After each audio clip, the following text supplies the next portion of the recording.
Well, good evening. Happy Friday. It is Friday, December 13th. It is Friday the 13th. And you know what? On Friday the 13th, crazy stuff happens. It's just, it's just how it works. Sorry. We're a little bit late today, but late is on time. Ian is laughing along with us inside, not outside, because Ian laughs outside, not inside. I mean, I don't know how that works. If I'm apparently there was eggnog at this party. I'm a little frazzled. Let me explain why. I had court today, and then I had a bunch of deadlines that I had to file before the end of the day, and then I had law firm Christmas party, and law firm Christmas party was like somewhat far away, which required a drive back, and then also future mother-in-law is here in town. She's upstairs. R.I.P. No, not R.I.P. Oh, living in paradise. L.I.P. Living in paradise. There's a whole lot going on. So for those of you guys stuck around for the 15 minutes while I pushed this stream a little bit, thank you for being here. Much appreciated. Glad to see you. Happy Friday to all of you. I'm feeling still underdressed. I'm in the dress blues, my friend. You have a blue suit. I've got the blue suit. I just didn't know there was a dress code for this one. There is, Ian. I instituted it last week. I didn't tell you, though. Damn it. You know, we are formal here. We have LED curtains behind us, and we have attire that we have to wear on a regular basis. So, but the Why are you Elven wearing exemption, a tire?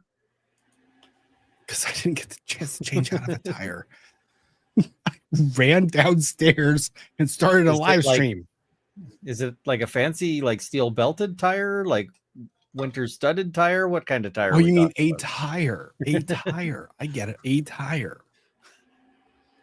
No, I've got I've got the frogs on today for cufflinks, but the frogs played well today. So it's been, let's just say it's been a week, and Friday the 13th is indeed lining up to be exactly how I expected it would be, which was chaotic. How have you been, my friend? You were live streaming last night, which was an oddity. I didn't expect you to be streaming last night. Oh, I mentioned that I would be, and I think I posted it fairly early in the day, but yeah, no, I mean, Sarah Boone put out a letter and, all of that good stuff. So, yeah. So, do you mind recovering any of that content? Because that letter is oh no, that letter is worth going over a second time. It's a lot. There were a lot of things expressed during that letter. Oh yes, and some of them all of them were best. I don't know that there was a single thought in there that I would have expressed in her position. No, I learned there's a thing that those were all like inside voice thoughts. Well, what vets use this expression. Well, I probably shouldn't have said that. Vets use a term that's called expressing the glands of a dog. That is an interesting comparison there, Rob. I'm not saying it's an unfair comparison. I'm just saying, why would you do that to us? Because there were expressions that were written on paper. Oh no. See, the thing is I've done writing like that on paper too, but not with my hands. It's just like, you have a long sit on the porcelain throne, and then you do some writing like that on paper, and it never sees the light of day. Well, I mean, you flush it at the end. That's it's the logical choice. I don't know that was the choice that was made, though. That's the problem. I'm not sure you caught the metaphor there, but that's okay. Somebody in chat will. It took me a second. I'm sorry. I'm moving a little slow, Ian. I'm playing catch up. Come on, play with me. Oh, God, my love. All right, so we are off to a start. Is Rob drunk? No, Rob is stressed. This is what Rob stressed looks like. mask it. We do very good at masking it with laughter and jokes and some things that we try. It's called deflection. Really is, honestly, to be honest. So we had 3 topics tonight.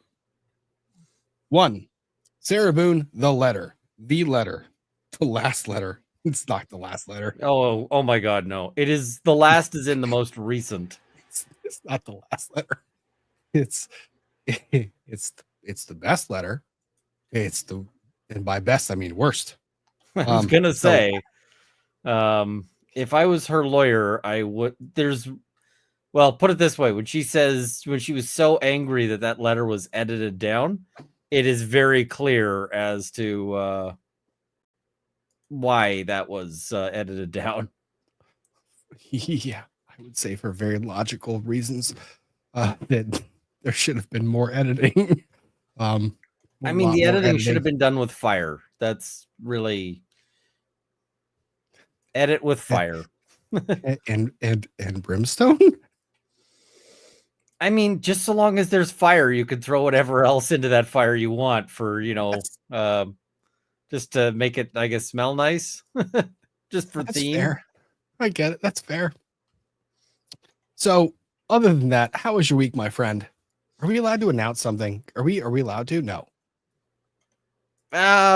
It's not yet done, so we'll hold off. All right. But well, there's some cool stuff in the works. Yeah, other than that, it's been not the best of weeks, but you just one foot in front of the other, I guess. We'll try to make it better. We're going to try and make it better by talking about. Take it back. We're not going to make it better. It's going to be so much worse. I'm sorry. Yeah, better or I love you, buddy, but this ain't getting better. This is getting worse. Yeah, this is what is it? There's a line from Invader Zim, like, you set things on fire. I put the fires out. You made them worse. Worse or better? I feel like that's where we are right now. That's fair. That's also the Diddy saga. The Diddy saga is this worse or is this better? Is it a good fire or a bad fire? Or are we like somewhere in the middle? Do we not really think about this yet? And everyone's asking, like, how could you represent Diddy? And it's like, well, easy. I would be retired after representing Diddy, because the amount of money he'd have to pay for that would be insane. So it's not a question of how you could represent the person. Representing the person is not the problem. It's and people in the chat, well, people in general will often mistake the lawyer for the client.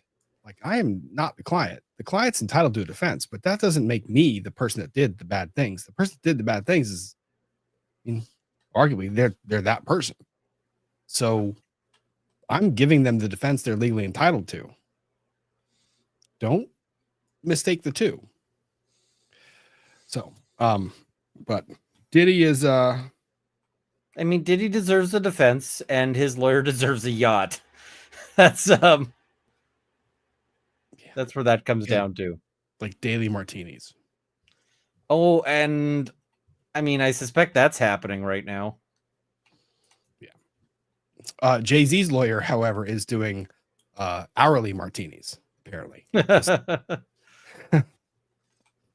Just a martini IV drip. Yeah, kind of. Just going,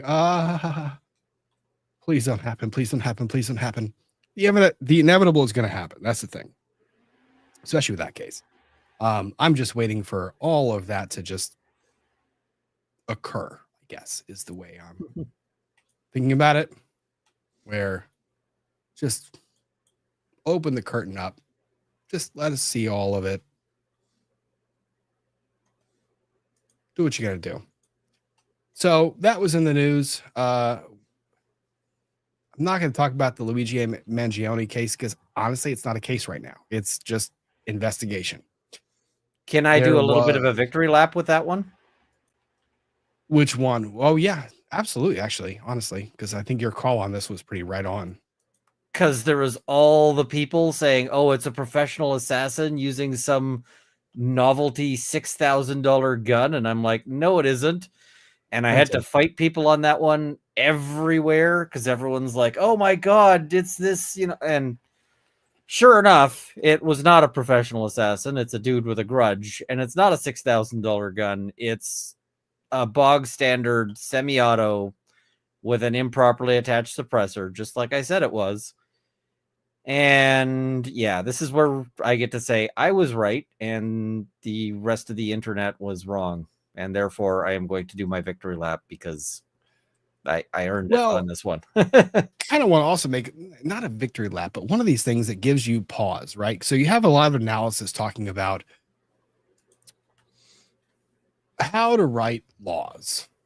And we can surely write laws that can counteract and can anticipate certain changes in the law. And we can outthink the thinkers, and we can create laws that make things illegal. Great. People will still do the thing. Mm-hmm. I mean, law is very bad at actually keeping people from doing things. And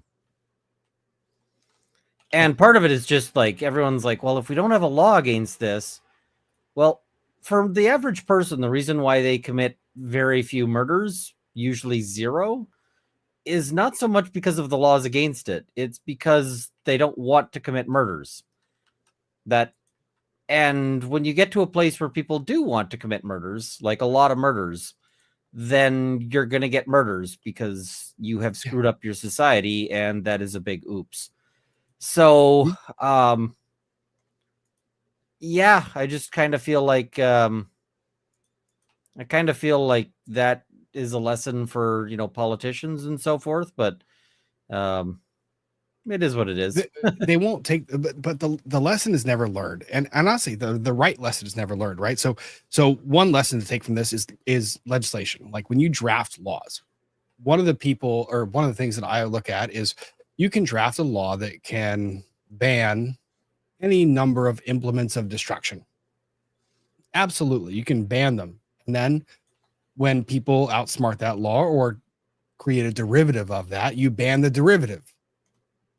And you continue down that road until honestly you're left with banning sticks and stones, because there is only a certain extent you can go in regulating this stuff at the I'm going to ban this thing level, right? I don't know. It's a little odd to me, some of the debate around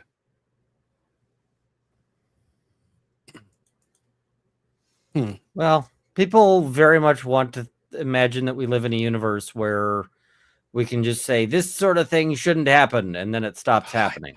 I know. And that's not really how the universe works. And sure, that might be sad, but if you want to live in the universe, then you also just need to kind of get used to that idea.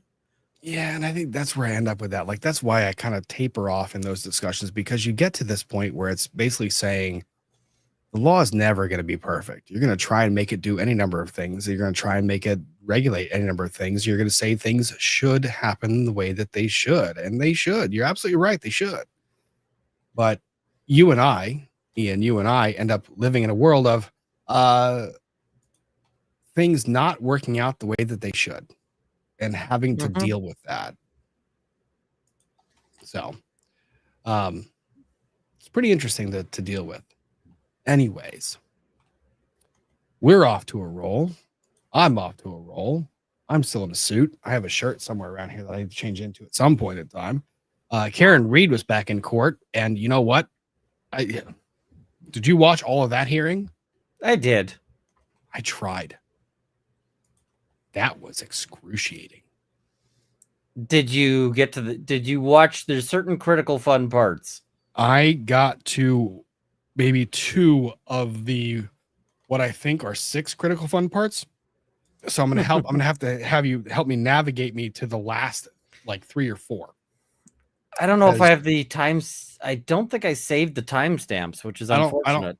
I don't think we need them, because the first 3 hours was basically she is highly competent at everything that has ever been attempted by a human.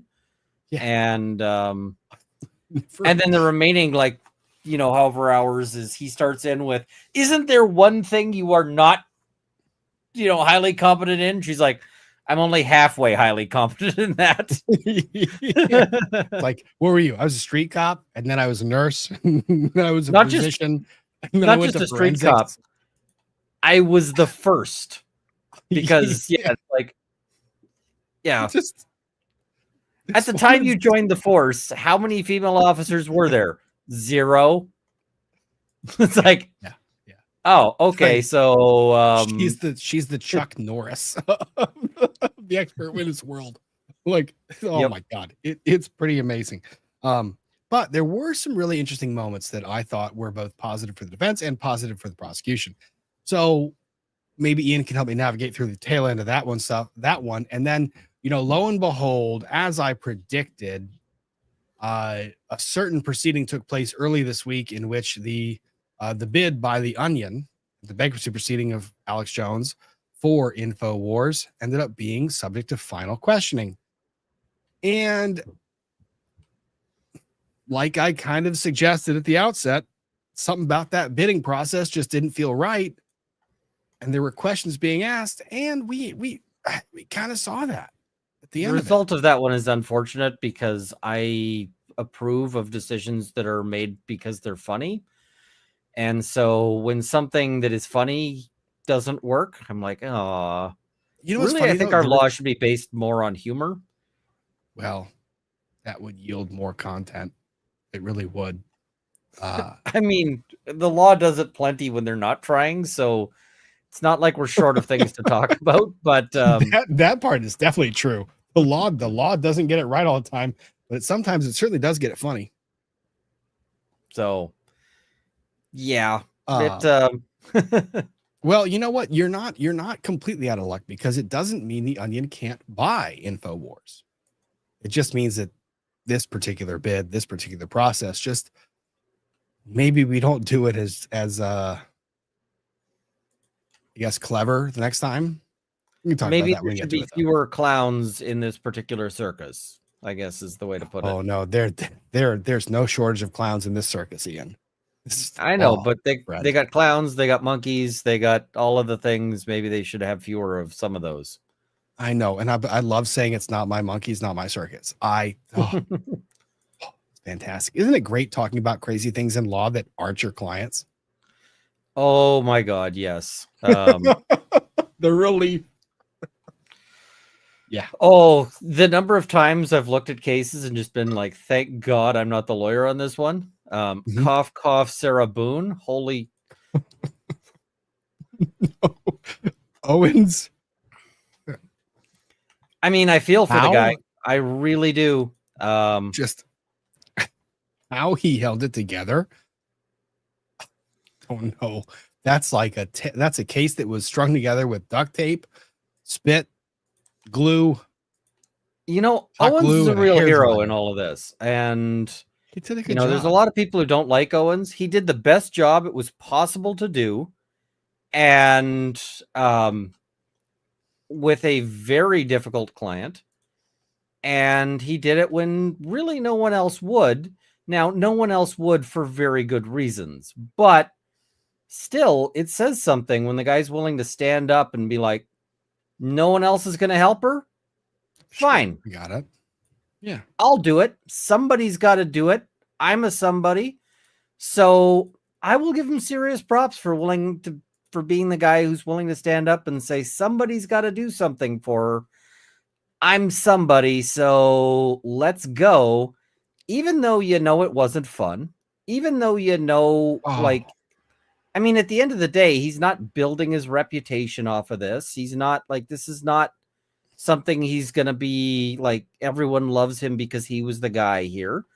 He did a difficult job in situations where no one is going to be appreciative, but somebody had to. So, good for you, Owens. Like, seriously. And tell me that you didn't feel for that the second that Sarah Boone started talking, where you are the lawyer saying, Ms. Boone, you have the ability to give a statement. And then in your mind, you're going, please, God, don't do it. But you're saying, would Yep. you like to say something? And then just sitting there and Well, and he knows exactly what she's there to say. So, like, he knows that it's about to be a tire fire. He can smell the rubber burning. And, you know, like, what else can you do there? But I give him tremendous props for being the guy who's willing to, you know, when no one else will. He's like, somebody's got to do something here. And the thing is at the end of the day, if you think it's a great thing that she's in jail, then you should also be really happy with Owens because, and that's going to sound like I'm being a dick to Owens. I'm not. Sarah would have a much better or much easier time on appeal if she was able to say, I was unfairly denied counsel. I was, you know, this was a railroading process because, you know, they wouldn't let me have a lawyer. Well, she can't use that now. She cannot, you know, that argument is done. It's over. And what did Kranek do? What did Kranek do? Are you happy? Every 5 minutes. Every 2 minutes. Oh my God. Yeah. It was just beautiful. Are you happy with the conduct of your lawyers? Yes. Yep. All right. Are you sealing the eventuality of your appeal? Yes, I am. I am very happily sealing the eventuality of my appeal. It was, I don't fault Owens at all. I think Owens did a phenomenal job given what he had. Absolutely. And I think that you're right. Any lawyer that's doing it for the right reason feels something there where you have to stand in the breach. You do. You have to make sure that the system functions properly. So I 1,000% agree. Okay. And I mean, let's catch up. We've all represented the difficult client. No. Where we're you've never had a difficult client in family law? Never. Ian, never in my life have I ever had a client that is in any way complicated. All of my clients are remarkable citizens, great parents, great husbands, spouses, all of the above. None of them have ever done any wrong, and they would never admit to anything to the contrary of that. And I will never say anything that contradicts what I just said, ever. Chat. Do we believe him? Look, life is complicated, man. You know it is. It's not easy. It's not pretty. It's ugly. And that's the thing is you end up representing people sometimes where you're like, you know, I had one client who asked me, do you like me? And I was like, seriously? Yeah, I need to know that you like me as a person. I'm like, then you're going to be real sad. And he's like, why? I'm like, because I don't like you. And he's like, what do you mean you don't like me? I'm like, well, you asked, but I don't like you. And he's like, well, why not? And I'm like, well, I don't know if you noticed, but you like kind of stabbed 3 people. And he's like, well, you know, allegedly. I'm like, allegedly on camera, right? Like, you know, we've got our arguments here, but you know, we're not running some other person did it defense here because the Soddet defense. Let me tell you how many times that works. 1, maybe. I've had cases where it's maybe.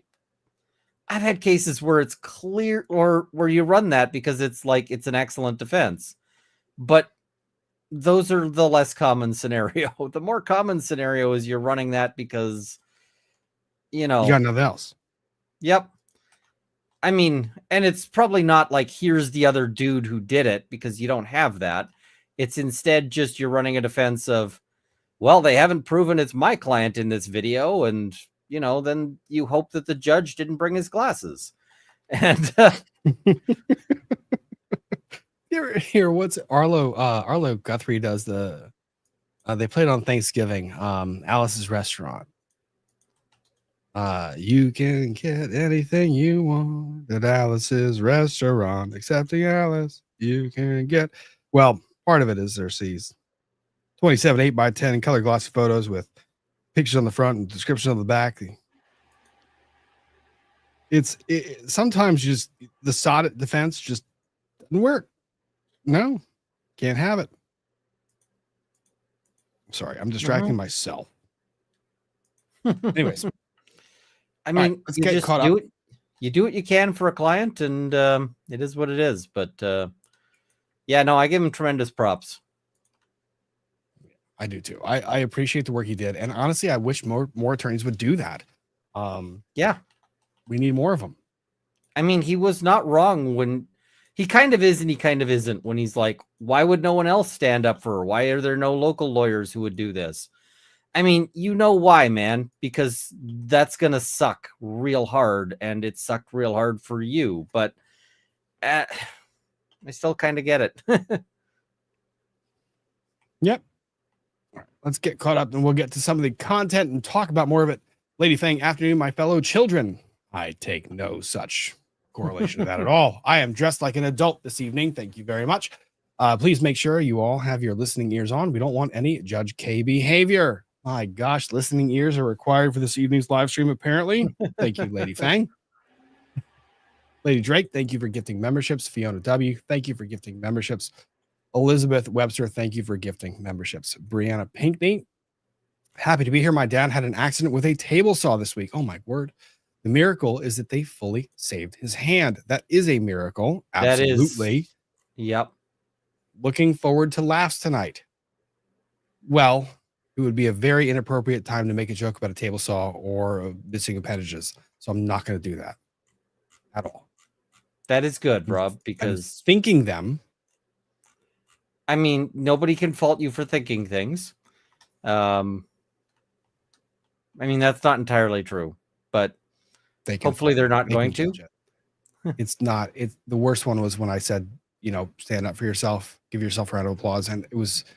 That was bad, Rob. And maybe we shouldn't revisit that.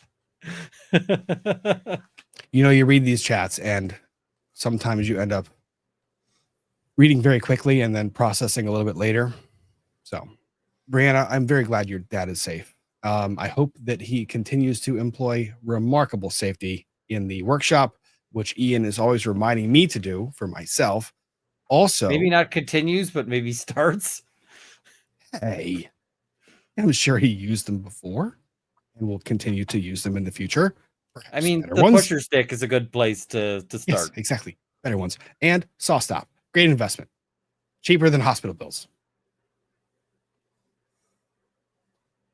Or if they release the patent, wink, wink, nod, nod. They're not going to release the patent. No. But it would be good for humanity if they did. I mean, the day that patent expires will be a good day for people. Well, they said they would release it, and they would. You know what's funny about that? Remember we covered that? They said we advocate for this to be made law, right? The retracting saw. Yeah. They said we will absolutely cooperate and release our patent. Well, that was like 5 months ago. Yeah, it's we swear, we pinky swear we will release the patent if you if you do this thing that if we don't release the patent will make us huge amounts of money. So please trust us that we will follow through. Totally. And it's like release patent first. Yes. You have our support. Yeah. I mean, I'd be happy to hold that patent in escrow. Oh, I would too. I wouldn't mind that at all. Like if that's the problem, that they're worried that like the government won't do it, we'll put it in escrow. Put it in escrow and keep all the profits in escrow too. Make them fight over those later. Just let people use it. Canonical Heat, thank you very much for the gift of memberships. Lady Fang again, the tie is missing from the door. It's probably on a suit. I wore it earlier. See, I told you, it's probably on a suit. There's one reason that tie goes off a door, and it's usually to go on Ian to court. So that is correct. I don't fault that at all. Scarlet Grace, got to find my normal robe and slippers. Formal robe and slippers. Formal. I need a formal robe and slippers. I don't have one of those. Joshua, thank you for gifted memberships. Just because, thank you for gifted memberships. Much appreciated. Nicola Graham, Judge K, sorry, Sarah, I didn't read your letter as I fell asleep, but it was unintentional and I forgive you. Oh, no.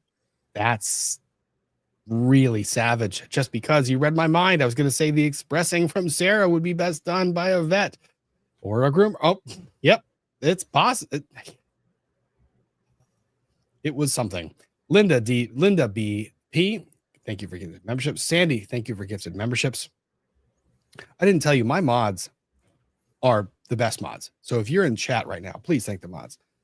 I received a package last night that was, in fact, a lovely tin about yay big. I got a text message saying, Rob, check the front door. So I checked the front door. It was a tin. It was about yay big with like 10 different bags of fresh baked gingerbread, which is like crack for me. That was So after eating a full bag to myself and processing. See, and that's unusual because for most lawyers, crack is like crack. Actually, that's not true. The legal profession tends to run more on cocaine than that, but usually it's given by your clients and for purposes of hiding and not for consuming. That I can't say I've ever seen. I've had clients offer to sell me some, and I'm like, nah, that's okay. But it doesn't seem to be working out that well for you. So we'll just give that one a go, a miss. But yeah, this was indeed gingerbread, and I cannot express how joyful it made me to receive that. And thank you to the mods for that. It was very, very kind and awesome and amazing. And they already do such an amazing job. And I draw that out, or I bring that up because you see them actively gifting memberships to grow the community, and they're probably some of the coolest people I've ever had the pleasure to interact with. CSI Kenton. Well, CSI Kenton, if you are really who you say you are, have you upgraded from solo cups yet? How long till Ian says fire? Never mind, already did. That's fair. Azam, hello, my friend. Been a while. Hey, Rob and Ian, breakfast with FNF. Rob, you look like a lawyer today. Ouch! Great, I forgive you. I know, it's great. I can't wait to hear your take on the forgiveness letter from Sarah. To be fair, I read the first page and only the first page, so that was pretty much what I did. I was like, oh, did you read it last night on stream? Yep. The whole thing. Yep. Well, I skipped over the repeats because part of it was just like the same shit she said before. Is this gonna be bad? Am I gonna be upset? I think I'm gonna be upset. You're gonna be upset, but bad is kind of a relative term. I don't know if I would say that it's bad. It's just the worst thing ever. Ian, I think that's categorically bad. Like, that's how we define that term. Yeah, except that that's good from my perspective because I enjoyed the heck out of like the content. Mocking? Yeah, that's true. Because I enjoy mockery, but I feel like it was bad from a the perspective of like humanity. Soul? Yeah. Well, let's heal our souls with recognizing that we're not going to allow our souls to become that. That's my logic. I'm sticking with it. Okay, I'm going with that. Thank you, Azam, for being here. Much appreciated. Michelle Joyce, hi guys from Great Britain. First time catching a live in a while as it's 2 a.m. here. Well, it's early or late. I can't tell, but can't wait to see Rob combust with the unedited letter. Well, there's some more preview. Ramo YOC, Rob, not derivative. It's called a variant. That is a Canadian firearm law joke. Oh my God. Really? Variant? Is variant a term of art that they have been defining in the courts for a while? Oh, variant is incredibly undefined. And variant is basically any So when they ban a gun, they're like, we're banning this gun and all of its variants. And many of the variants are things that just look vaguely similar. So thus have nothing to do with the original gun. So, that's fun, right? Yeah.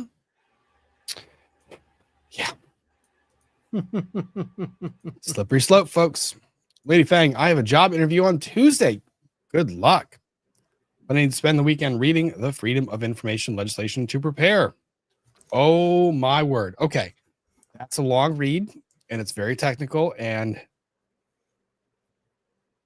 don't pull a Fonnie Willis. Just don't do anything that Fonnie Willis did. Like, make a bracelet that said WWFWD. And then on the other side, don't do that. That's it. Otherwise, good luck. Joey Jones Donnelly. Dr. Russell went to med school at the same time she was on my hometown's police force. You could tell she was outstanding then. Her CV is intimidating AF. Heather, glad to catch you live. CV Love the suit. Basically, all of these things, I wrote the book on them. And it's funny during the cross-examination because he's like, didn't you go to a conference where like they didn't know, like they didn't talk about this? And she's like, yeah, because I'm the expert on this. I'm the person who talks about this at conferences. And yeah, people go to the conferences to watch me, not the other way around. So she's so delightful. How much you want to have a beer with her? That's the point. I was 100%. like now I'm kind of torn. Like, is she like a tea and ginger cookies kind of person? She is, or is she like a Scotch person? Like, she is Scotch or old fashioned. She's gonna sit down there and like, yeah. There's and no probably way. Like just drink me under the table. Absolutely, unequivocally, and then talk to you about it like any number of things while she's doing it. I would be down for that. That would be amazing. I would find that enjoyable. Very much so. All right, Heather. I am sewing my dad's Christmas present while watching. How's Leo doing? Is he happy to be home? Well, I can hear him chewing on a cow knee bone upstairs. So he's at least a little bit happy because that noise is atrocious. Dogs chewing. It's like grating. It's like nails on a chalkboard when they chew on those bones and the teeth like grind against the bones. Oh, come on. The sound of cracking bones between jaws. It's not comfortable. I don't like it. It's not cool. And then you're just sitting there going, that cow's knee bone is way bigger than my knee bone. I don't go that dark ever. Now, do you ever wonder, like, hey, if I died and the dogs were the only person here, would they be making that noise? Nope. My brain doesn't go. Ian, do we need to have a talk? I feel like we might. What is what? Well, how did that got dark real quick? Let me see. Open with. So how is Leo doing? And did the training take? Let's see. This was this morning. I actually took a little video. He and I walking. Make sure it's muted.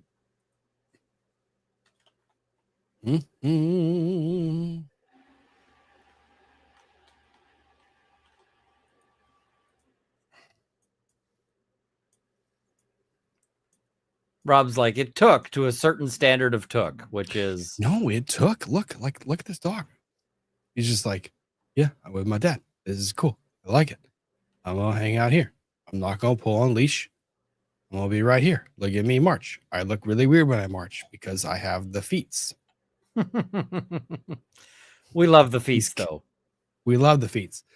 The feats are like the best part. However, the training, he said, I don't know what to say, because some people walked up and they said, "Can I talk to you?" To the trainer. He says, I don't mean to laugh, but he kind of walks like the Nazi parade walk. And the trainer is like, Well, it is a German dog. Yeah, It is. he kind of does. He does he does.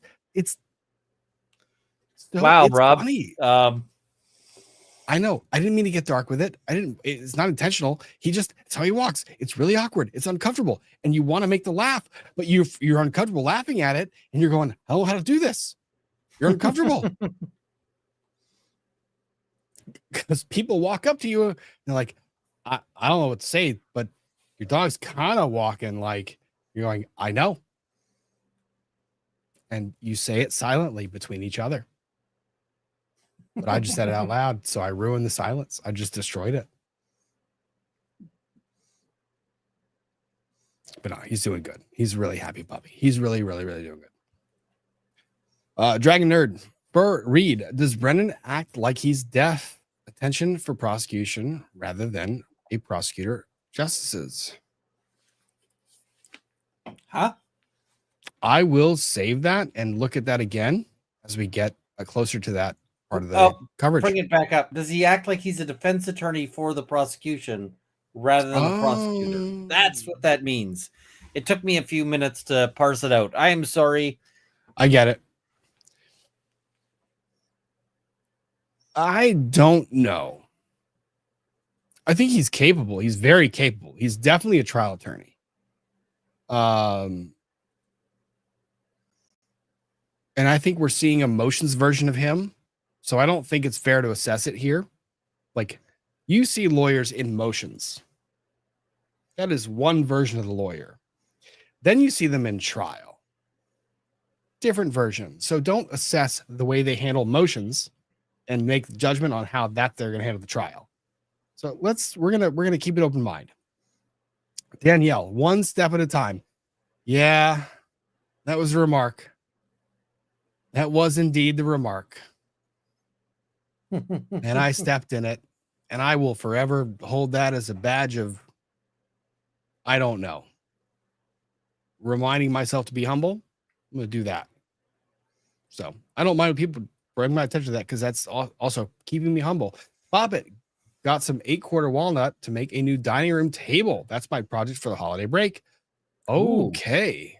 Someone's milling this weekend. So make sure with the walnut, especially respirator, make sure with the walnut, please don't play around with that respirator. Yeah, that's going to be one moment where you spend the rest of the weekend going, am I dying? If you don't. Yeah. Katrina Turner, I work in OSHA compliance and accident investigation. Do I follow all safety rules in my own shop? Of course not. Well, I'm a lawyer. Do I follow all the things I tell people to do? Yes. 100%. All the time. I never deviate at all. Especially when it comes to traffic and driving. Dr. Bullbutter, the Boone letter is beyond, just beyond. Oi. Baby steps. Hi, Rob. Viewed from the start. Member for 18 enjoyable months. Thanks. First membership I ever had on YouTube. Looking forward to many more. Thank you, Baby Steps. I'm glad to have you here, and I'm glad that you keep giving back to the community like this. Thank you. Niklas, of course, coming in teasing. Rob looks like he came home from a masonry meeting. No, just a holiday party after court. So I'll get out of this as soon as I can get to a place where I can put something on stream that's not me, so I can go and put a t-shirt on. Lynn, 6 weeks after total knee replacement, and I have full range of motion. Congratulations. That's it easy. Happy place to be. Take it easy. Don't push too hard. Keep that recovery going the right way. Canonical Heat, like, subscribe, touch the bell, appreciate the mods, and you won't get reindeer poop in your stocking. Well, I don't know that I can make that last promise one way or the other. I can't control what ends up in your stocking. I can say, though, I can't. I really can't. That's not the way that works. But please hit the like button if you wouldn't mind. And if you like the content, subscribe. YouTube does the thing where they say they don't do it, but sometimes subscribers fall off. So make sure you are subscribed and hit the like button if you wouldn't mind. I heard Dr. Russell says, what's the Simok? Baby steps. Thanks, Rob, for the suit for my 18-month anniversary. LOL. Give Leo a hug for me, please. I will do that indeed. He gets lots of hugs and lots of love. Megan, aka Meg, is autistic. I have a cat. Post-life cleanup solved. Sardinisms. 8 days into my new job. Congratulations. And I love it. What's GL, the short abbreviation for? Good luck, Lady Fang. There you go. Yeah. JTD character. Hey, Rob, finally sent you Leo's portrait. Wow. Leo has a portrait? Is it? I'm going to say something. His pee-pee's not out, is it? Because every photo I ever post, it's like his pee-pee's out. Is that your fault or his? It's his. Mm. What? I have to stay still and take a picture. Nope. Now that I say that out loud, maybe it's my fault. Mm-hmm. I'm just gonna say I managed to get pictures of my dogs. Yeah. Vets from Quebec just learned today I'm supposed to have my job cut in half to let me manage the research grant. I'm trying to balance everything with a full job for 10 months. Now I know why I'm tired. My gosh, Vez. That's terrible. Hat is off to you. I'm glad you're still managing. Good luck. Deanna, the Audio Bird sidebar. Want Rob's thoughts on the CASA program? I have a close family working it, and the trial days affected them so heavily. Deanna, the CASA program is that's a whole other live stream that probably is a dedicated live stream to that, or honestly, like the Take Care of My context, if we get that back up on the docket, but that's a whole lot going on there. JDT, P.S. Leo's portrait might be in junk mail. Oh, was it sent electronically? I'll take a look. Sherry A. Green, thanks for becoming a member. Auburn Warfare, thanks for becoming a member. Canonical Heat saying ... Probably that was menacing. Very, a little bit. Can't tell. Canonical Heat, you're usually so direct. Very rarely do you do the ... Probably. I don't know. Jen V. Yay, 10 months. Thank you, Ian, for my answer yesterday. Look at that. I can't remember what the question was. You get a lot of them. It's a long stream. DMB, best way to spend Friday nights. Thank you very much for being here. And Azam, missed you guys for quite a while. I'm on replay. Glad to see you on replay. We love the replay crew. For those of you who are on replay crew, please hit the like button. It does a whole lot. And leave a comment about the best part that you enjoyed there in the live stream. I do go back and read those, by the way. Okay, so swoop to first topic. And the first topic, of course, has to be Sarah Boone, because it requires me reading. And reading is going to be a function that I'm going to lose like at 11:30 at night. So I'm going to read now. That's logical, right? Ian laughed at that one. It got him. Ish. Hey, be nice. Be nice. All right. So Sarah Boone.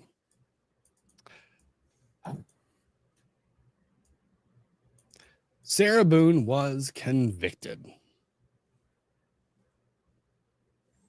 to a life sentence for putting her boyfriend in a suitcase, zipping it shut, not opening it, and him expiring. And the trial was I don't know, Ian, help me out here. The trial was as well conducted as you can possibly hope for, given the nature of things. Yeah. Claimed self-defense, claimed putting him in the suitcase was an act of self-defense, battered spouse syndrome. And the judge allowed it, which surprised me. He did. The judge was remarkably gracious. She went through 8 attorneys before she ended up losing her right to counsel, because not losing, but voluntarily, I guess, abrogating, voluntarily waiving her right to counsel by her own conduct. And Mr. Owens is the one that stepped up and said, not going to do this. We're going to have a lawyer present. We're going to have an arrangement. She's never going to pay me back, but you know what? It is going to be what's going to be. And the trial went forward. And it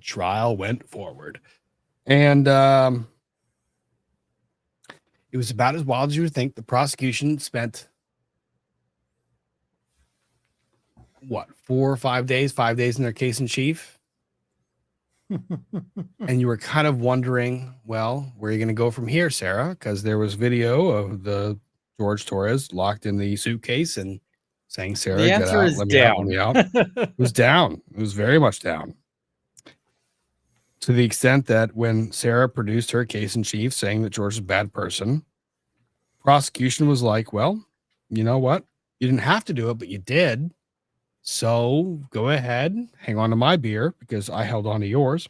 So you hold my beer and I'm going to go ahead and produce everything else. And the everything else was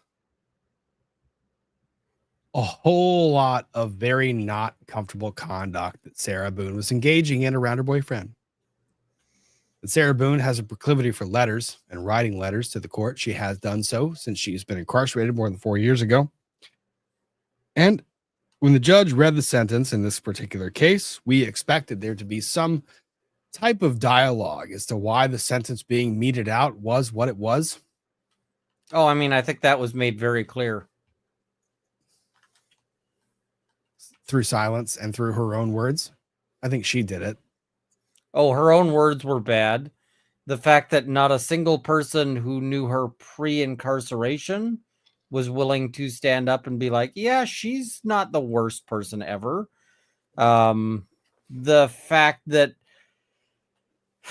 like she gets up in that letter that she reads and she starts off with, this has been very heavily edited. I wanted to say more, but I was told not to because I have the worst opinions. And if my lawyer thinks that if I tell you all the things I'm thinking, that I'm going to go to jail forever. And like why she was telling them that, I'm just like, no, you do not. No, but I'm so glad we're getting the like unfiltered version. Oh, not just the director's cut, but the director's cut plus like post-trial commentary. You know what's funny is we knew we were going to get it. Like you knew. You just knew. I didn't know that they would actually add it to the like to the file because they didn't have to, right? No, you do. No, you do. You do. You do. I mean, they could have just said this file is closed. We're not. Nope. Any correspondence to the file, you file it. You file it. Absolutely, you have to file it. I mean, I would have said it's over. It's done. Sorry. The clerk didn't have an option. And that part is remarkably troubling because you're just looking at it going like, you know,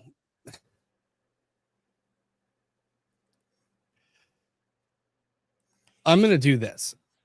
I'm doing this for a second because I need a little road to how we got here. I just do. And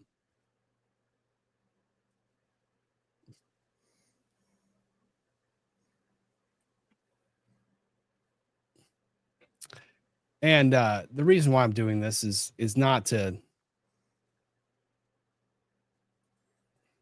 replay or belabor the point, but belabor the point or replay. It's a little. It's a little bit of it, but here's the problem. You have to view the letter in context. And that's the thing. The letter is the letter, right? But you have to view where the letter's coming from. From what frame of mind? Fifth circle of hell. Of Kintu Sukaroi. In my then, now, and ongoing, God is, has been, and will always be my artisan. All of my gold is forgiveness. This has held me together, made me shine brighter, and overcome the damage caused by George Torres, the Torres family, the justice system, Orange County Corrections Department, social media, scoundrel detectives, infamy, defamation, ongoing constitutional rights violations, second-degree murder, forced into being pro se. Just as gold is very precious, forgiveness is invaluable.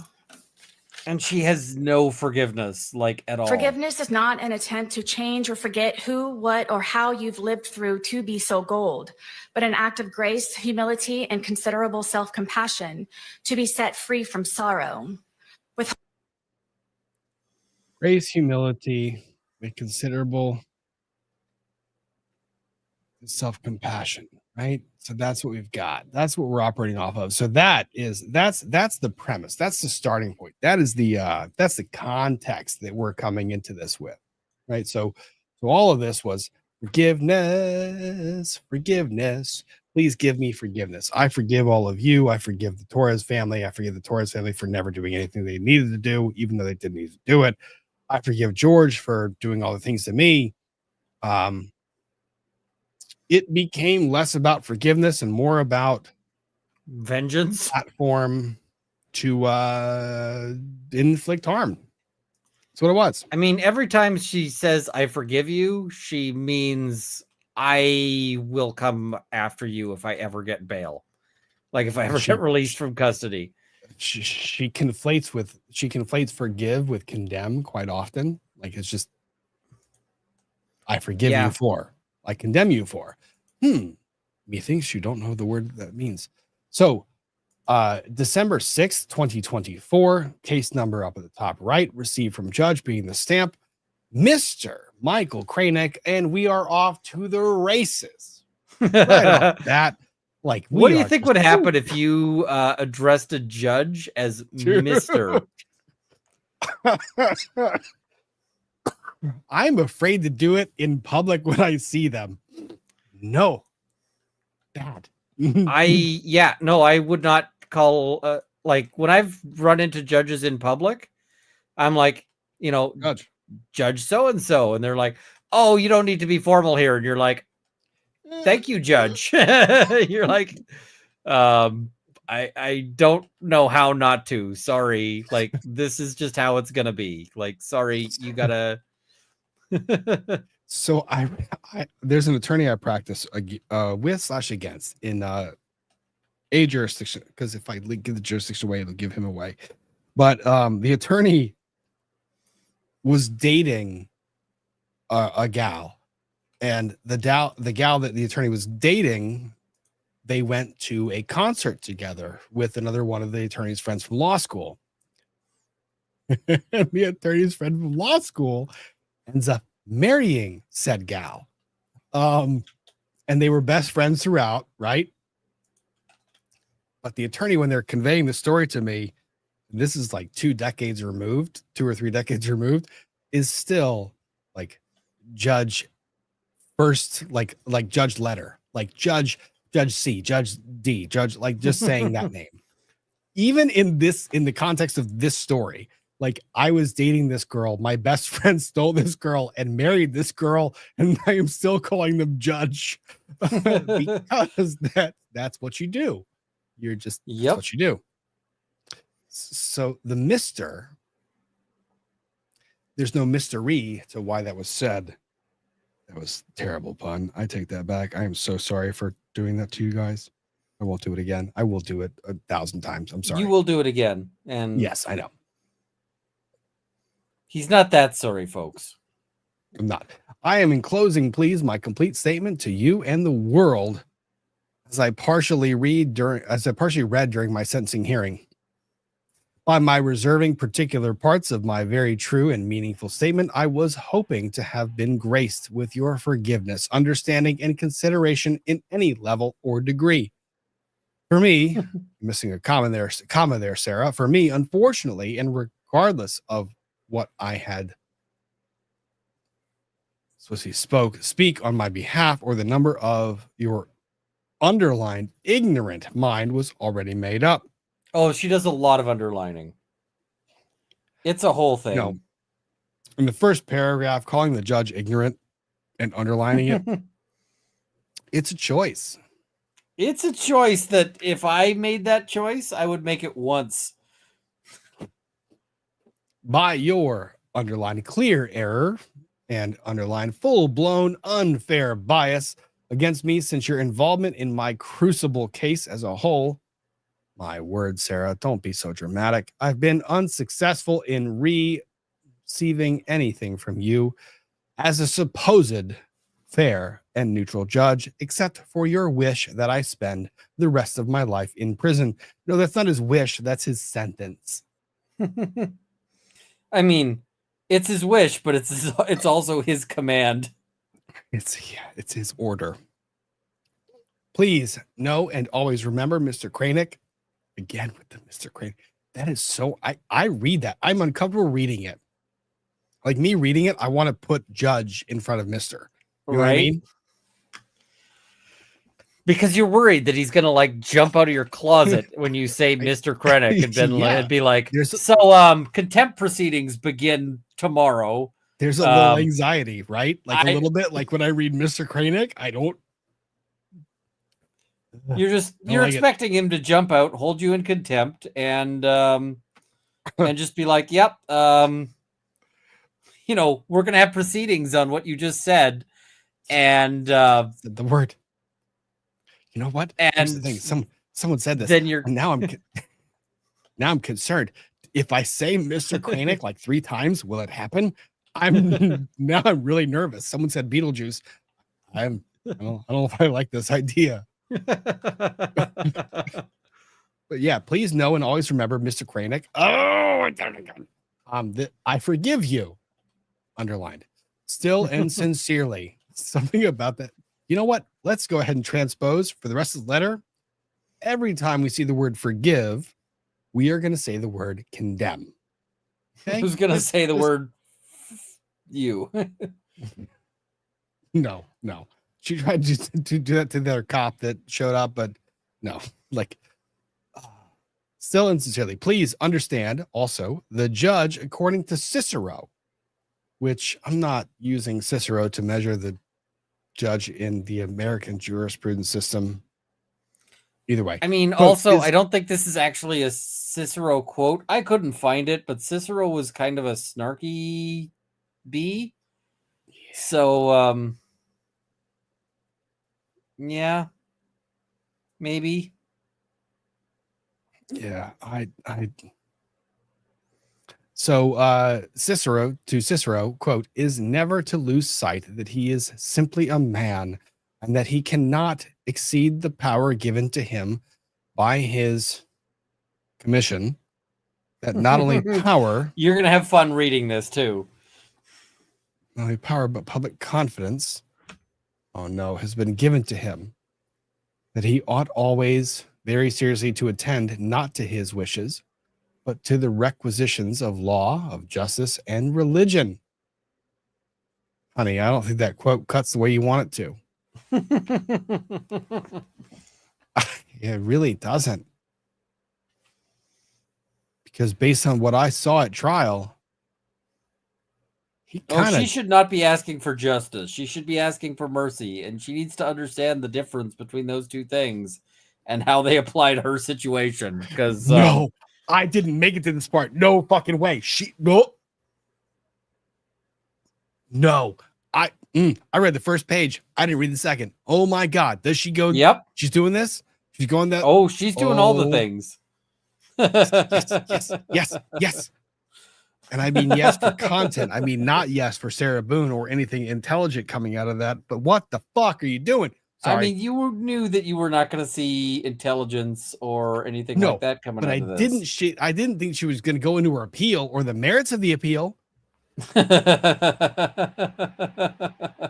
This is ridiculous. I am excited in my appeal, which speaks for itself. Really? Do share, Sarah, my case law as well, in which I am extremely proud to have achieved. Don't be proud to be the subject of case law. Thank you, Ian. That was very much needed, and will continue doing so now. Unless you're the winner and you corrupt court. Oh my God! Like, here's the thing. I can be proud of case law I made as a self-rep because it's Runkle v. Alberta, and not only did I win, but they bought me a gun, which I then had engraved with paid for by the chief firearms officer. If you're not winning that well on your on your thing, then maybe slow your roll on being proud of it. Just saying. Well, going on, and we'll continue doing so now that I'm no longer in your corrupt court and free from your malevolent judicial grip. Well, technically speaking, the sentence that you are confined under is his judicial grip. So, Sarah Boone versus the state of Florida. See, I knew you were so happy to transpose those names because you're the appellant. I knew you were waiting for that moment. I really did. I also have added to my statement, oh, that's a bad idea. That's a very bad idea. As a result of your blindness and impartiality, getting worse, foremost, your disgust in me being... Not really getting worse because she says he's impartial there. It's like, oh, is that what you meant to say? Because impartial is a compliment to a judge. Oh no, she's getting so much worse. She's like so pissed off she's accidentally praising him. As a result of your blindness and impartiality, foremost, your disgust in me as being an outspoken woman. Yeah, that was a choice. Oh. Wow. Now, here's the thing. Determined defendant, I don't hate that. Proactive client, I don't hate that either. That's great. But does she stop there? The outspoken woman part. Hoping the next time you put on your listening ears to not unfairly oppress. You know how much I love put on your listening ears? So blatantly done to me. You know how much I just really love put on your listening ears as a thing you would send to the judge?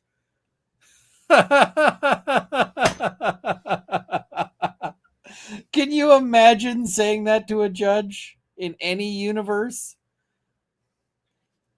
Yes, in my dreams when I am like asleep and not in front of them all the time. And that's the equivalent of the dream where you've gone to school in your underwear. Right? No, that is not because a good dream. when I'm in a dream and I'm telling them to put on their listening ears, I can tell them and they actually put on listening ears. Like in my dream, they actually do. They put on listening ears. Oh, that's my dream. If I was dreaming about that, the next thing would be like the judge is, hunting me. Well, that got really dark quickly. Why? What? Ian. Because if you told can you imagine like you begin your, you get a chance to make an opening statement. You're like, Judge, I want you to put on your listening ears. Can you imagine doing that? I mean, if we're being fair based on the judge in my dreams, depending on the judge, I'm not going to say no. I would. There is no universe in which I would be like, all right, Judge, put on your listening ears. This is my dream. This is my dream. It's not the judge's dream. They don't get to hunt me. This is my dream. I am in control of this dream. You've got better control of your dreams than I do. I used to be able to do the lucid dream thing. I forgot how to do it, so I haven't been able to do that in years. Now, ask me the same question when it comes to Mischief Manager. Oh, yes. Tell Mischief Manager. No. Put on your listening ears. Nope. Out of your fucking mind. No way. Mischief Manager, I totally heard Rob say that you need to put on your listening ears. Listening ears. Oh, no. You're going to get me killed. I don't think you'd even do that to the minis in Mischief Manager's earshot. No chance. No way. because that's a straight shot for the electric chair. They don't yeah, have the thing, but they'd reinvent it just for that purpose. they'd be like, listen, we don't actually have an electric chair, but we've got an office chair and we've got like a power outlet. We're gonna figure charge this it out. with electricity. We can make it electric real quick. Exactly. Oh God. Oh, I'm hurting. Okay. All right. You will never admit your many judicial errors.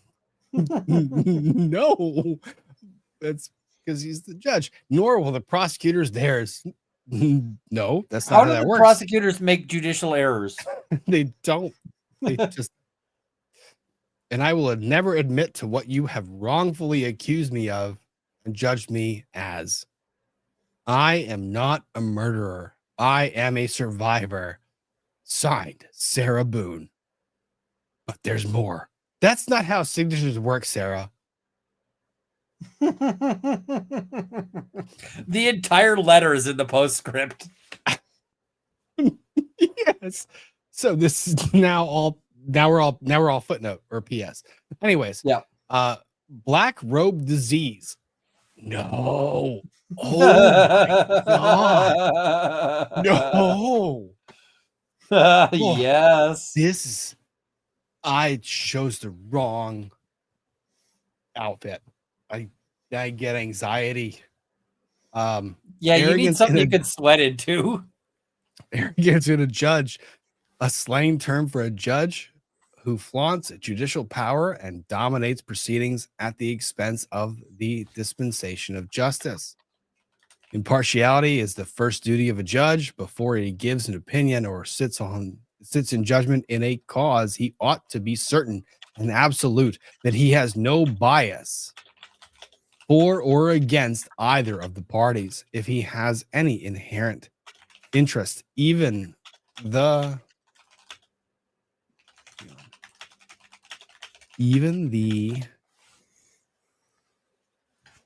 half slightest, sure, in the cause, he is disqualified from sitting as a judge, and when aware of such interest, ought to lawfully and justifully refuse to sit on a case. The delicacy, the delicacy which characterizes the judges in this country generally forbids their sitting in such a cause. Oh, honey, you have not read jurisprudence here at all. Like, you do not understand what we're talking about. The judge must not only be impartial, but must also follow properly enforce the law, not abuse. Well, that's not the end of the sentence. That should go on. He is bound to declare what law is, and he did, and not make it, be not an arbitrator, but an interpreter of the law. Girl, you read a lot and you just misinterpreted a lot. It is their duty to be patient in the investigation of the case, understand circumstances and difficulties by all parties, careful in considering the parts of the case in whole and decent in judgment. What law dictionary said? But Ian, help me. But something law dictionary 2012. Bouvier? What? I think that they probably took blacks out of there. Somebody suggested that the Sovsits might have liked that one a little too much. So yeah. There is. It's the Bouvier Law Dictionary. Well, Thomson Reuters. I don't like them very much. Is a set consisting of 2 or 3 books with a long tradition in the United States legal community. The first edition, written by John Bouvier, 1787 to 1851, was born in France. Yeah, of course he was. Anyways, we have a definition, but at the risk of practicing judicial, the fuck is that word?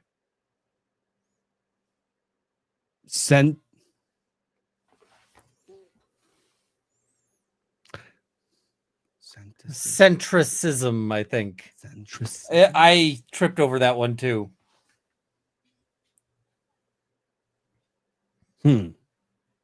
Oh, because it's a word she coined. That makes sense now because it makes no fucking sense. Mm-hmm. But at the risk of practicing judicial centricism, a word I have coined in this presentation, others have called it black robe disease, whether he was correct or not in my behavior. It is widely accepted that judicial behavior affects the jury. You can't, that's the inappropriate use of a quote. You can't put a quote where you're making a word up and then trying to make the quote make the word make more sense. That's not how that works. She's like, I'm coining things to use for something that already has a clear definition because I just mentioned it. And then, oh my God, we're about to get really, really, really bad, aren't we? And then there is the worst of judicial ailments. There's a sickness in the judiciary. The black robe disease, which is otherwise known as arrogance. Oh, from Lynn Toller, A Practical Guide to Becoming a Functional Genius. Are you fucking kidding me? Emotional genius. Really? We're quoting a book that says The Practical Guide to Becoming an Emotional Genius. That's what we're quoting when it comes to judicial error. That's where we were here. We're here. Trial judges are affirmatively charged with securing a fair trial and must intervene sua sponte to that end when necessary. Brown versus Walter. 62F2D. Okay, there's the site. That duty encompasses not only the avoidance of error before it occurs, but the fair correction of error that may have occurred earlier in a proceeding. Carlisle v. U.S. Good, you're using pin sites. And she pin sites it. Look at this. She pin sites the location. You seeing this?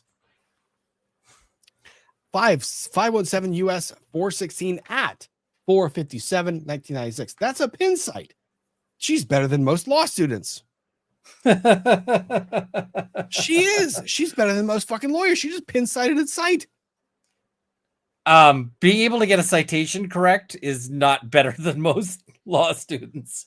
No, but, come on, Ian. I see this all the time. People will cite a random case, not pin cite, not give me the sentence, and just cite it randomly for some proposition that doesn't mean anything at all. I want to see if she's right. Hang on. I do. Because if she pin Are you cited looking this right, up? yes, I am. I am absolutely looking this up. Are you kidding me? This is an opportunity for me to give her credibility and credence when she pin cites a case properly. Come on. You would celebrate this too. I would if it was not in this. Wait. So, in this, it just adds to the surreality of the whole thing. 517 US 416. Carlisle v. US. All right, get me to 457. 457. It's a long damn case. All right. All right, Supreme Court. You don't have to say so much all the time. This is the Supreme Court. That's what they do. They just talk. That's a lot of words. It's a whole lot of words.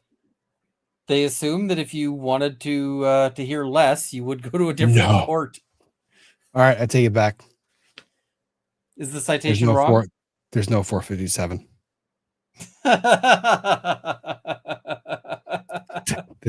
The dissent begins at 455. 437. The dissent. Oh, 430. Oh, okay. Maybe we're right. Okay, there is a 437. There you go. Okay, because we're back in business. We end at 455. So 437. Are we in the majority of dissent? Hang on. 437. We are. Yeah, this is important. This is important stuff. I know that you're hating this. Oh no, we're in the dissent. She cites the dissent. Oh no, you didn't cite the dissent. You didn't cite the dissent on accident, did you? She doesn't know the difference. I don't think, or she just is playing fast and loose.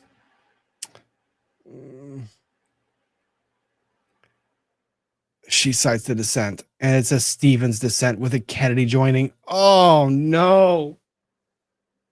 Oh, for the people who don't know what the dissent is, she cites the losing side on the decision.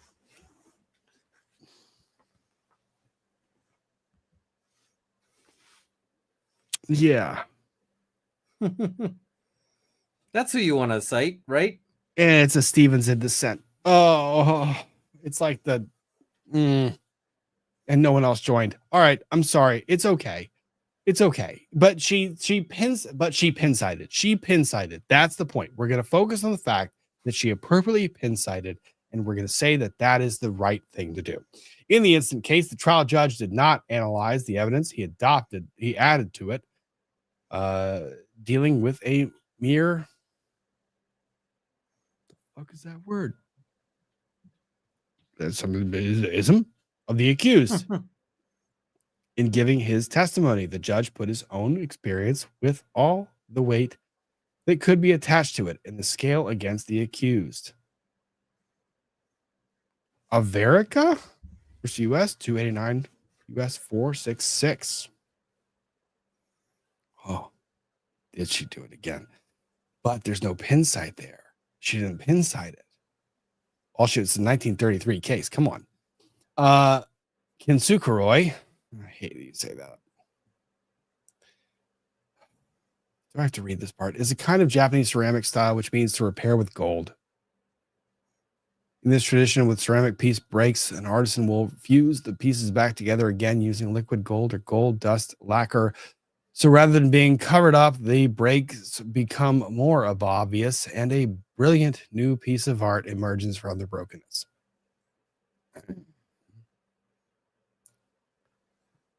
Fast forwarding. Nope. I'm not reading this shit again. Yeah, we can skip over the reruns. I think it's about page 8 that it kicks back in. Yeah, I'm not doing the gold thing because y'all, I talked about that last week. That's important to me. And I don't feel like being gaslit tonight. I really don't. I really don't. We're still doing for holding me hostage. Oh, we're doing all the fours. These are the, they have the but for clauses, right? These are all the fours. We're just calling it the 4 clauses for stabbing me in the leg, for destroying my phone, for me experience. Oh, yep, that all the fours. We're calling those the 4 clauses. I forgive George for lying, for him trying so many times to end me with his terrifying love. That, by the way, is also something the terrifying love is apparently cribbed off a book title. That's also, it sounds like an emo song. Come on. Or like the world's worst high school band. Yeah, terrifying love. Oh, tell me no one else saw that vision in their head, like just of a high school band, like terrifying love, like now presenting terrifying love. Oh, ugh. I also forgive the Torres family, his mother and father foremost, also his 2 ex-wives and daughters, all for knowing who George was capable of and has done in the past, his history of violence and where he learned it. Oh, that part's capitalized or underlined. Jesus. And to keep turning a blind eye when I would ask for help. Wow. We heard this part. She read that out loud. I forgive them for caring too late. Well, that's a statement. I hope they all ask themselves while quiet and comfortable in bed at night the uneasy question, what could I have done to stop this from happening to both of them? After all the times Sarah tried, underlined, by asking for help from all of us, and so many times, underlined, question mark.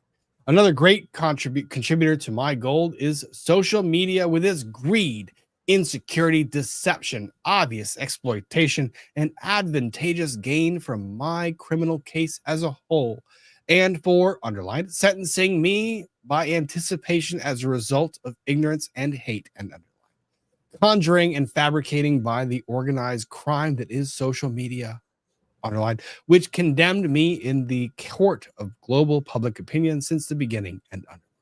My family law case is the new prey waiting to be picked apart, pillaged from me, being made infamous by social media in my criminal case. It simply seems I cannot forgive and be forgiven and move forward. Well, you're moving forward into a cell that's different from the one you occupied prior.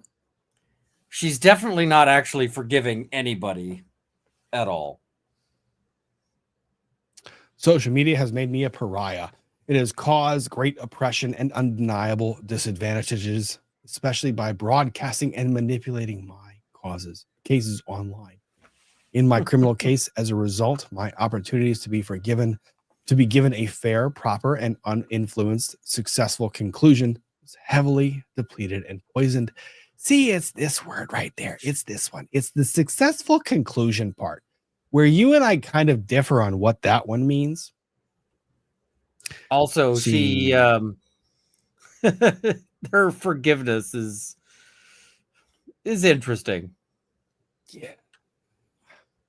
I'm gonna need you, can you read beginning at I forgive them? I forgive them, and that's covered a bit. All the media tycoons for not having a life of their own, trying so desperately to make themselves seem so right by making me appear so wrong. Forgiveness for prejudgment, ridiculous theatrics, lies, making and taking blood money from my and their misfortunes, accidents, and catastrophes. It's all over their hands and their keyboards. And even after all that's been said and done, theorized, hypothesized, scrutinized, and blasphemed in my case, still no one knows me. The no one knows me kind of gets me, because that's like the kind of thing that you'll get from an angsty high schooler. But she's making her choices. Her choices are not good choices, which is why she is, wearing the fun bracelets. But they're not fun bracelets. I mean, they can't. I'm just not going to finish that thought. They're bracelet puzzles. They're bracelet puzzles that you can't solve without a key. I mean, those can be solved without too much difficulty, but I don't think she is really a problem-solving kind of person. This is new. Okay. All right. My gold also runs deep from this part didn't make it in. My gold also runs deep for my prior attorneys. This is all the editor's cut stuff now. Yeah. Now we're in the unedited version. My gold also runs deep. Yeah, saddle up. This part gets real fun. You're just gonna be astounded at the decisions she makes. I've been astounded. What is there another word? You know what? I should ask Sarah. She's memorized the thesaurus. She probably has a different word for astounded. Shocked, dismayed, utterly confounded, at a loss for words. But what's a Sarah? Sarah thinks she's the main character of all things, including the thesaurus. She used all the words. My gold also runs thesaurus high score. For my prior attorneys, Mauricio Padilla, who sold me the world with empty promises, then abandoned his responsibilities as my attorney after taking 2.5 years of my life, when finally realizing he was in over his head, all while hoarding JAC. Oh my God, honey, those JAC dollars. Oh, yeah, baby. I mean, oh, baby. Let me tell you what those are. Come on. Yeah, nobody's getting super rich off of that. No. Example, Young Thug, like half the defense attorneys lost their law practices because of how long that trial was, because the money is not enough to support any practice. Yeah. Oh my. All right. All while hoarding those lovely JAC dollars to fund his staycations with his family while in town from Miami. I like how No. she's going like, oh yeah, people would totally throw me under the bus for a staycation. But it's because they wanted to travel to her from Miami. Like they were in Miami, but they wanted to stay. They wanted to go to her in I think Pinellas Miami. County. Yeah. No, for having resources ready and available, not allowing me, the client, to ever utilize, which could have greatly progressed my. Where is it? No, wait, mouse. I need you, mouse. Case, perhaps concluded, only for him to decide water parks, fine dining, and choice hotels were more important. And on the JAC's dime. Here's the thing. Let me let y'all into the joke. the JAC ain't paying for a water park, fine dining, or choice hotels. I mean, you're lucky to get McDonald's. I understand that Choice Hotels is like a budget brand, so they might actually pay for that specifically. That might be true. But fine dining, yeah, it might be McDonald's. It's not going to be fine dining. It's going to be that you're dining and you go, fine. This is fine. Yeah, no. On JAC ain't paying that money, baby. No water way. Park, you could probably get like a squirt gun. Wait, what is JAC hourly rate? Right, hang on. This is public information. JAC.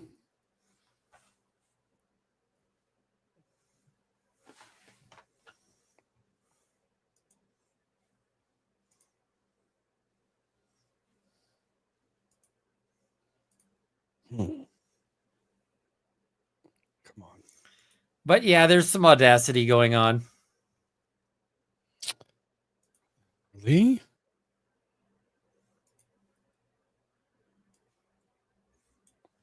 Oh, come on. It wants me. The PDF is fucking around. Let me tell you, it's nada. You ain't making shit. People join JAC panel because,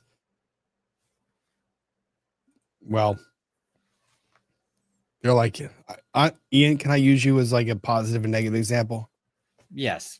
They're like Ian, who very much agrees with the well, there are people like Ian who can't stand the injustice that happens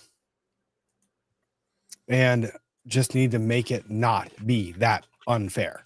And what it does is it pays for 80% of his gas bill driving to and from the jurisdiction where he has to advocate the case.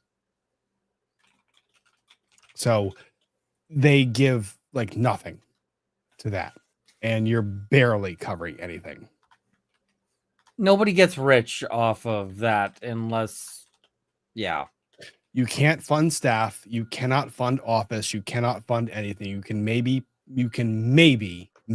cover the food you're eating. You can maybe cover like a portion of your time. It is not possible. I forgive Frank J. Bankowitz for committing perjury. Oh my God, to the judge, committing perjury. And on court record about my attempts to be proactive defendant and client, inquiring about my discovery, then trying to communicate with no answers or correspondence in any manner for 1 full year and 2 months before I was able to finally meet with him in the courtroom, only to receive his motion to withdraw. Frank J. Bankowitz is forgiven for his greed in taking $15,000 from the JAC, who honorably aid indigent defendants as myself for taking advantage of and robbing the justice system by lying and avoiding clients taking their money and the JACs. And I mean, for the amount of work I'm guessing you put in that file, I am guessing that that 15 grand was not a lot of money for what he probably put in there. No, I would take that. It would take that amount of money to read the discovery.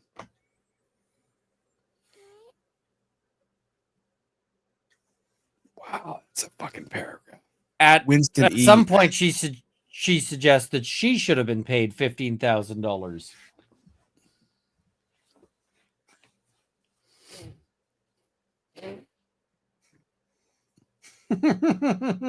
We're are we close to the end? We are not. Oh fuck, we're not. Oh.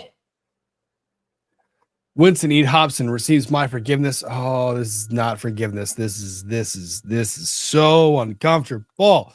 Winston E. Hobson receives my forgiveness, who also unethically perjured himself to the judge and on court record about all the progress and attorney work he did in my case for the 2 months he was court appointed, as for his allegations of my supposed unethical requests, which meant me asking my discovery and trying to have him file a motion for my lawful inclusion to my pretrial conference cited under FRCP discovery rule, blah, blah, blah.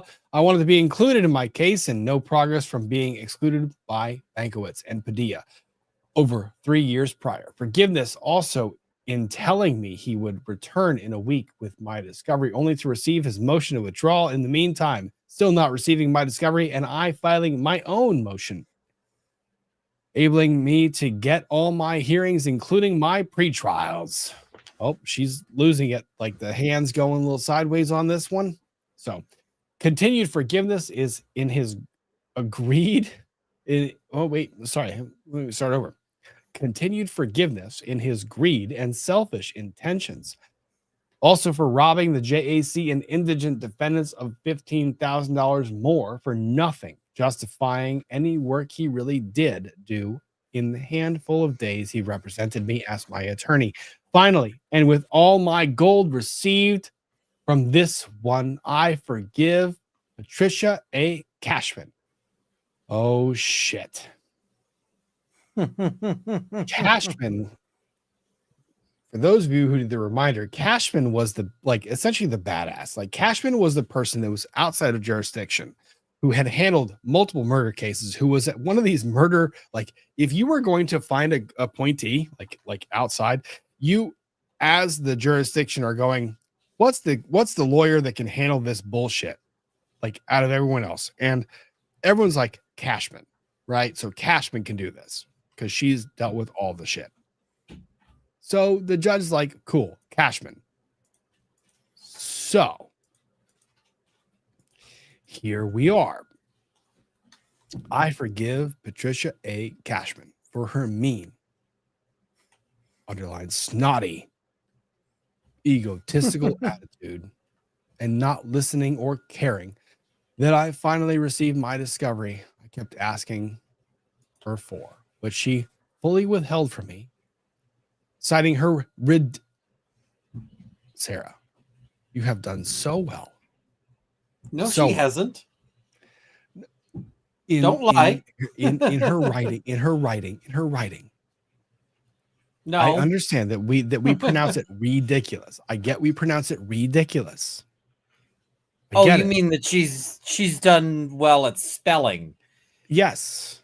Yes, her writing is awful. Her spelling Okay, has been largely fine. It's been fine. This is my one, but There's a difference, though. okay. But so for her ridiculous, spelled with an I, untrue reasons was because I saw with my first attorney 4 years prior, and while she being my present at that time attorney, I saw not one page of or any digital evidence of my discovery that prohibited me from seeing. I feel like the dramatic reading is appropriate, though, because I feel like it kind of emphasizes what she's actually feeling. Patricia A. Cashman is also forgiven for admitting I had a right to a bond I asked her for so I could actually utilize one of my rights as opposed to having them always violated as prior and still ongoing, then her deterrence of all of my opportunities to do so. she deterred me from asking for a bond that I wasn't going to get. For all her underlined lies, condescension, gross, unnecessary arguments, and anger. Sarah, that's projection. We call that projection. That I asked any questions and wanted to understand, for her doing nothing other than to give me an even harder time and request transcripts. Then, underlined, brazenly lie for over $16,000 for doing so. Also from the precious resources provided from the JAC. I forgive $16,000 for Trisha A. transcripts Cashman. is pretty easy to hit. I know. If you want This is- transcripts and of a trial or any sort of serious proceedings. Yeah. And this is part of the problem here is $15,000 in a murder trial is a day. Fart in the wind. It's a day. It is reviewing everything and getting it's nothing. Like you guys don't understand how much it costs to defend a murder trial.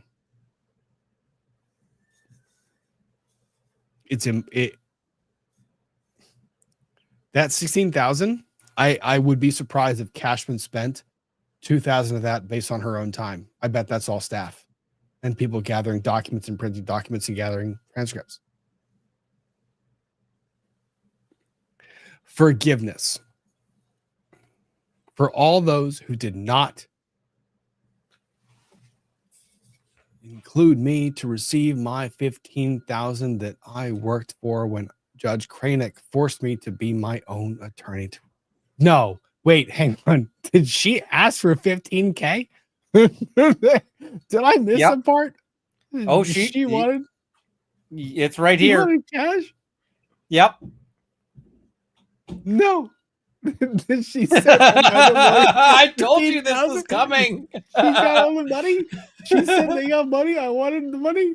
No, she didn't. I told say you that. this She was didn't say coming. you lied. I didn't think you were saying this. This is I would not lie about that.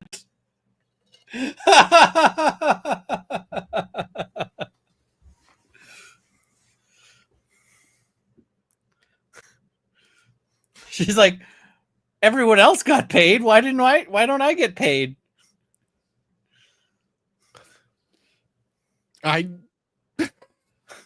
Come on, government, pay me for murdering a dude.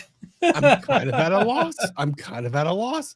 So, there's no. By the way, you're not at a loss quite like Sarah Boone is at a loss, because Sarah Boone has lost the plot freedom and her mind and her freedom for a period of time.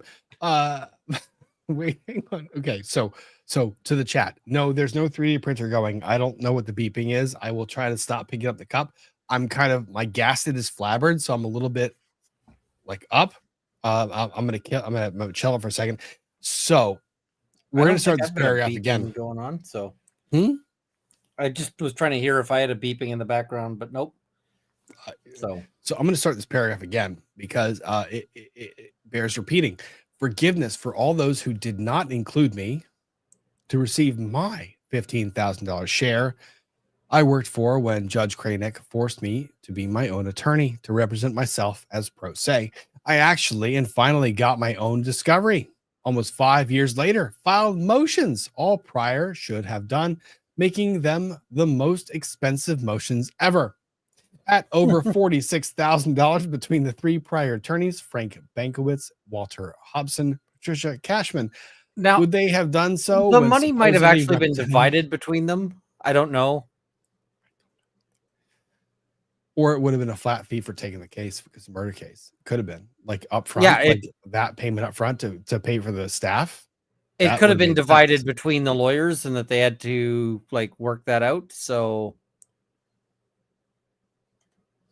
yeah, it's great. Would they have done so when supposedly representing me? The motions would have been priceless for the proper use of the JAC funds towards ethics, professionalism, honesty, and freedom. I honorably utilized. I'm sorry, I'm not laughing intentionally. I'm laughing intentionally. My laughter is just natural.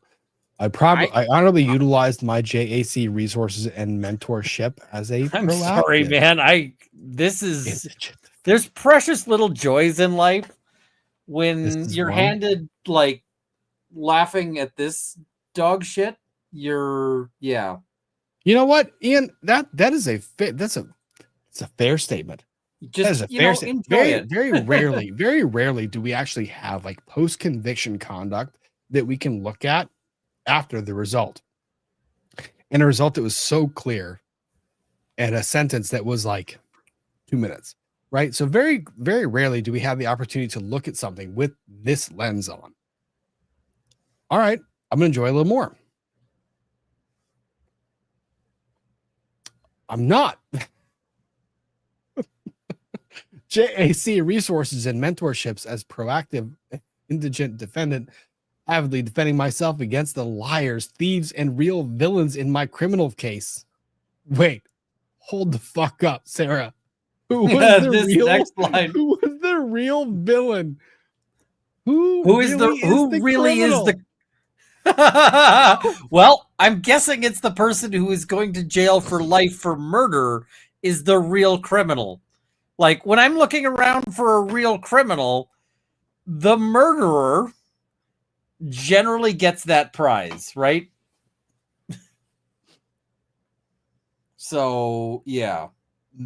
The JAC can hopefully include their forgiveness for them also. I'm pretty sure that forgiveness, you know what? The JAC can hopefully include their condemnation for them also. No, I don't think they will. Judge Wooten and Kranick. Oh, both of them. Oh, now you're in there. You are in her sights, judges. Be warned. We are in the sights. Judge Wooten and Kranick. I have great forgiveness for also in not protecting me, in listening to my valid request for judicial intervention so I could properly and fairly defend myself against my charges. Instead, I had to defend myself against the attorneys, all appointed by the judge and court, against their lies and exaggerations, reasons unjustifiable why they were really creeping away from the battlefield and abandoning their professional duties as my attorneys.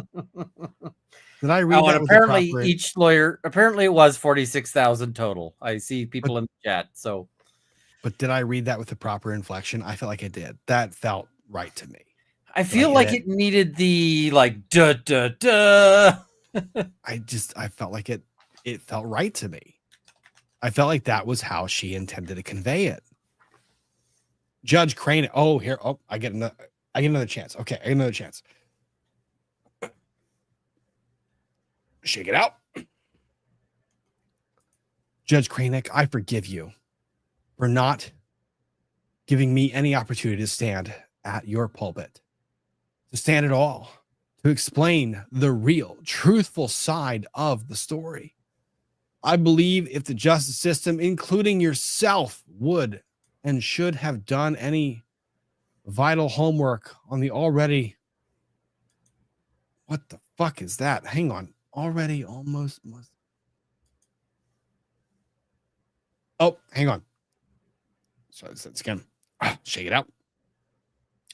I believe if the justice system, including yourself, would and should have done any vital homework on the already almost see-through attorneys, from being spread so thin and simply sending an email to care about their present workload, number of clients, trial schedules already in place before throwing another inmate defendant, unknowing client on the heaping, unimportant pile of warm bodies. More taxpayer dollars could be conserved and less time consumed and wasted for everyone, regardless of what part they play in the supposed system of justice. My forgiveness is deepened for taking even greater time of mine away. Years. By not caring to ask me anything to understand so you could just fully render your life defining judgments and withhold any more bias and prejudice. Foremost, Judge Cranick, I forgive you for kicking me when I was down and choking the life out of my constitutional amendments. That's not how that fucking works. I'm sorry. I broke character. I broke character. Can we talk? That's not choking the life out of my choking the life out of my constitution. No, one does not choke the life out of constitutional amendments. That's not how that works. You cannot choke a document. I have tried repeatedly. This document feels less like a choking the life out of situation and more like choking the chicken. Oh, choking the life out of my constitutional amendments. Tell me I'm Maybe wrong. Rights. I mean, it's a little bit, but I don't know if the chicken is the right analogy here. I don't know. Oh no. Most profoundly, my sixth right to counsel. No, it's not your sixth right to counsel. It's your Sixth Amendment right to counsel. As a result of my wholehearted use of my first right to speech in being my own advocate, since no one else would be receiving a paycheck. Would be and received a paycheck for. Wait, hold the fuck up. Are you kidding? Okay, I'm sorry. I didn't mean the interlude. In all of my free speech experience, ribbon letters only for remedy in any collaboration inclusion, receiving my discovery as an inmate, dependent, and client, not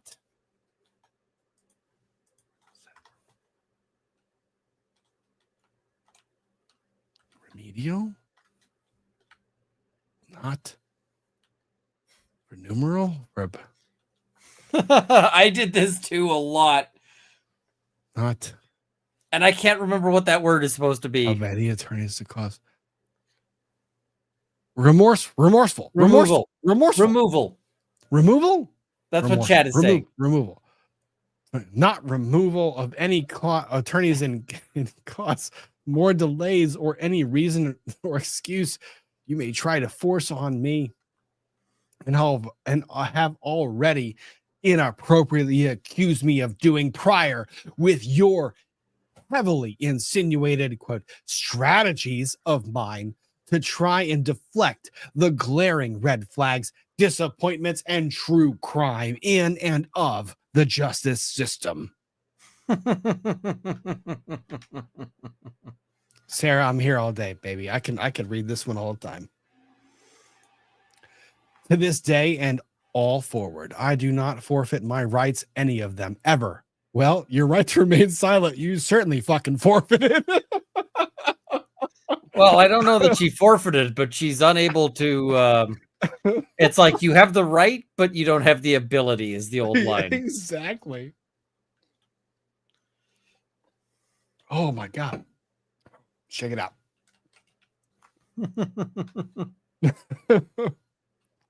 My right to be. Wait. No. It gets so much worse. I have to read that sentence again because it gets worse. I didn't realize it would. It gets so much worse.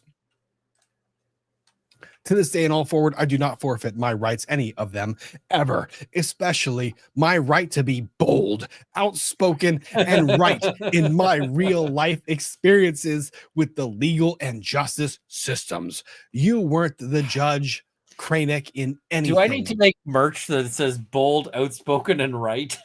Yes, absolutely. No meetings, phone calls, visits, and still took my rights and oppressed harder. I must now defend myself against you, praying you do not come too late. I'm sorry. I like how she phrases this like the judge is the final boss. My maturity. That was my maturity. Sorry. Praying you do not care too late as all others and retaliate further against me, a still proud citizen of the United States of my America, and freely, not just any America, specifically America. her America. And freely, excitedly using my God-given rights to still try and defend myself, to stand all the way up for you to remove my freedom altogether by allowing and approving my stab See, wound, Instead bloody of body standing parts, way up, she should probably fuck all the way off.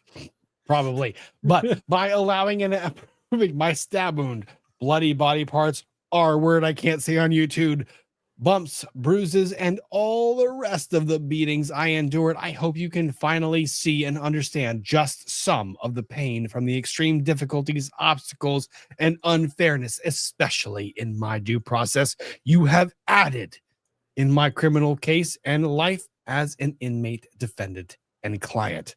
All is forgiven. It goes on. Wait, you drop the mic and then you keep going?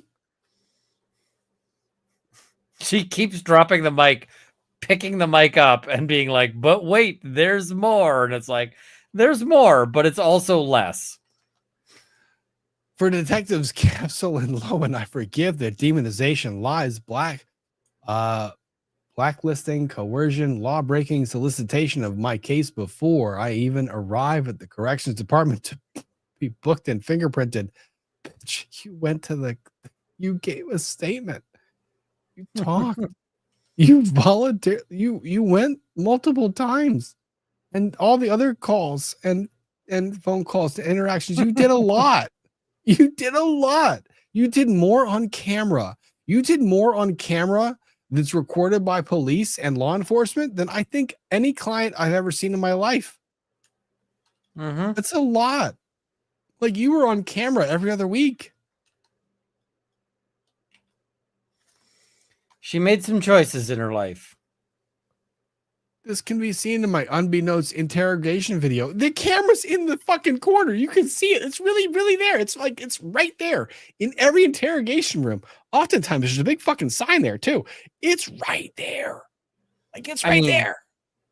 Also, like, one of the first things they say in like literally every interrogation is, all right, we're going to be recording this. Is that, just so you're aware. And I'm pretty sure they did that in hers.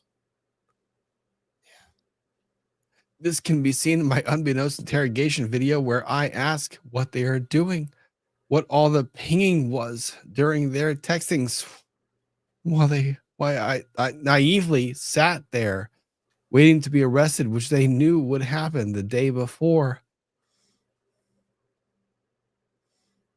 The bald-faced lying on the stand of the judge in court on record. She didn't tell me to come to the station to pick up my phone.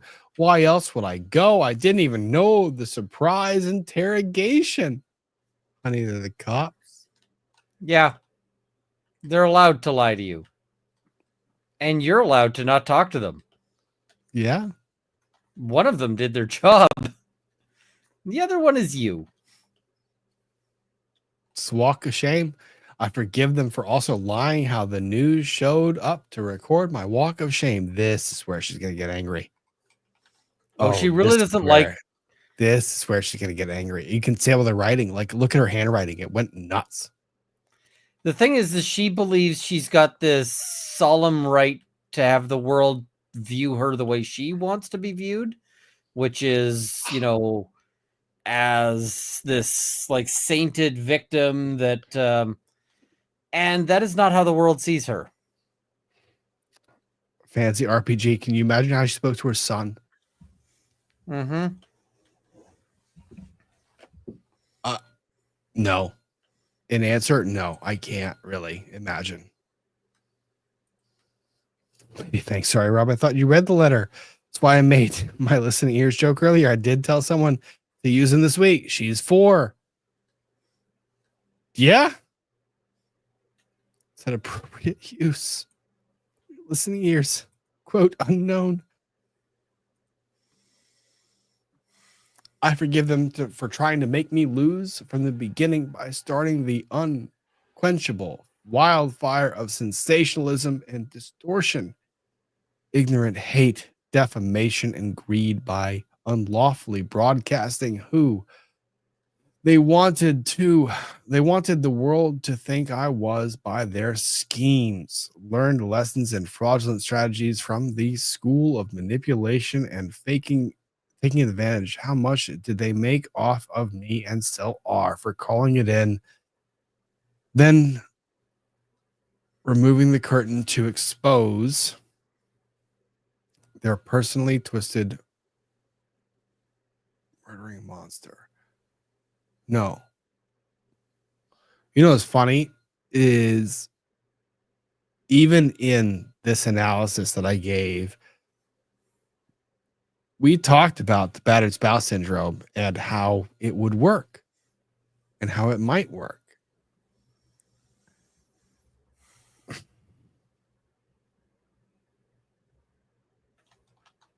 This is sad now.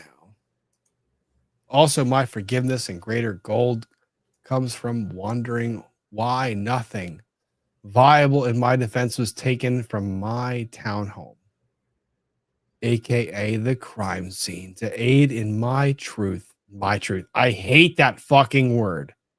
Such as the butcher knife, 5-pronged garden claw, or hammer under the table together outside where George had easy access for use if I tried to leave or call for help while being held against my will during his rageful binges. Why didn't they seize the butcher knife that everyone owns a butcher knife? Or a hammer. Yeah. Or and a where garden is it? claw. Where is it that you're telling them that this is relevant? Where's any of this?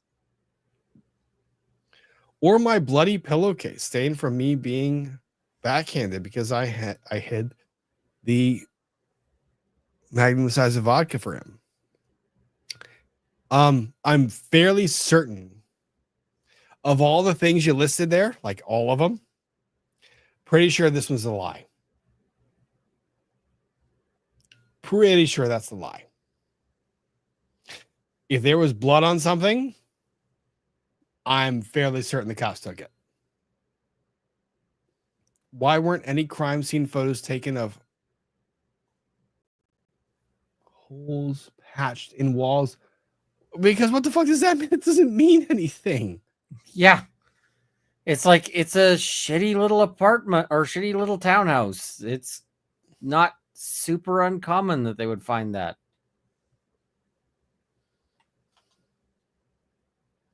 It matters. It makes no difference. All is forgiven.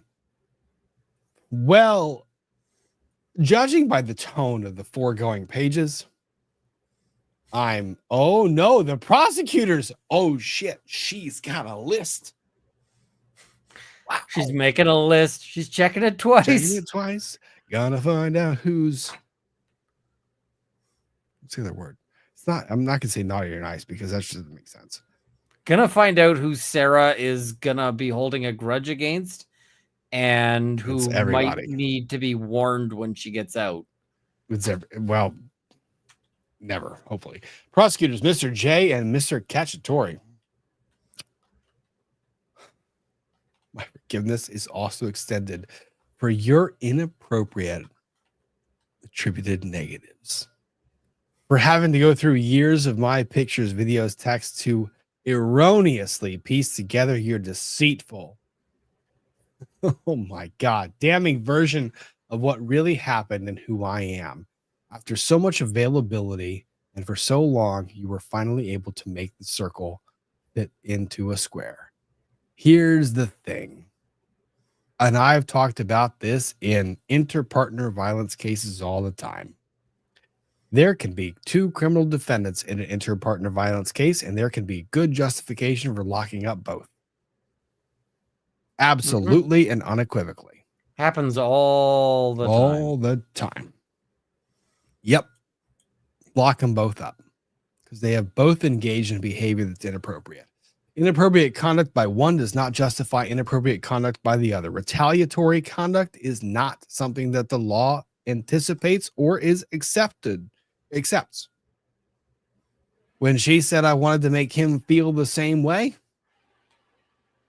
well, that is an admission of retaliation or retaliatory behavior and conduct. We don't allow that. You're not allowed to give them their comeuppance. It's not how that works. Or there comes now up. I hate you for that. That statement. Comes now uppins. You thought I didn't catch that for a second? I hate you for it. Comes now their comeuppance. Comes now their uppins. That's better. That's how you say it, right? Comes now their uppins? Yes. It's more ridiculous when I say it that way. I forgive your antics, theatricals, ludicrous comments to make sure the world got their money's worth while watching with ignorant pitchforks and burning torches, hoping for the best from you, which is my worst. Instead of dropping the mic, Mr. J, you dropped the bat. That's not a bad line. I mean, it's crazy, but it's good. It's well written. Is it? I mean, from a psycho standpoint, yes. I mean, I'm not saying it's like a good, well-supported theory. I'm just saying like it's well written, like dramatically. I mean, it If you're doesn't writing just a playwright. You know, it's a little bit better than I'm the conductor of the poop train, but not a whole lot. She's a theater person. She likes the theater. For the yelling, finger pointing, and intense. It's the she tries to very much. It's the theater. I get it now. I understand her writing. I don't understand the person writing it, but I understand the writing. For the yelling, finger pointing, and intense underline to enforce your theoreticals and fantasies. But that's fantastic.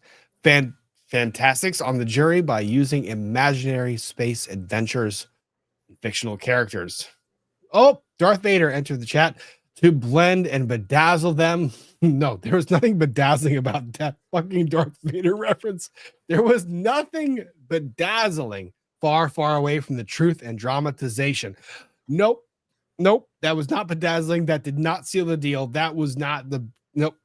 In all your pieced together productions, I forgive you most for never seeing the light in people. Their human goodness, humor, and big hearts.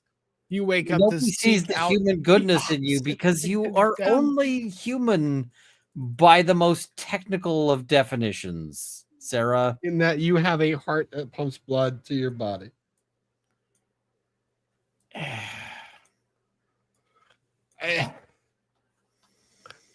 You never saw the light in her, though, Ian. Ian, damn it, you never saw the light in her. She had light. She had light and goodness and humor and a big heart. I wouldn't mind seeing the light in her. It just that light would be a road flare. I was waiting. I fucking knew you were going there. I knew the second you said I wouldn't mind seeing a light in her, it just would be a something. Insert Ian hypothetical here. Oh, you take lives in your own way. See the good that does exist in all of us, inherently and unforced, even as the proud proud Mr. J stated, the kicked dog that bites. Mr. J, who kicked the dog in the first place, in my wisdom. Oh, shit. In my wisdom, it's usually best to have sleeping dogs lie, then they don't bite. Is that a veiled? That sounds interesting. Okay. Oh, wait, Ian, you can read this part. I want you to start here. Can you read for my gold goes out to the jury? Can you read that part? I can. My gold goes out to the jury for not understanding my cracks from being blinded from the injustice and malpractice in all the judicial and prosecutorial errors. And everything from injustice is underlined because of course she is. Of course she's underlining this. The very apparent violations of my constitutional rights during my case and entire trial, which caused mass confusion and dysfunction. I forgive the jury, truly underlined, which means she's totally wants to like eat their eyeballs, for being weary from this confusion and dysfunction. Also from being hungry and tired and wanting to go home to their families after being away from them in full capacity for 2 full weeks. I understand, in underline. She, of course, thinks that she was convicted because the jury didn't have snacks. You know, the jury is like, sorry, we're too tired of this to, we just want to go home. And that is not why you got convicted, Sarah. Yeah. Oh, this is great from this. And their brash, misguided, corrupted decision. Yo, this is the jury. This is the jury you're talking to right here. That's the jury. You're talking to the jury. You're saying the jury. Their decision was brass, misguided, corrupted,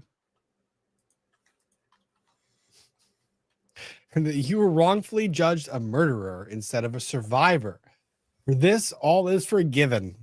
Honey, that word is not what you intended to be. For this, I can still survive and stand tall. I mean, even greater, the greatest opportunity to finally be understood in the Supreme Court for my appeal. There is a punchline. There's a punchline. I didn't think she was funny. Wow. She's funny as hell. What? What the fuck? What?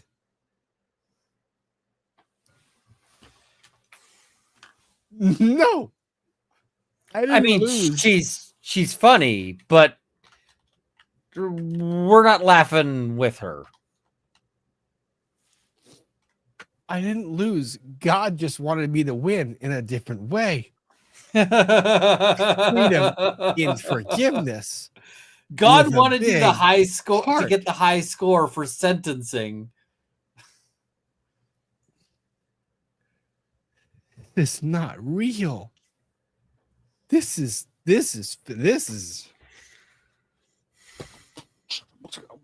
the fuck? In the end, I forgive myself for not choosing my life sooner. You know how that reads? You know how that reads out loud? Like when you I know how it reads, and she gets more explicit about it. Wait, like, no, really? Yes. You think she's doing that by accident. She is not. She is doing that on purpose. Oh no. All the yes. This is not a good choice. Because this is still part of the court record. This is not a good choice. This is a bad choice. Bad.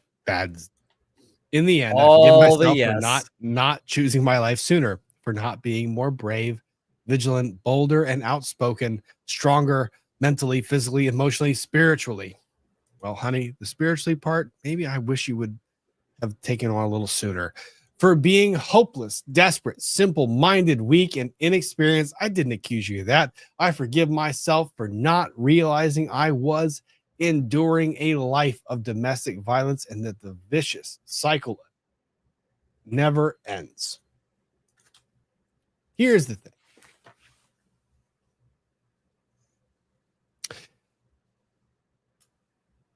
If I could repeat those words like a million times, I would, like to people all over the world. But Sarah's not the poster child for this in any stretch. Even so, here's the thing. Even so, just small caveat.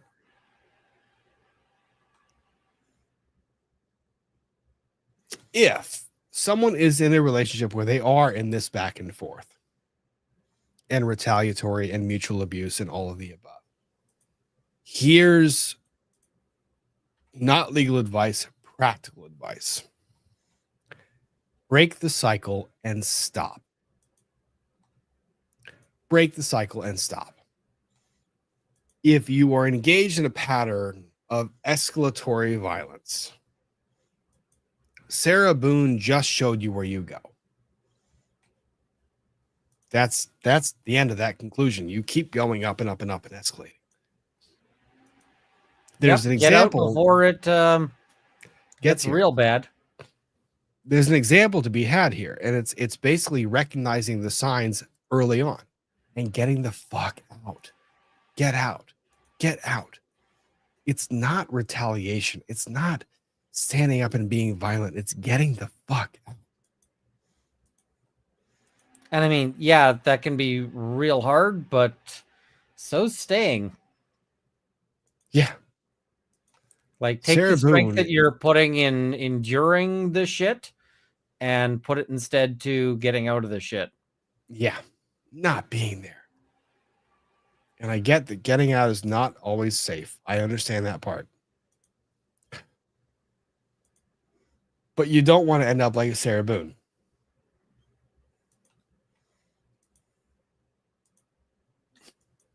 Granted, she's different in that I'm pretty sure that she was more I don't on think she one was side or the other. I have a suspicion that Sarah Boone's portrayal of herself as a victim is entirely false. I agree with that. So like- I'm not talking to Sarah Boone. I'm talking to people that are listening or watching or might be in something like when what she is says describing. that George got into the suitcase in some game of hide and seek, I'm like, I don't believe you that he got into that on purpose. Like, I believe that he got bullied into it and that she made him get into it. I don't think they were playing hide and seek. Yeah.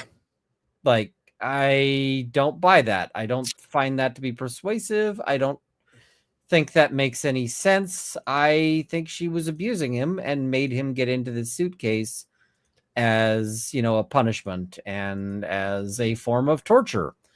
Well, so what's interesting about that is that form of torture and punishment exists on both sides of the aisle. And what I'm saying is not in this case. This case is different. This case is very much different. This case is fucking Sarah Boone being Sarah Boone. But I hate people that jump onto these cases trying to ascribe these cases as being a larger message to women, men, etc. Oh yeah, all this case is about Sarah Boone is an awful. It's about Sarah Boone. Awful pseudo person. Yeah. So do not equate yourself to him or her. But if you find yourself in a position where any of these traits on either side of this aisle are lining up with what you're seeing, then maybe you should assess where you are and try to get some help, get out. Now, Sarah Boone portrayed something that I don't think existed in reality. And where she portrayed herself to be the victim, I have strong opinions that she might not have been. So when she says here, going on, for being hopeless, desperate, simple-minded, weak, and inexperienced, I forgive myself for not realizing I was enduring a life of domestic violence and that the vicious cycle of it never ends. I had nothing to compare it to. I've never been hit by a man ever before in my life. I was raised hitting a woman was wrong and should never happen. No excuse. Let me add a caveat to that. Hitting anyone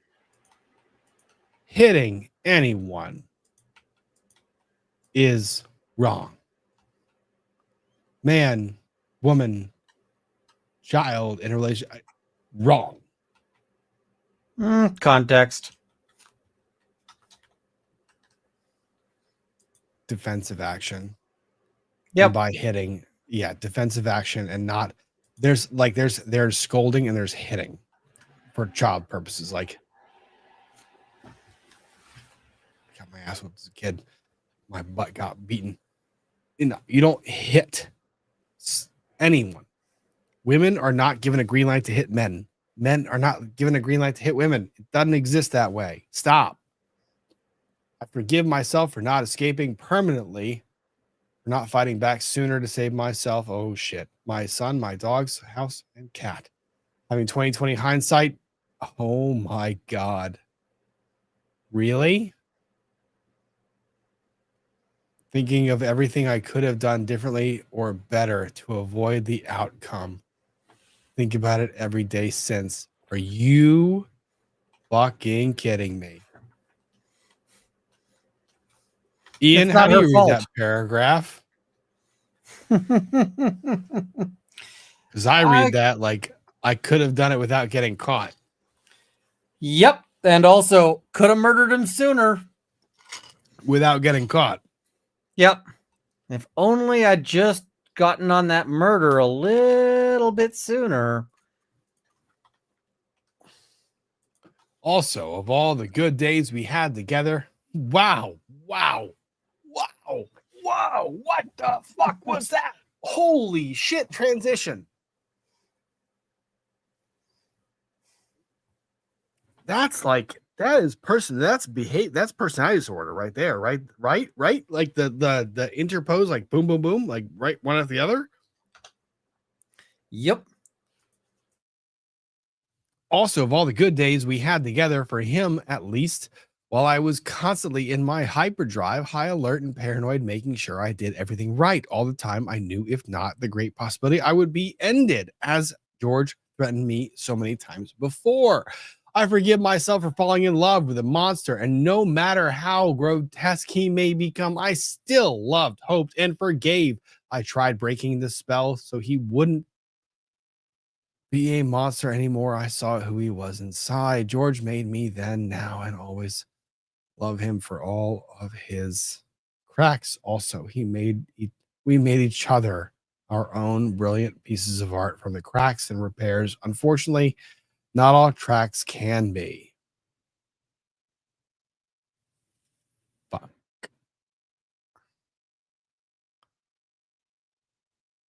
Well, each other. In all of my forgiveness, sub-condemnation, George is my greatest lesson and will forever be a part of me. Think of him every day. Thank you for the interlineation, by the way. Good job. And still speak to him when alone on the rec yard. I ask his forgiveness. Remember when I said I ask forgiveness, condemnation? I ask his condemnation, and that he looks for me at the gates of heaven so I can tell him how sorry I am endlessly, and that I never stopped loving him in all of it and still. I've said it before and I'll say it again. If he's waiting at the gates of heaven, it's with a padlock to put around them to be like, nah, brah.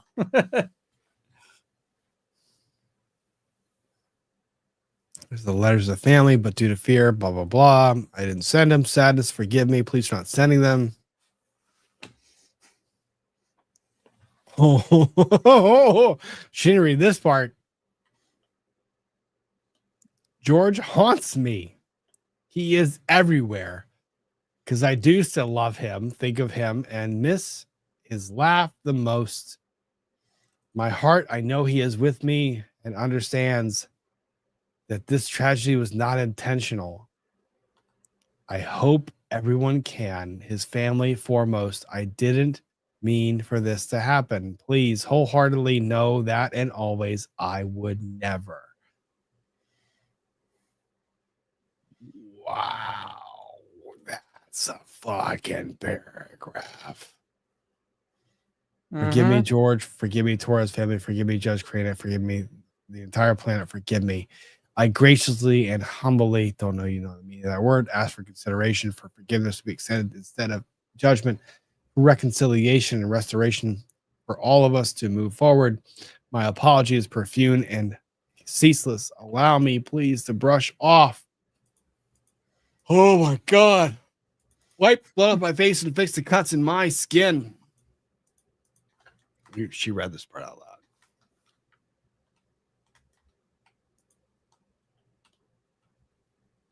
This part I will never comprehend. In my longest of days, I will never comprehend. To help them not ever become a casualty of domestic violence as so many others, to stop the abuse and maltreatment before it's too late, there is always hope you can survive. In my soft-spoken conclusion, I ask this. Would I be the darling mother, celebrated woman of the year if it were I who died? How many daughters, mothers, sisters, aunts, grandmothers, nieces, and friends have been because they did? I am a survivor. Learn to do good. Seek justice. Rebuke the oppressor. Defend the fatherless. Plead for the widow. Isaiah 117. Defend the fatherless is a All-encompassing. particular choice there. Protect the abused. Sarah Boone. 12/2/2024. Like Protect the the fatherless fatherless, is like the fatherless fatherless. because you murdered the father. The people you deprived of a father. So, you know, that's a whole thing there. It was 28 pages of that was 28 solid pages of what the fuck. That's what that was. That was 28 pages of That was 28 pages of you really shouldn't have.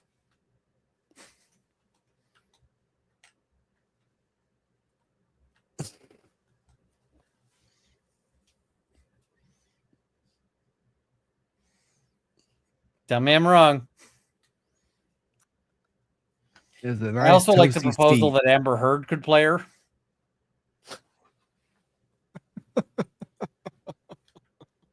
She'd somehow butcher the play the ability. Like there's no, just you can't do it.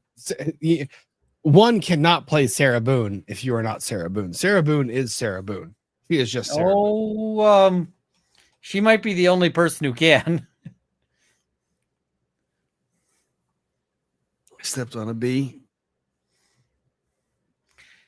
Actually, the really interesting thing would be to get two different actresses to play Sarah Boone.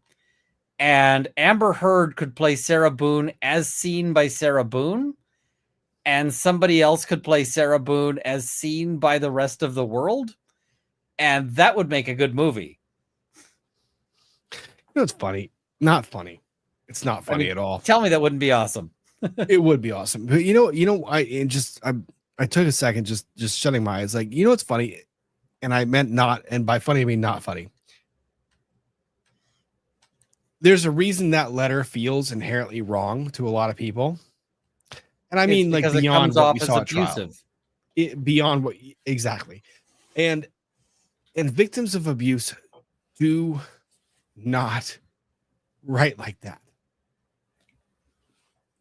I've never in my life seen a victim of abuse that writes like that.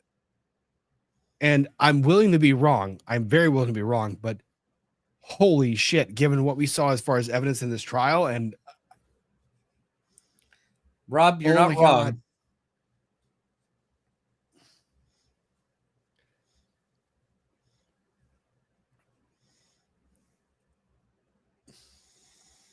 It's really sick. It's really sick. It's really sick. It's fucked up. It's really fucked up that someone would latch their chains to that. The comment of like mothers, grandmothers, aunts, how many? It's sick that someone would jump onto that wagon. Like just Like, these are the people who have been abused that I am seeing in front of me, who have lived through this traumatic, remarkably horrible experience. And you know what? I'm going to go ahead and equate myself to them. I'm going to equate myself to them. I'm going to use what they have been through to give myself a less serious outcome in my own trial. Yeah, I mean, Ugh. really what it came down to is that she went to some of these therapy things and she learned a lot of the language of it. And she decided this is a useful weapon for me. And this is a problem. This is actually one thing that's been identified, which is that unfortunately, when you have these abuse like counseling programs and so forth, we know that some people who get sent to them get worse. And part of the reason why is that they learn the language of how to be worse about it. And she's an example of that.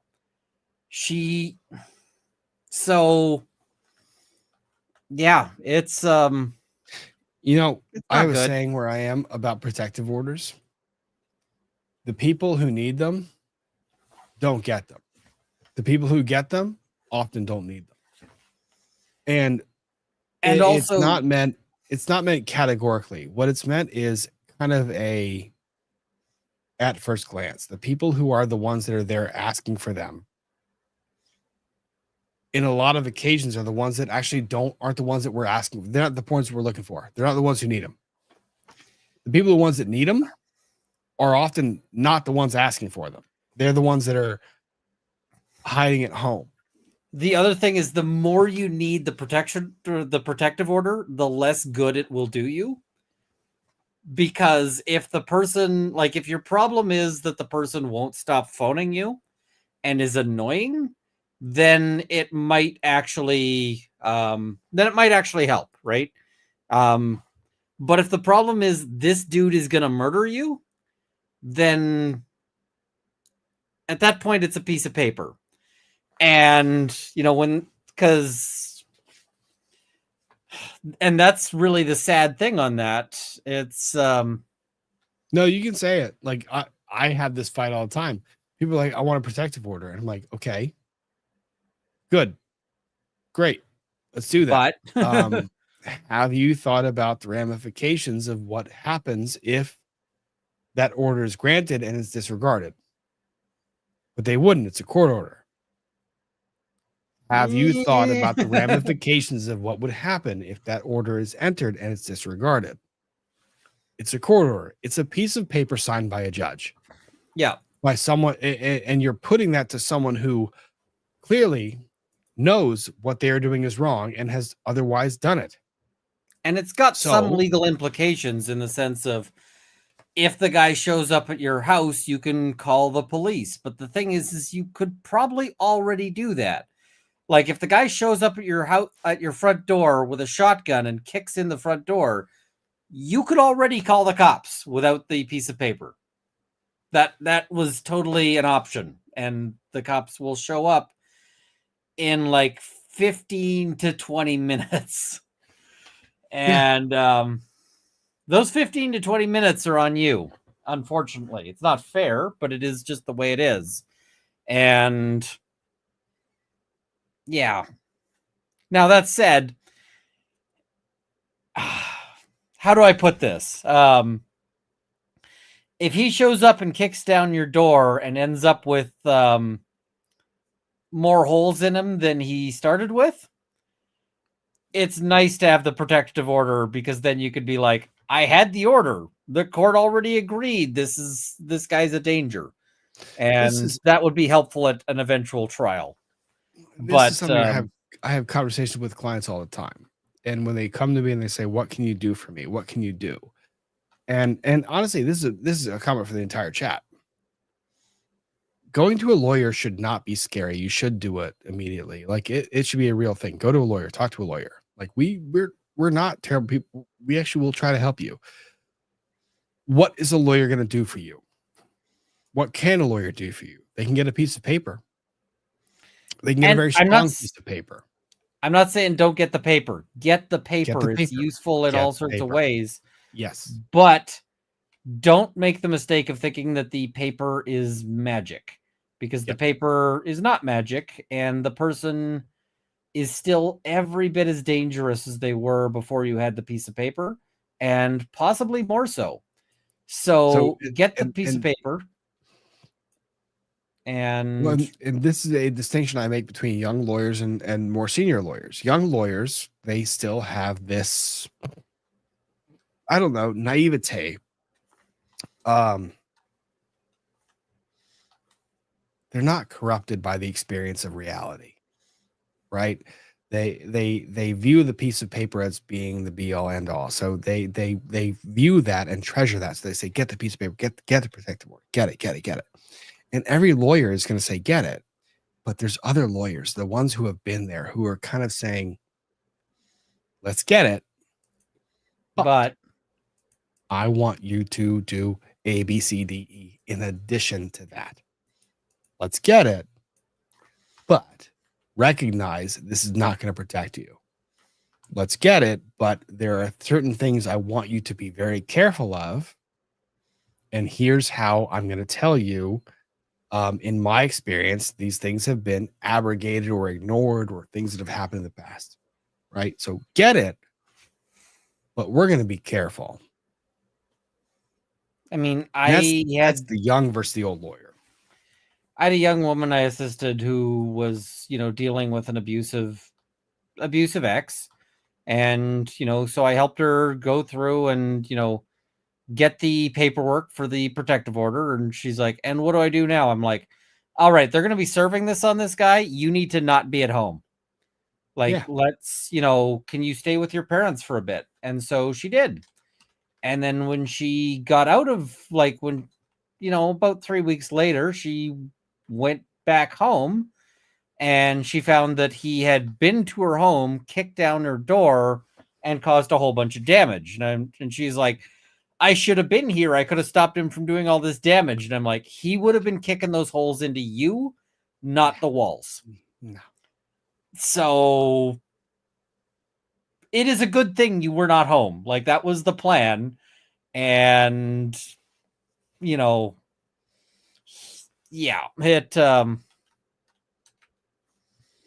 sometimes you got to have alternate, you got to realize that the paper may fail. It's funny. A lot of my litigation is actually based on the plan that the litigation will fail, or that the order will fail. Like, a lot of litigation is set up for additional litigation. When you look at lawyers, a lot of us are playing chess on a different level. I'm not looking at what the result of my filing is going to be. I'm looking at what the result of that filing is going to bring for the next filing to give me as ammunition for the next filing. Like, I'm looking always at the next filing and the next approach to trial. So a lot of times I will tell a client, I'm going to send you this, but I want you to read it. Why? Because reading it's going to give you a lot more hope than what I want you to have right now. You're going to read this motion and you're going to think you're going to win this issue right out. I'm going to tell you, you're not. I'm teeing it up. Well, what do you mean? It's written so well. You're clearly going to win this argument because they've said the argument to me, and I'm saying no. I'm going to lose this argument. I'm going to lose it. I'm filing the motion because I know I'm going to lose it. I'm filing it because I know I'm going to lose it, and I know that they know I'm going to lose it. But they might not know enough to not respond to it. They might see the motion, and they might. And if I'm right in predicting, they might actually go so far as to respond to it, or they might act in response to it. So what I've done is file a losing card. I've tossed away a hand in poker to set up the next one. So this is something that's very difficult for litigation, and it's very difficult for people who don't litigate to understand it. And it's difficult because it's your life. Right. So this is something that's very hard to talk to a client about, because it's your life. I don't want you to feel like I'm playing a game with your life, but I want you to trust me. I want you to trust me. And I work to build that trust so that when I'm doing these things, you and I are walking hand in hand, and you understand that I'm not playing a game with your life or your life circumstance. What I'm doing is you are trusting me to lay the foundation, lay the building blocks, lay the things that I need in place before I walk into that courtroom for trial. That is litigation, and it's 4D chess. And it's playing against an opponent that's equally as capable on the other side. And that's the scary part, is they're trying to play that same game against you. And when you have a truly good adversary, then that's when litigation becomes not warfare. What's the best way of describing it? When you're engaged in that back and forth. Wrestling match. Really capable wrestling match. So it's not gamesmanship. And I don't ever mean to suggest that I play games with people's lives. No. But I have to try and think 5, 6, 7, 8, 10 moves ahead of where they are. And I have to play my gut and the instinct that will get you there. And part of being a lawyer is living that life and having that experience for long enough where you develop that instinct, where you're 10 years in, and maybe your first year you would have fallen for that trick. Second year, maybe you would have fallen for it or done something stupid in response. Third year, maybe not. Well, and But also more the years you client do it. sometimes does something stupid in response. Yep. Yep. Or their client rather does something stupid in response, where you're like, hey, here's this motion I filed. And what do? They send a threatening letter, and you're like, cool. That's going to win us this file. Yeah. So it's difficult. And that's why when sometimes I talk about clients, and when I talk about that one story about, like, I will stab you in the leg with a fork to my client, me telling them that. There are clients that require a certain measure of control from me and clients that don't. Most of them don't require that measure of control. Some of them do. And it's about protection. So, yeah. Let's see. Let's get caught up. Elf Liggins, I bet SB calls her voodoo needles forgiveness. She calls a lot of things forgiveness, referring back to the possibilities or lack thereof. Reindeer poop in a stocking. Canonical heat. I cannot make reindeer poop in a stocking. If someone can figure out how to do that, I have some clients for them. Lady Fang, I have a mom who is. I think you have to start with a reindeer. I do. SB, her son is lucky that she's not going to be in his life anymore. He may be able to escape a lifetime of therapy. Therapy is always probably going to be there. Sarika Kishore, Sarah Boone is like my Shih Tzu. No matter what, it's your fault. But I forgive you for your sins because I am Ziggy. It's tough. Krista MI6, if they have to add it to file, how long do they do that? If she writes a 10-year letter 10 years from now, will it be published? Honestly, if it is tagged with the case number, then yes, it will be. So the clerk will dutifully index that in the case. Kelly Gigabyte Bev, I did agree with Hanky B on one thing. I do think that a pack of wild animals were inside 34 Fairview that night. Can't wait for him to actually review the case and find out about Trooper Paul. Trooper Paul is just Trooper Paul. He's going to be Trooper Paul forever. He will be an example, a shining example on the Knot Hill of what you don't put up as an expert. Jen V, I'm going to buy my husband a certain kind of safe for our anniversary. I thought he'd like one, but wanted a second opinion. Jen V, that's an Ian question. Send him an email. He will gladly answer it. Yep. Although I do have a thing I got to pick up. 1 second. Go. Angel Baby 4210. Her words, I forgive you, is more like I hate you. Kind of is. Did you hear Dr. Joe is suing for backlash over his testimony? I saw something about that. I have to look into it. I haven't been able to look into it yet. Dr. Bull Butter, she did this in the name of God. Anyone else angry and sorrowful? I kind of thought it was kind of sick. Same with my thought about Kintsugi, how she used that for a wrongful purpose. It was kind of didn't like it. Thinking about it, it's so sad. It is sad. Just because I know we should keep politics to a minimum, but Sarah Boone for head of Justice Department 2025. God. Becca has thoughts. I've been so waiting for your reaction to this. I had a lot. Amber Brock, thank you for gifted memberships. Much appreciated. The Sock Snatcher.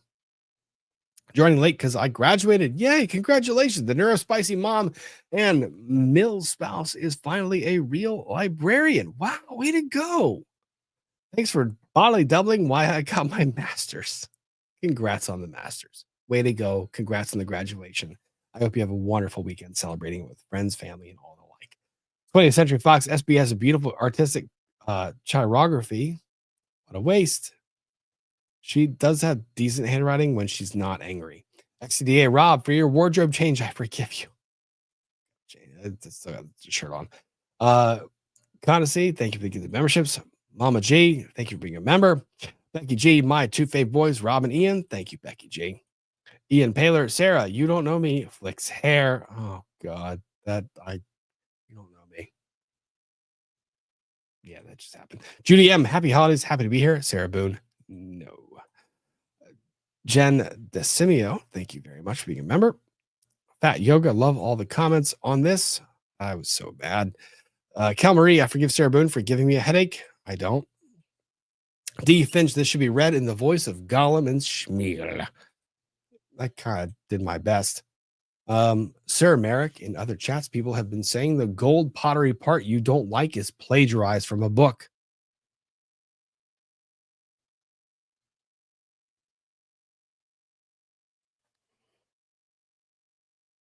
No, it's actually a form of art. Like that is a form of art. No, but her speech on it is clearly copied from something.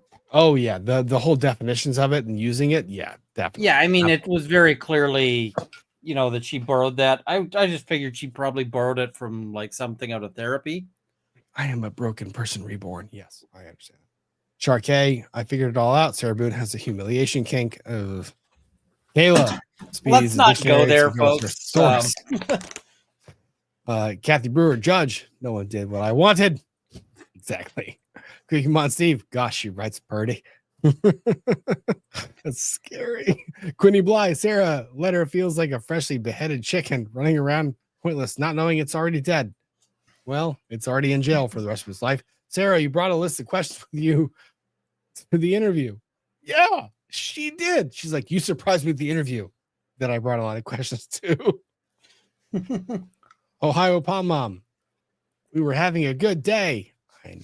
Pretty fucked up. KDM, lawyer, this isn't biblical forgiveness. It's not. Actual jail. Sarah failed shut up class. She did multiple times.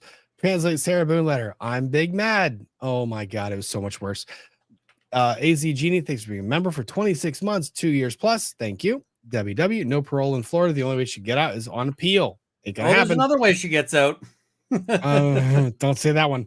I agree. Sarah Boone is no victim. I have spent 17 years in a DV marriage. It took me 2 years to plan my escape. Sarah Boone is the abuser. Thank you for seeing the truth in Sarah Boone. Angel Baby 4210.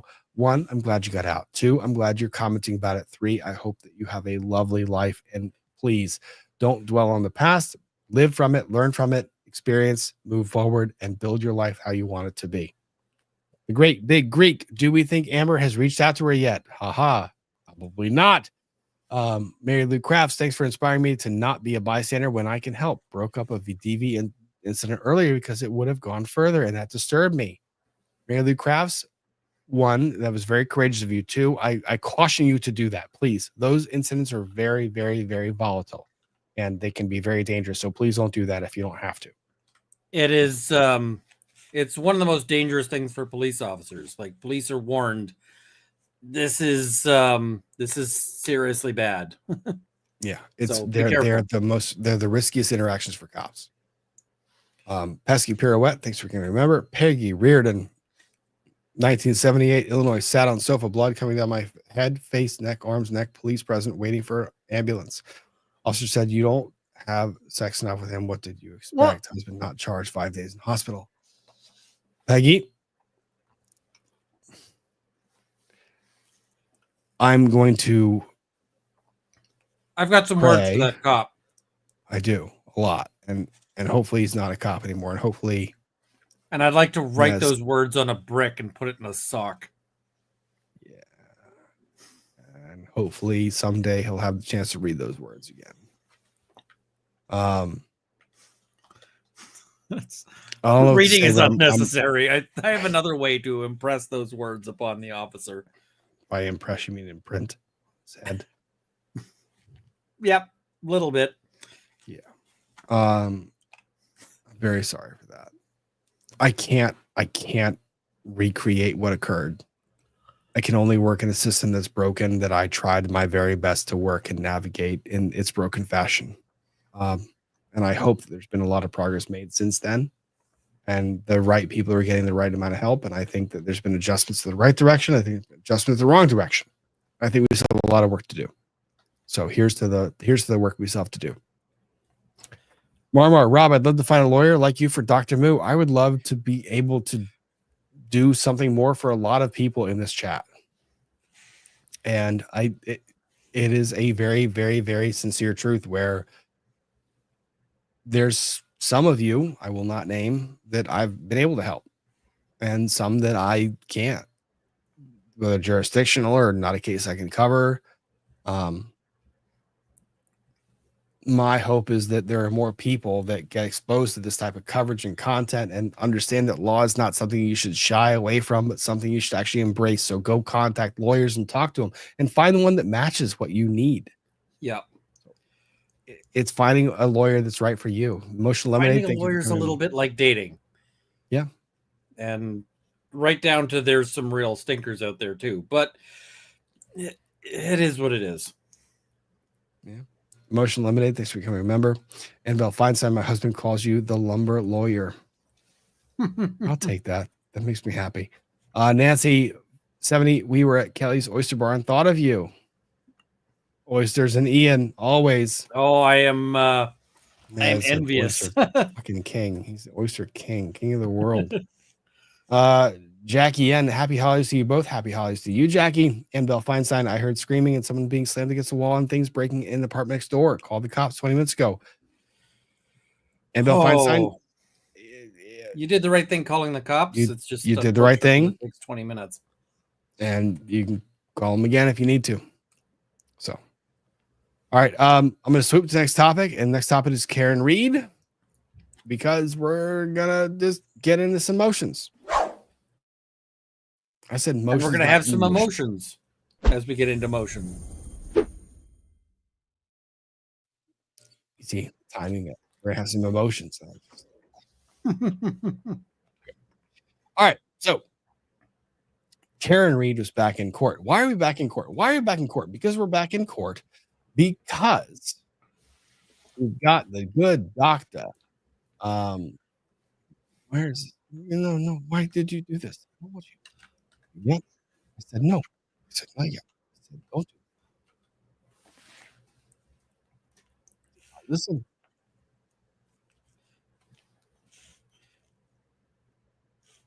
All right, so we've got Dr. Russell on the stand. For those of you who do not recall, Dr. Russell was the we're going to say Dr. Russell is the God Emperor of knowing things. That's pretty impressive. Pretty remarkable. All right, so Doc Russell is on the stand. I'm sorry, Long Crime is the one we have to cover, but they're the one who have the case up.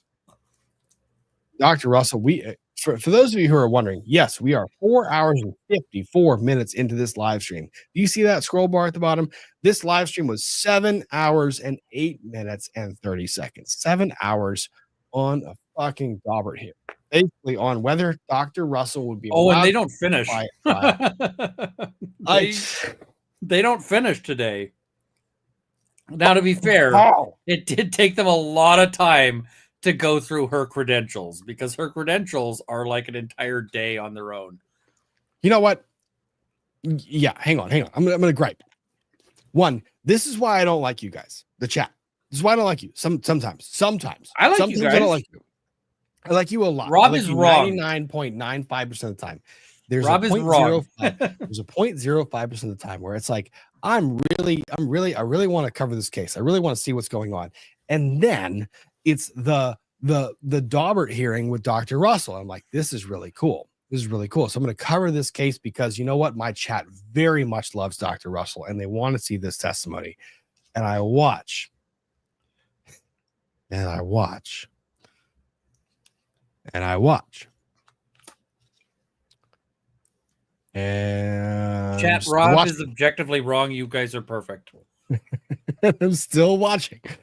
And then 4 hours into a 3 Follow hours me at in, Runkle of the Bailey for judgment-free chatting. 3 hours in, and we've made it through her CV. 3 hours in, and I am now the same level of knowledge about Dr. Russell as I was before we started, where it's like, oh my God, this woman has done everything. She has literally done everything. I mean, the thing is, that's only because we've already seen Dr. Russell, but yes, you know, if you hadn't seen Dr. Russell before, you'd be sitting there going, oh, wait, there's more? Yeah. All right. So Michelle White, great question. Great question. I love it. So Karen Reed is accused of running over her boyfriend, a former police officer who is now deceased in Massachusetts, running over him on February when it was snowing outside in a vehicle. And he was found with what are very obviously bite marks on his arm. And the prosecution theory is that he was bitten by a car. Well, and the theory is also the car somehow hit a certain mile per hour going in reverse that I don't think was possible, having tested it and seeing. There's a whole lot to this case that went sideways in the first trial. Well, the trial ended up in a hung jury, which means they get to try it again. And lo and behold, we end up in this position, which is actually rather unique, where Dr. Carrie Russell, who came to this trial as a very unique individual, Dr. Russell herself, found out about the trial while it was kind of ongoing, like was watching she got a newspaper article or saw an article about it, was like, that's a dog bite mark, and said to the prosecution or to the defense case, that's dog bite mark. And they were like, hey, that's cool. How do you reach that conclusion? And she was like, I have all these credentials. Like I was a forensic pathologist and I was the director of medicine and I was the chief medical director. And I was also a cop and I was a beat cop and I was in forensics. This woman's CV was everything. And suddenly she found out about this case in the middle of the case. She flew out from California to Massachusetts with the thickest Massachusetts accents I've ever heard in my life. Like California living. Yeah. This woman's CV is the Lord of the Rings. Like it is real long. Books 1, 2, and 3. Yeah. Yeah. So she flies out and they have a big debate over, my gosh, she was discovered late, but is she allowed to testify? And the judge says, well, I don't know. Let's go ahead and ask her some questions about her qualifications. So during the first trial, they did a whole lot of judge. I'm more qualified to be here than you are. Exactly. Yes. 100%. So during the first trial, they did this whole, we're going to test her qualifications. And about 5 minutes in, every lawyer that was watching this was going, you're fucked. She's so qualified. She had all the qualifications: beat cop, investigator, detective, then a nurse, then a doctor, then a forensic doctor. Then she went into autopsies. Then she was in the ME. Then she was working with the fucking jails doing investigations on dog bite marks. This woman checked every fucking box. So about an hour and a half into the voir dire in the first trial, everyone's going, wait, why are we still here? So the question is, why are we still here? I mean, well, I'm kind of expecting that at the end of this, they're gonna be like, so how do you claim to know all this stuff? And she's going to draw a picture of like a blob on a piece of paper. And they're going to be like, what's that? And she's going to be, I'm going to bet based on my knowledge and experience that you have a mole on your ass in exactly this shape. And it's going to be like, how did she know this? She's like, because I know everything. I am omniscient. There is the mole. That is that shape. My God, how did you know? Exactly. That's what I mean. So it became comical. So the reason why we're starting 4 hours and 54 fucking minutes into a live stream is it to get through her CV and her background. and all of the fundamental principles between her decision, right? To get through all the relevant stuff, it took at least 3 hours. And then she got to some of her baseline conclusions, which was this is dog bite and not otherwise than a dog bite. And that was another hour and 45 minutes. And now, Well, and at our also she cites a specific dog. oh, Chloe, yeah, I'll let you elucidate on that, Bone. But there was I kind of cut off around a little bit after the lunch break, right? So about 5 hours in, she starts going into a topic that I'm first highlighting is going, huh, I didn't see this in the first trial, and I think this is interesting. So the question is, one, why are we re-examining her to determine whether she's an expert? Well, various reasons. One of them being this is a separate trial. So it is a new trial where you have to view the evidence anew as a whole. Just because it came in the last trial doesn't mean it comes in this trial. It is a bit odd that someone would be qualified on a topic in a trial, in this trial, and not be qualified to speak about it again in the second trial, the same facts when they were previously qualified. It's a bit odd. It would be But hard to not explain unheard of at all. but not unheard of. So that's why we're here. Because again, in the last trial, we kind of did this on the fly. And one of the reasons why the lawyer went through 3.5 fucking hours of background is because the lawyer wants to create a record for the appellate judge that reviews this to basically say, all right, she's as qualified as she seems. So that's where we all start. So where I am bringing us is the return of the lunch hour, where we start to get into some of the testimony that I had heard for the first time.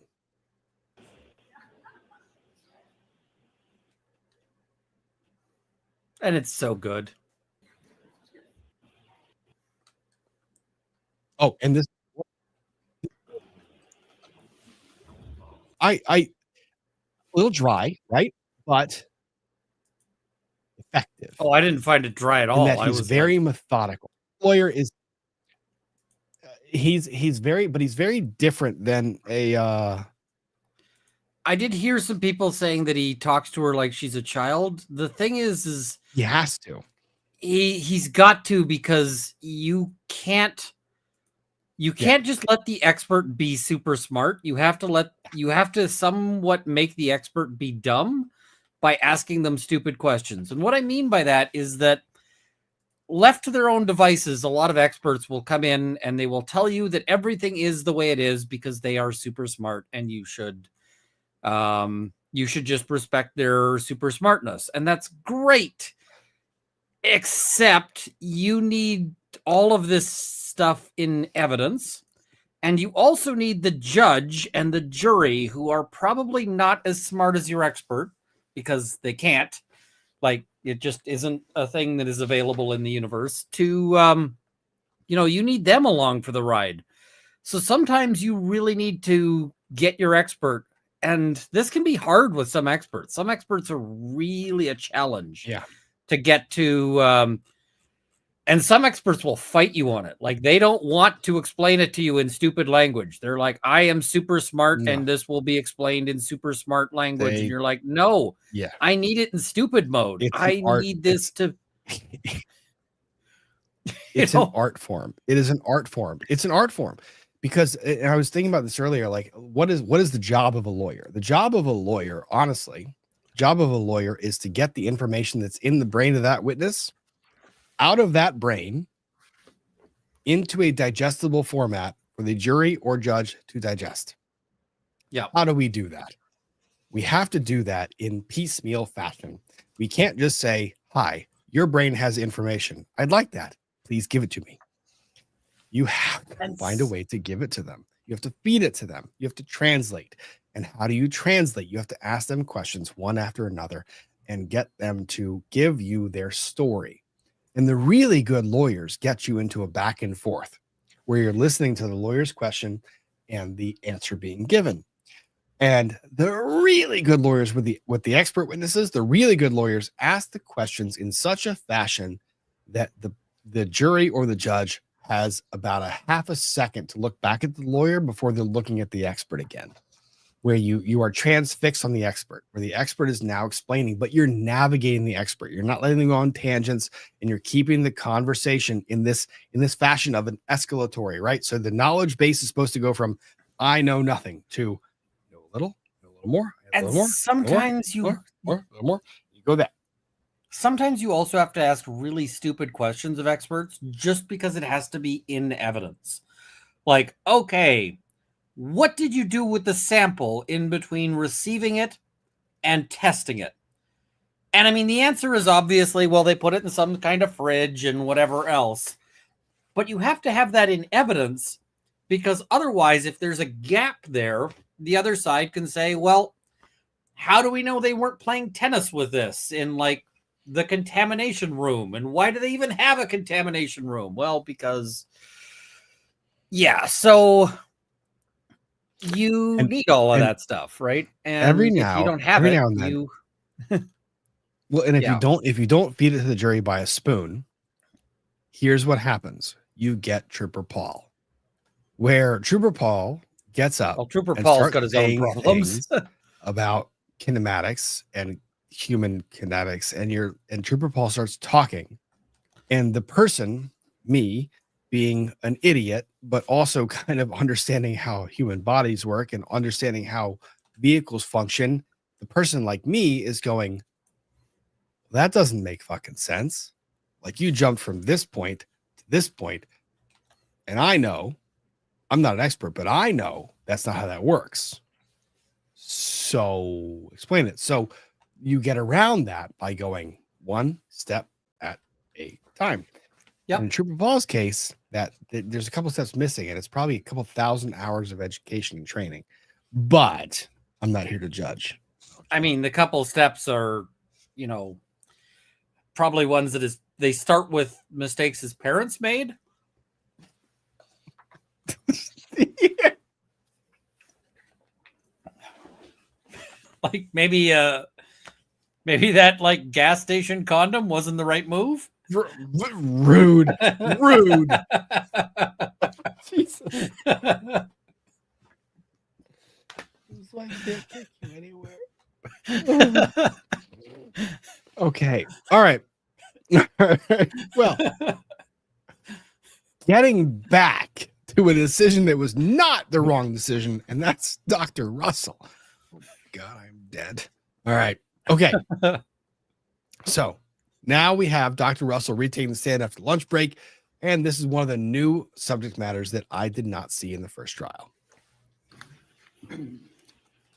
May I have Exhibit 10 published, please? Side note, because this lawyer is so methodical, the lawyer talks like he is reading for an audiobook. So we're going to speed him up a bit. We're going to go to 1.5. It's easy to hear them both.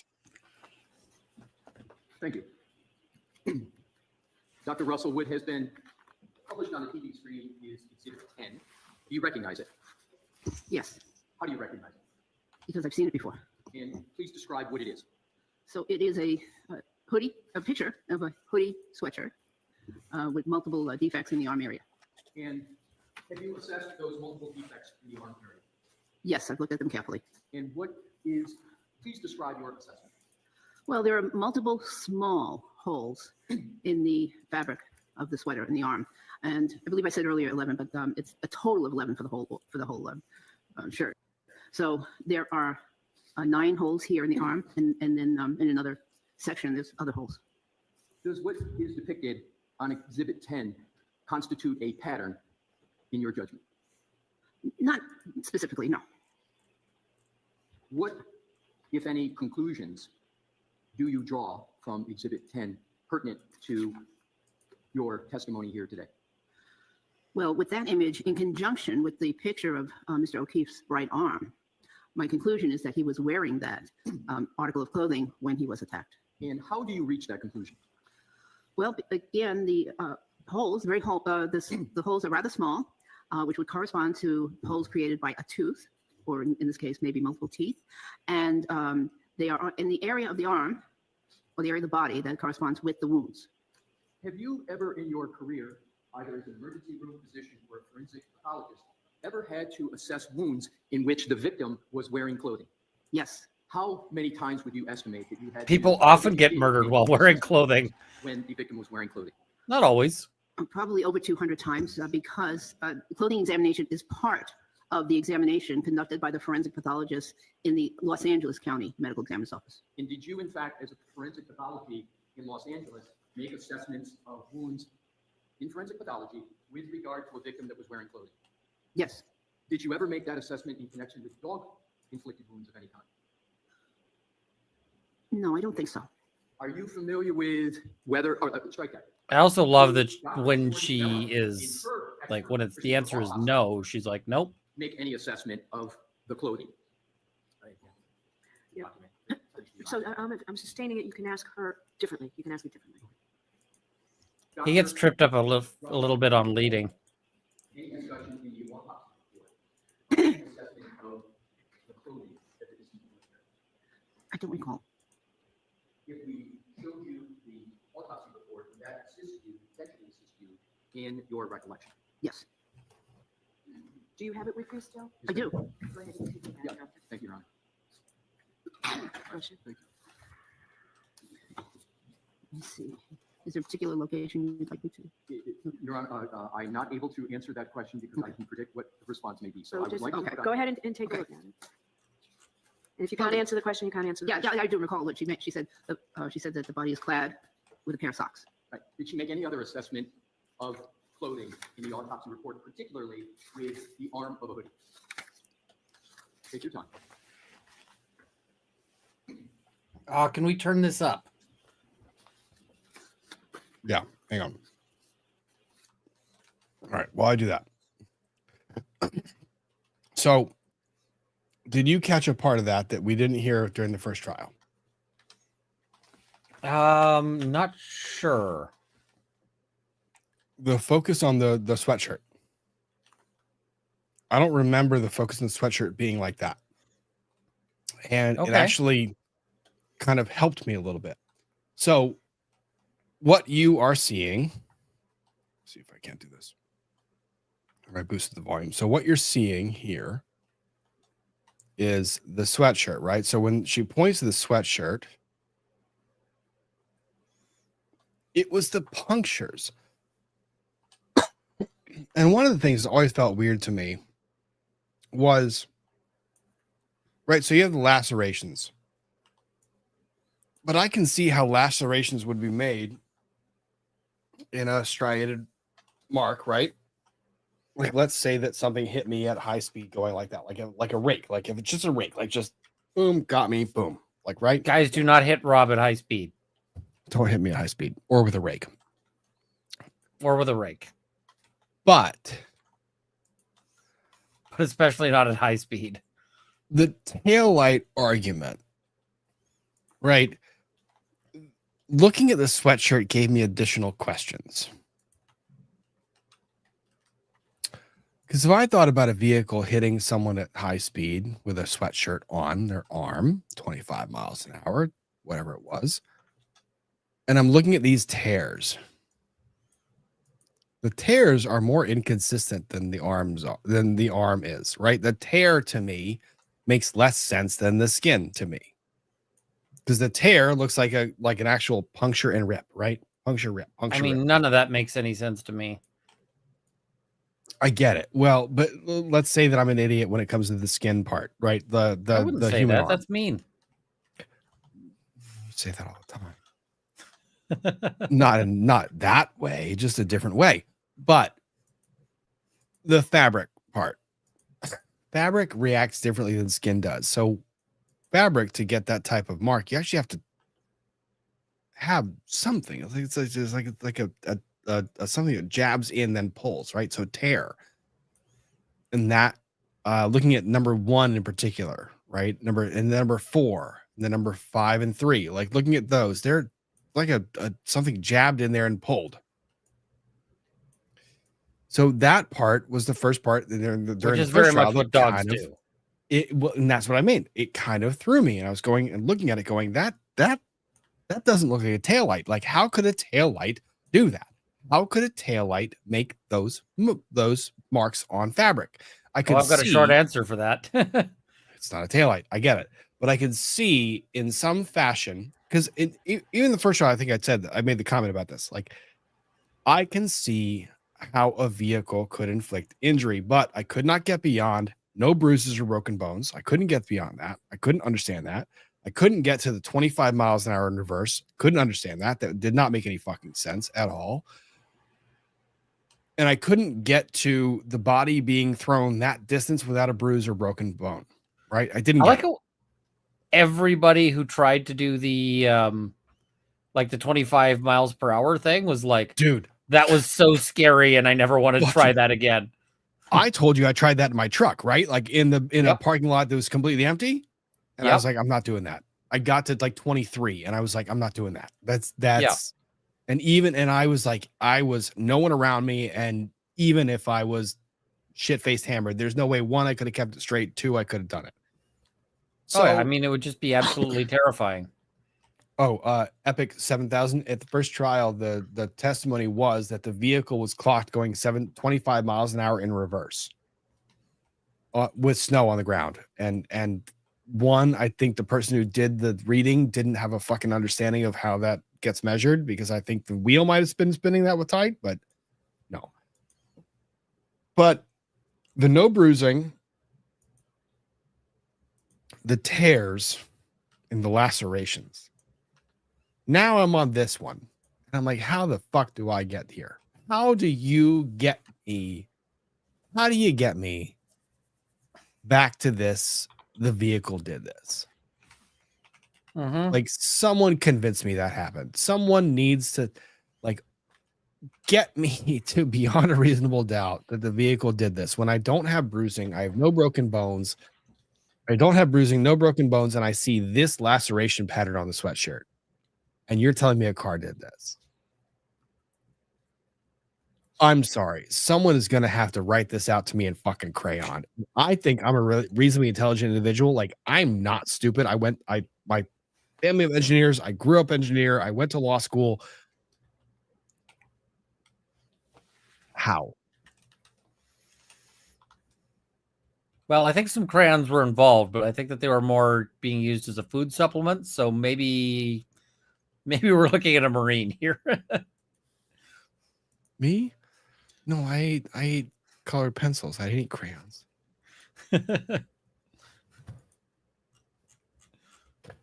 But so when Dr. Russell gets to this point, right? So she does her analysis, which I've already heard. The skin, the tears, the breaks, the abrasions. I get that part.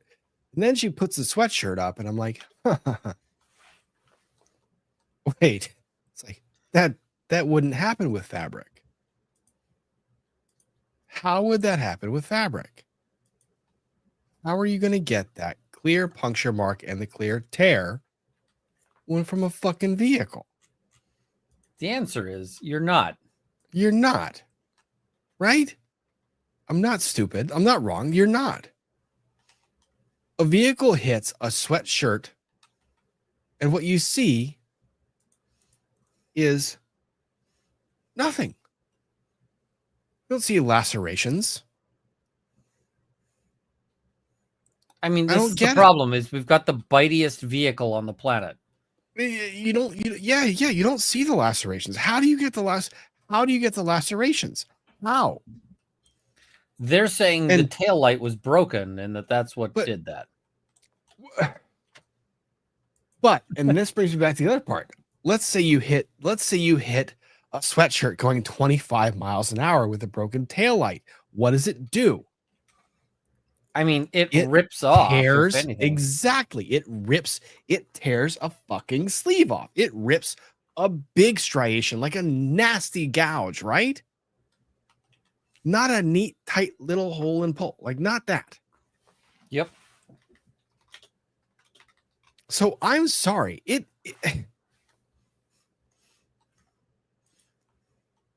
If the prosecution intends on winning this case, they need to somehow fucking convince me how that happens. I need to see it. Because I cannot comprehend it in my brain. Well, Trooper Paul says that the car bites her and then Magically car spins bites her in him, the air and she and flies then for 9 million. yeah, there's this spinning pirouette, and it just happened, and he knows this because the crime scene told him. So I don't know what your problem is here, Rob. Look, if there's an explanation that can fit, It I'll just accept happened. it. Crime scene told him. That's the problem. Like, I am trying to put myself in the mind of the jury with whatever experience I have and knowledge I have, and I'm looking at this going, that doesn't make sense. I can't make those two things line up. Crime scene told him, Rob. Well, Sarah Boone told me she didn't do it. So you're saying that we got to acquit? I don't get it. So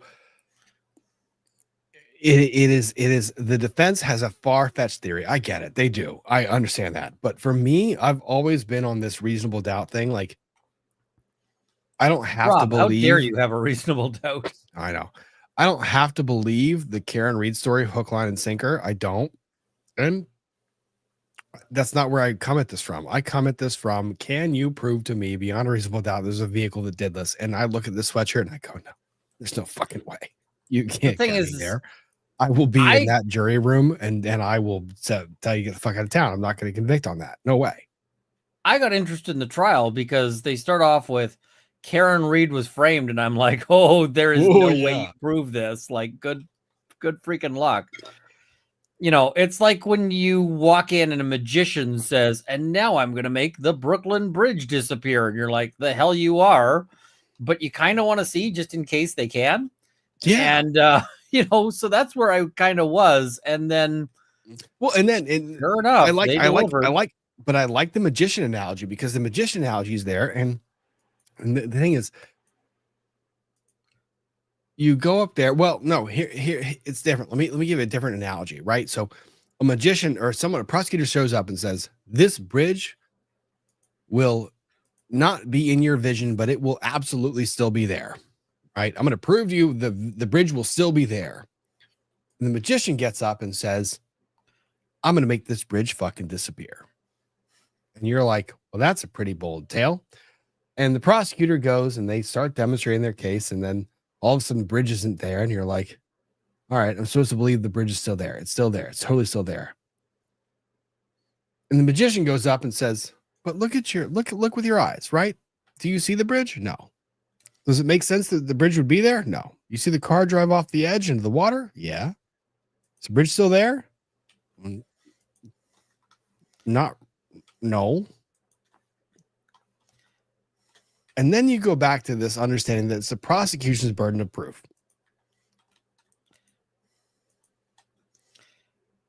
And so the anyway, prosecution's like, Rob trust me. I'm so confused. Rob has decided that Google Maps is at fault on this one. Google Maps is involved on this case. Google Maps killed John O'Keefe. That was not intentional. That was just no. But you know what I mean? Like it's you look at this case and you go, stop fucking gaslight. Stop with this. Like someone explain it to me. I don't get it. So that's where the sweatshirt came in. Or in this case, maybe multiple teeth. And they are in the area of the arm or the area of the body that corresponds with the wounds. Have you ever in your career, either as an emergency room physician or a forensic pathologist, ever had to assess wounds in which the victim was wearing clothing? Yes. How many times would you estimate that you had to, or that you did make an assessment of wounds when the victim was wearing clothing? Probably over 200 times because clothing examination is part of the examination conducted by the forensic pathologist in the Los Angeles County Medical Examiner's Office. And did you, in fact, as a forensic pathology in Los Angeles, make assessments of wounds in forensic pathology with regard to a victim that was wearing clothing? Yes. Did you ever make that assessment in connection with dog-inflicted wounds of any kind? No, I don't think so. Are you familiar with whether, strike that. Did Dr. Shorty Bello, in her her autopsy report, make any assessment of the clothing? So I'm sustaining it. You can ask her differently. You can ask it differently. Dr. Russell, do you recall any discussion in the autopsy report, any assessment of the clothing that the deceased was wearing? I don't recall. If we showed you the autopsy report, Hang on. does that assist you? All right, 50622. Where are we? Here we go. All right. Someone explain this shit to me. Someone explain this shit to me right now. I have the court volume boosted up 600%.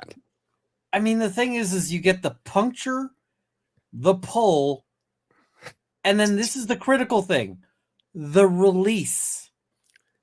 Puncture, Someone pull, explain. release. How, like, the What I mean. I will. you're not going to get a car opening its mouth afterwards. And the other thing is you get like these places where there's two Where's the things tear? moving towards each other. Where's How do you Tear? how do you get the two things moving towards each other? Like the two tears headed to each other, if it's like that makes no sense to me. That's what I mean. Where's the tear? Where's the? You're telling me, you were telling me that that hole right there, that is from a vehicle hitting an individual going 25 miles an hour. I'm telling you to fuck off. Like, no, no, no, no, no, no, no, no, no, no, no, no. That's not how that works. 25 miles an hour is not 70. If you hit someone at 70, maybe I could buy that it would be so quick, the impact would be so brutal and quick. But then you know what I'd see? Broken fucking bones and bruises. You know what I don't see? Bruises or broken bones. Regular or the So- other kind. What the fuck is this? That's what I'm saying. I don't understand. Conclusion as to what inflicted that hole, or as you've referred to it as defects previously. Yes, these are consistent with dog bites. If we could publish, Your Honor, 13. Okay. Thank you. You recognize 13? This image? Yes. Yes, What is it? similar to the other. It's just it's in a different location on the arm. Did you make an assumption? Ian, at the risk of repeating myself, and without the doctor, the good doctor, telling us how that happens. Hang on, let me pull this back up. You have a puncture wound in the fabric, and then you have a noticeable tear, but the tear seems to be directional in that the tear seems to be outward, like it is leaving the fabric, right? Like it is being extracted and somehow pulling some of the fibers, but not all of the fibers as it is being extracted, right? I mean, I'm not the doctor here, but I have seen a lot of dog bite cases because I get clients who run from the cops and then they get bit, and then I get, pictures of their bites and, with like unhappy client being photographed in the hospital. And they look exactly like this. And I'm going, how is this difficult for any of these people to see that it's so obviously like, this is not even hard. This is not. You know what's funny about this one? Wear a sweatshirt and walk into a I'm not saying this to just like walk into a nail, but if you ever walk into a like a drawer hinge, like that's sitting out or something, like where you walk by it and your sweater catches it, right? And the sweater grabs it and like it pulls. I mean, I had a suit wreck this way and it doesn't look like that, the hole. Exactly. Like if I hit an object, you get the tear. You get the like the ladder, like you get the whoosh, whoosh, whoosh. You tend to get like a triangular tear from that where it pulls and rips and pulls away. This one is like a dude. That doesn't make any fucking sense. Like, someone make it sense. It doesn't make sense. I don't understand it. And the problem prosecution needs to find a way to explain this to me like I'm a child and make me understand it. I'm willing to understand it. I am. If you can explain it to me, if you can make this work, I'll give you the one. You great attorney, great job, love it. Rob will give you a pony if you can make this make sense to No, him. I'm not doing horses. We're not doing horse stuff. No, well, fuck you for saying that. I didn't mean that. I didn't mean that in a bad way. I was traumatized. I'm traumatized from the last week's chat. I know. I realized that after I said it, I was like, Yeah. oh, that's going to be a sore point, isn't it? bad example. Bad example. Yeah, chat, for the people who don't know, the minis want a horse. And Rob wants to be able to retire one day, so he doesn't want a horse. I don't want a horse. I don't want a horse. Don't make me do it. So that's what I mean. But that doesn't make someone make that a headlight. I make that taillight. I don't get it. And it's not just that one. It's not, and that's the problem. It's not just that one. If it's just one, then maybe you could say there was something protruding from the vehicle. Maybe, right? Assessment of what is depicted in Exhibit 13? Yes, What assessment did you make? I believe this was inflicted by a dog tooth, a canine tooth. And again, the fibers are pointing outward. How did you make that assessment? How did you reach that? Well, it's generally small and round. So, and the canine teeth are the teeth that stick out the most when a dog bites. So this is consistent with a canine bite. Your Honor, may I have 14 votes? Yes. You recognize what is depicted on Exhibit 14? Yes, What is it? it's a similar wound on the arm area. No shit. It's damn near identical. She's got to say similar because, I know. It hurts my heart. Like this is killing me. I just want a plausible explanation. Like, can someone give it to me? Give me a plausible explanation for this. Like, I don't I have a understand. plausible explanation. That's okay. Here, give me a plausible explanation from the Commonwealth's theory. How about that? You can't. From the Commonwealth theory? Exactly. Commonwealth, explain this to me how this happens. Under your theory of the case, tell me how this happens. Explain it to me like I'm a child. Make me understand it. Please. That's your fucking job. That's the point. That's your job. So under the Commonwealth theory, the best I can do is that Lolly did it. Personally. All right, guys. I just pinned a message to the top of the chat, by the way, which is Ian's. Hang on, let me pull this out for a second. No, that one. Ian is up for a Gundies award again. Gundies. There are 2,866 of you in the chat watching right now. Right now. At the top of the chat bar, there's a link. And if you hit the link, just hit the link, what you can do is you can actually support Ian at the Gundies Award, because the entertaining individual next to me, the lovely elf whose hair is shiny and glorious and wonderful and who never ages beyond annoying me, is up for an award. The award that you're up for this year is most entertaining content creator, which I'm not going to win, but it's still entertaining that I'm up for it. But you could. So if you hit the link at the top of the chat and you get redirected, please vote for him. You can vote once per day, please, please, please. Because here's the other thing. What happens when Ian gets like a lot of votes? Ian goes to the show. Who else goes to the show? For a third, I know a guy. For a third year. Me and Ian and I end up having a lot of fun, hanging out with each other, and we take pictures together, and we can meet other people there. It's in Vegas, so no, you're not paying my way or Ian's way to get there. It's honestly just voting for it, and we use it as an excuse to get together and have some fun. And we love we love trolling the very, very, very large gun channels who are like, I have 5 million people. And Ian and I are like, well, we have 200,000 each. And they're like, well, why are you here? It's like, well, look at the fucking votes. We've got, look at the numbers. Like, all of our friends and people mobilize.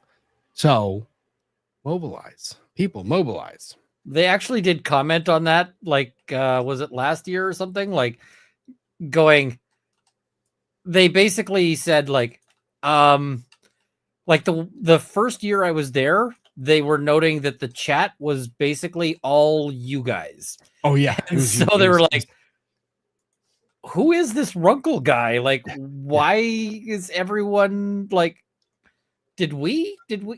Oh, yeah, he is up for an award. They didn't understand live streaming. They still don't. They don't understand live streaming. They don't get it. Emily, I'm never getting that tie back, and I never want it back. That is now Ian's lucky tie. That's it. It is our connection. It's Ian's lucky tie. For those of you who want the tie story, become a member. I've talked about it multiple times on member streams. Yeah. Okay. So back to it. And back to it is that is not a taillight that does that at all. No, the taillight story is just ridiculous to me. Of the hoodie, but this one won't have this. Excuse me, hole, similar hole, except it's a little larger in one dimension, and given that cloth has some stretching capabilities, and there was movement between the victim and the dog, the stretch was caused by the tooth. How did you determine there was some movement between the victim and the dog? Because he was alive, and when these were inflicted, and it is normal behavior to move, and also just the configuration of the wounds we discussed earlier. There was some movement around the elbow area. I like it is normal behavior to move. Like, yes, when a dog is nomming on you, you move. Recognize what's depicted in Exhibit 15, Dr. Russell? Yes. How do you recognize it? Well, it's how do I recognize it? Because the clothing pattern is very similar to all the others. I saw this Puncture pull, puncture pull, puncture pull, puncture pull, puncture pull, puncture pull. And this was what was not demonstrated in the first trial. Like the first trial, they had her look at the injuries on the arm, and they were like, "Yeah, it's a dog." This part, look at that. Like. Dr. Russell, do you 16 public recognize that? Yes. Look And at that. Not the same way. that's the other thing is, how do you get just the puncture without a pull if you think Puncture it's pull, a car puncture pull. speeding by, right? Because you see right there by just above the one, you see just a hole. So the way to describe it like best is right. So if I go up here, you see the mouse like very, very faintly, and there's the puncture wound, right? So, but if I go up here, right, how can I tell this is a puncture and pull? One, you see how clean that side is, how there's no frayed fabric right there, no fray whatsoever, nothing, right? So that is where whatever sharp object that was there punctured. Now, from that, you see this lovely striation where it is clear that fabric is being torn in an outward and upward direction, right? Outward and upward direction, pull. So puncture, pull, puncture, pull. That is how that looks. Puncture, pull. Fabric clean here, clean, very clean. Like if you were a vehicle hitting this thing at 25 miles an hour, now follow the mouse, 25 miles an hour, you're going to see this. You're going to see just tear marks, just ripping that. That's what you're going to see. Laceration, just whoosh. You're not going to see this lovely clean edge. See that? No tears. Clean edge. Puncture. Pull. That is inconsistent with a vehicle or anything hitting you at 20 miles an hour. It just is not how that works. I don't care if you are saying the taillight had nubs on it, right? The taillight has nubs on it. Great. Congratulations. The taillight has nubs. The nubs of the taillight hit the fabric. Awesome. 25 miles an hour. You know what they're going to do? They are not going to cleanly insert here and pull upward and out there. They are going to grab a braid, pull the entire time. And I mean, I know we got to show respect to the jury, but jury, come on. Like the last time. I am disappointed. And here's the thing. If a vehicle hits you going a speed that is enough to cause this, You're going to have some bruising. Bro, God, I think I got bruising from when Mini Mischief 2 hit me this week. Where? Oh, I mean, I've had bruises from Zora jumping on me because she's super excited. She's like, yay, it is nap time. Bounce. And then I'm like, oh, well, now I got bruising. So the problem that I have is it's not that I'm saying this is impossible.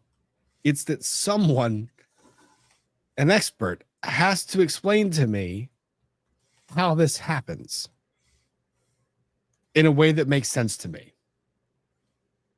And right now, based on my general understanding of kinematics, the expert has a big uphill battle, but I will listen. Like if the Commonwealth comes out with an expert that's like, this is how this happens, and demonstrates that to me, I'll be like, all right, okay, I was wrong. Got it. I lose. I concede all argument. You win. It hasn't happened yet. And Trooper Paul ain't it. I'm sorry. Trooper Paul ain't it. I think Trooper Paul would struggle to explain, like, how to get out of a box or his room in the morning. Yeah. Or just, anything really. Yeah. Trooper Paul, how does your alarm clock work? I don't know. It just wakes me up. It spoke to me and told me I had to be awake. I mean, that's actually more accurate because, that is. At least it does sort of speak in a, alarm clocky kind of way. It spoke to me and told me I had to be awake. That's what my alarm clock did. Yeah, makes sense. Dr. Russell, do you recognize what's depicted as Exhibit 16? Yes. What is it? So it's two holes. Generally, I'm sorry to interrupt you, but you say there's two holes. Is there anything that is a marker on this picture that shows you that are two holes? very good. Yes, there are two holes, one labeled number 3, one labeled number 4. They're in close proximity to one another. And number 3 is round, number 4 is a little irregular, but generally round. Thank you. And what assessment, if any, did you make with regard to what is depicted in Exhibit 16? I believe that this is consistent with 2 canine teeth penetrating the fabric How do you reach that conclusion? because they're separate. Unfortunately, in that image, there's no ruler.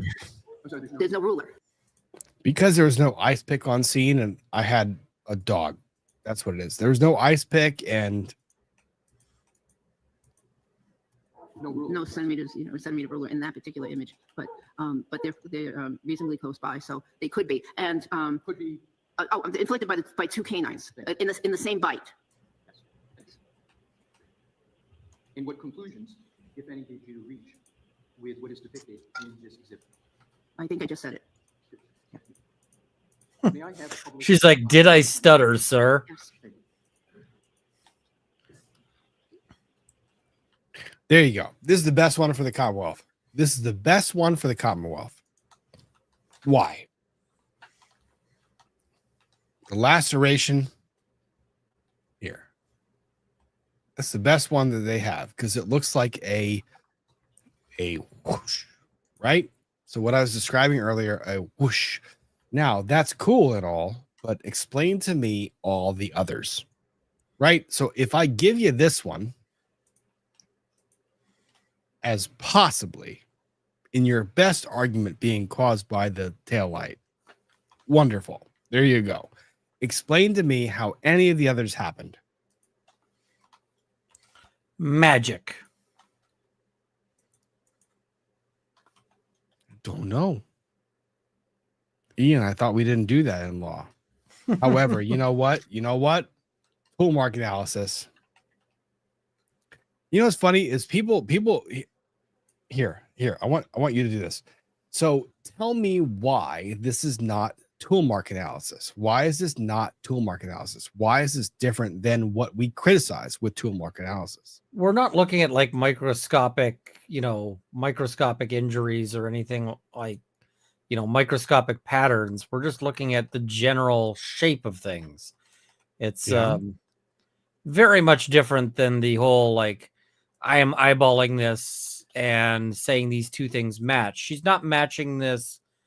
Like right now, we don't have any matching to a specific animal. We have matching to the general concept of animals.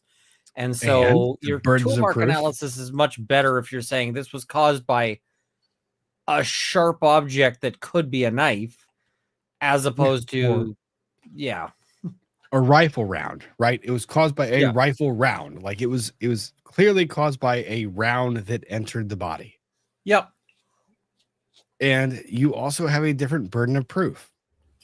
I mean, even if you said something like, even if you had an expert who gets up and is like, this gunshot was caused by a .22 long rifle cartridge.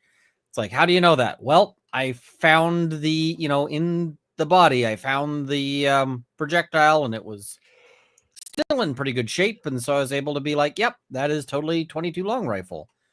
Well, I got no beef with that. Did you find the entry wounds on the clothes that they were wearing that day? Right? Hopefully. Like that's what. So one argument. That's the thing. Like if you are presenting a case at a prosecution, and you are asking a witness, like, how'd you know the gun that he shot killed him? Okay, well, I saw the rifle. It was in the body. The rifle wound, the round was in the body. Okay, cool, wonderful. You saw the round in the body, and that was what killed him, right? Yes. So, what clothing was he wearing the day that you saw him? I can't and recall. Did it have a hole in it? And did it have a hole in it? Can't recall. Okay. Now that's reasonable doubt. There you go. Right there. So, and people in the chat were telling me this was where they cut away the fabric. Which, if that's the case, then. Oh, the long cut? Yes. Well, there goes my argument for the best case they had, because that's. Yeah. Oh, I thought you were talking about the little cut, the one that's identified by 4. The long cut was done by EMS when they were trying to get, trying to do the whole life-saving thing. No, 4. Rob's like, I was talking about I was all set to give him a point, and then I was about to give him a point. I was about to give him a point, and now I'm taking it away. Do you recognize what is the Rob giveth and the Rob taketh away? In this exhibit? Yes. Yes. What is it? Again, it's a close-up of the hoodie, the sleeve of the hoodie, and there's a defect in the fabric, and there's a label on it indicating it's number 4. And did you assess Exhibit 17 before today? Yes, I did. What conclusions, if any, did you reach with regard to what's depicted in Exhibit 17? I believe it's consistent with a puncture of the sweater. And did you reach any conclusions with regard to the cause of the puncture? Well, taken in totality with the other images, I believe that these are all the result of multiple dog bites. Your Honor, may I have published 18? Yes. Thank you. Do you recognize 18? Yes. What is it? It's another defect in the sleeve of that article of clothing. And if I could impose upon you, could you go back to 17, please? Your Honor, may I go back to 17? Yes. Quickly? Do you know which Thanks for a bit. arm Hang of the on. hoodie this 18. call it occurs in, right or left? Right. Your Honor, may I go now to 18? Yes. Thank you. Please continue with your. Which arm of the hoodie is depicted in Exhibit 20? The right arm.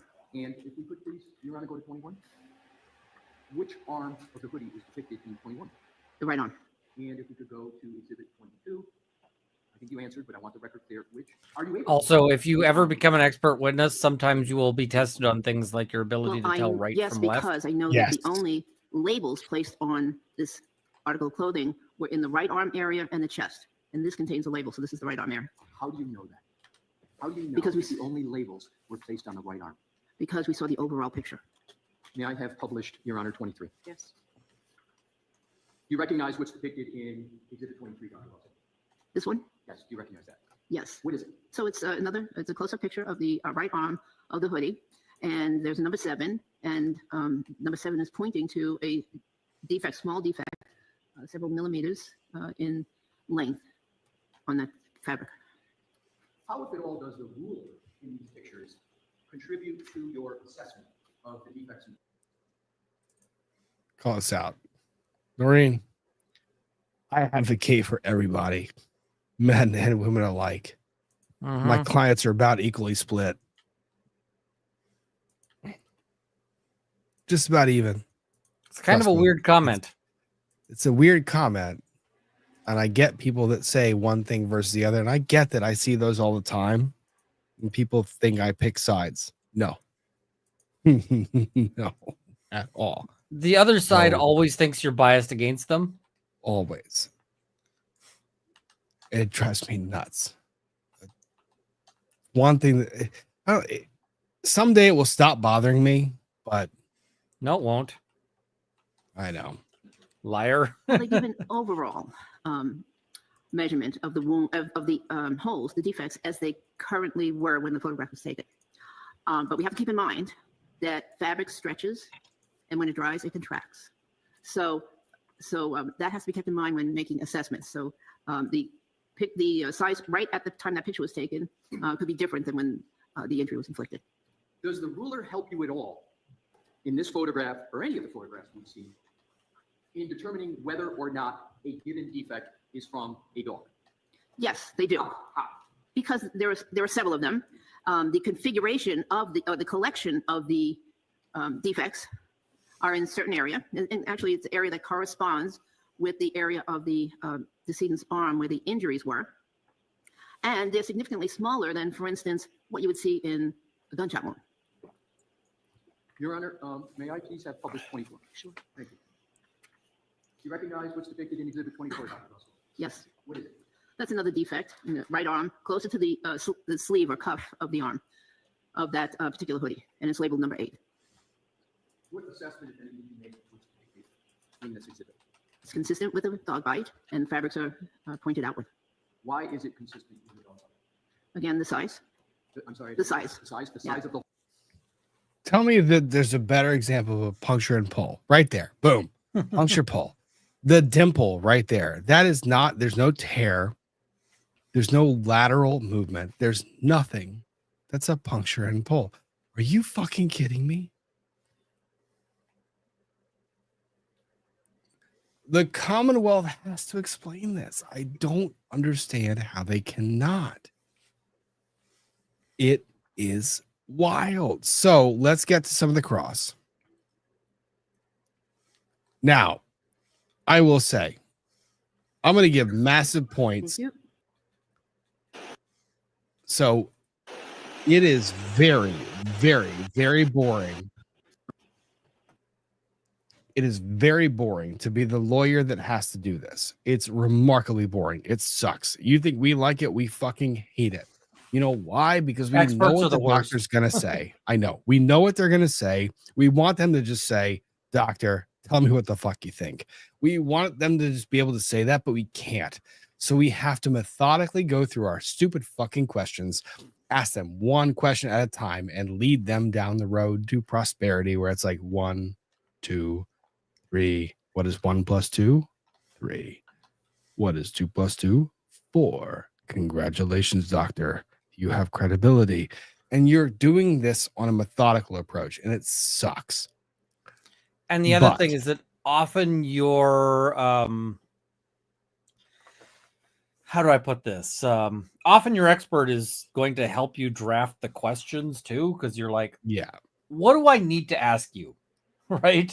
You know, it's what am I forgetting to ask you? So you're bored out of your mind. You've been through this a million times. You know the conclusion, and you make the same mistake that all of us do watching. And you are like, you are expert. This conclusion, this makes sense. But it's important to lay every element of foundation, every one step after the other. And this lawyer did a good job, and did a good job of doing it in a way that didn't seem super fucking boring and superficial. I didn't hate the lawyer. I thought it was a good presentation. I thought it was decent. It drove me nuts as to how slow he was going, but you know what? It's a record. You got to make it. So I don't fault him for it. There's one point where Prosecutor- Judge Bev goes like, hey, do we have to get this answer? And he's like, nah, let's move on. Yeah, he does. But there's other points where Judge Bev is like, I know you have to make a record, and lets him do it. That's the other part. Like Judge Bev, I've had my criticism, but Judge Bev actually thought allows she this was- record. Yeah, this was good. I actually thought right? she was pretty chill in this proceeding. Yeah, I was this is So exactly. This is perfect. This is what you want a judge to do. Give you the latitude to make your record, right? You have to make your record. She's going to rule whether Dr. Russell gets to testify or not. So you get to make a record to appeal that or not. So this Yep. was the right call. It's the right move. So let's get to the defense. Experience in the emergency room. Yes. In the emergency room, you see all types of. Oh, he comes in kind of hot too. I Oh, yeah. I haven't seen this I part mean, yet. he stays gentle for about 6 seconds before he goes like absolutely like ogre mode. So in And candor, I it's a haven't seen this choice. part yet. I have not seen this part yet.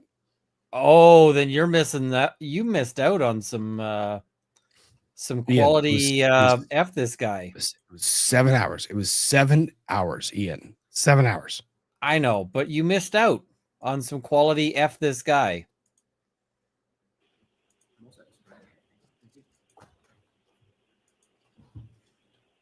Because Good I had afternoon, some Dr. F this guy Good afternoon. thoughts. My name's Hank Brennan. We haven't had the pleasure of meeting before. Good afternoon, Mr. Brennan.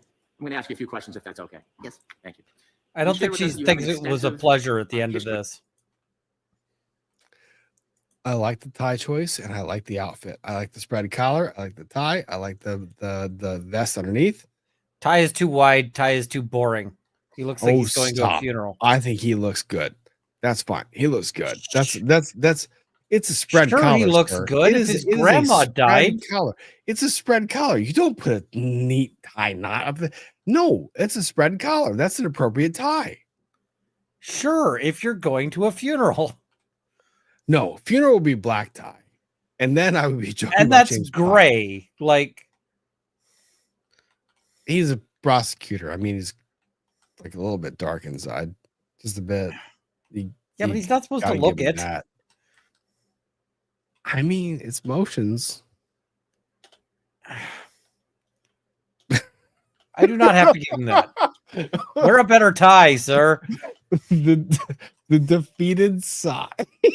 You know what he ought to be wearing? Like some sort of bright yellow tie. That would be a good choice. No, come on. Yeah, well, yeah, but that's not wise for him. It's the defeated side. History of experience in the emergency room. Yes. In the emergency room, you see all types of injuries, don't you? Yes. You see physical injuries. Yes. Yes. Emotional injuries. Yes. People who overdose, perhaps they're drunk on drugs. Did he say emotional injuries? Drunk on drugs. A wide Drunk, array of different. drunk on drugs. But did he Drunk say on also drugs. say emotional injuries? Wait, like- drunk on drugs? Yes, and yeah, drunk, but drunk on drugs. Drunk on drugs. Yes. Drunk on drugs. I can't get over like that emotional damage made it into this trial. It did. Motion for 1.25 granted, because this lawyer comes in hot. Like he just, okay, granted. Types of. He's a spicy boy. Yes, Now, you must have seen a number of broken bones when you were in the emergency room caring for different patients, correct? thousands. Arms, legs, toes. Yes. Oh, where are you In light going? of your extensive experience in the emergency room, and looking at all of these broken bones, that doesn't make you an expert in orthopedics, does it? Oh, You see the face? Yeah. oh, that's where you're going with this. That was a twist. That was good.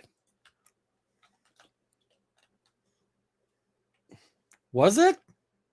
No, it was stupid, but it was a good twist. Like I think it's kind of asking her, it's seeing how far she's gonna go. Yeah, and then he basically tries to make it out like she's a weasel for saying she has some experience in orthopedics. Or some expertise, rather. Okay, so with this lead in, can you at least give me the lead in? The lead in is one that you would try with an expert. Which, like you're not an expert in orthopedics? Like you've seen this, you've seen broken bones. That doesn't make you an expert in orthopedics. You've seen a bunch of drugs. That doesn't make you an expert in. Sure, if I had somewhere I was going with it. He has somewhere he's Yeah. going with it, but it's straight I'm into a now- fucking wall. Now I'm curious. I don't know. I don't see the wall, Ian. I haven't seen the wall. I have no idea what the wall is. Okay, Is watch there a for the wall. Is there a wall? Mm-hmm. Have you ever been qualified as an expert in orthopedics? No, I've Isn't never. orthopedics a specialty in medicine where there is specific? All right, the pace is pissing me off. Counsel, I get it. You're adversarial. Let her answer the question. This is about making a record. This is a motion. You're not in trial. Let her make her fucking statement. Shut up. Training.